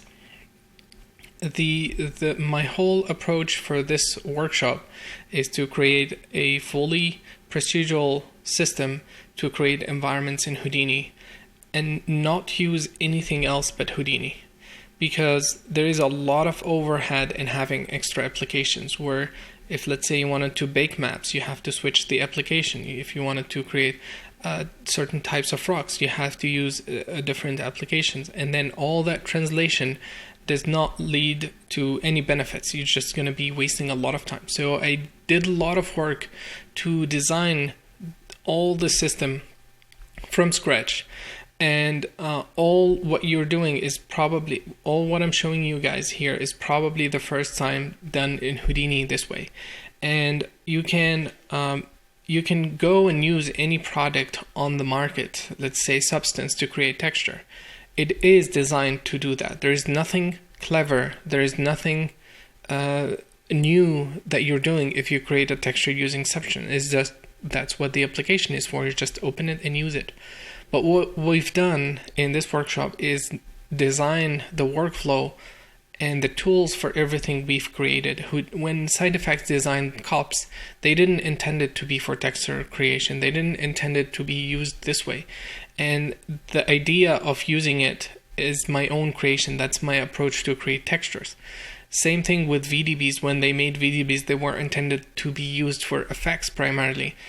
And when we made rocks with them, that's a new approach that I've been developing. So all these things that you guys learned are new ideas and tools that I've spent a lot of time designing and then using them. So what you learn from this workshop is not how to use the tool. You've used how to design a tool and use Houdini to solve that problem. You didn't come up with this solution yet, but you've seen the whole process, how I went through that. And this is very, very important. Problem solving is a very important skill in our industry. You can be really good in certain application, but you just keep doing that forever and ever. But if you're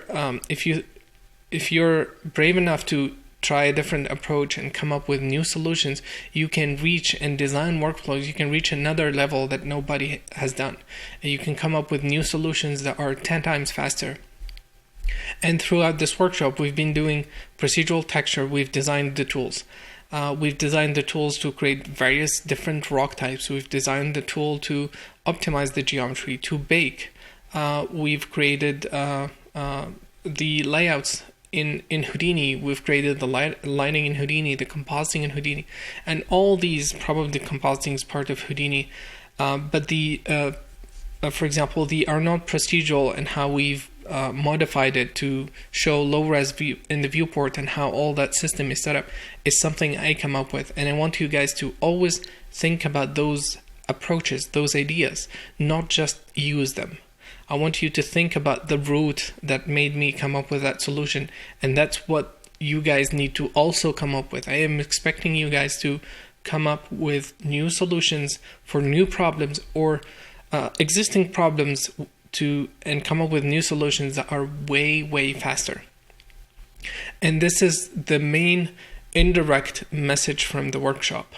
Now, if you haven't seen this already, if you haven't seen this message, that's totally fine. You're still going through the whole process and learning how to use Houdini in all its contexts. You learn how to use chops a lot. You're gonna learn how to use height fields, geometry manipulation, rendering, lighting and shading, all of that, which is great. So you'll get better at Houdini, and at the same time you will create assets and hopefully spend a lot of time working on the artistic side. And again, the workshop has two parts: the problem solving, coming up with a pipeline and tools, and then using them to create something artistic, which is a completely different problem to solve as well, because you can be an engineer and design a solution, but never be able to create something artistic. So being able to do both of those things for you guys is really tricky, especially if you're still in the mid-level, beginner to a mid-level.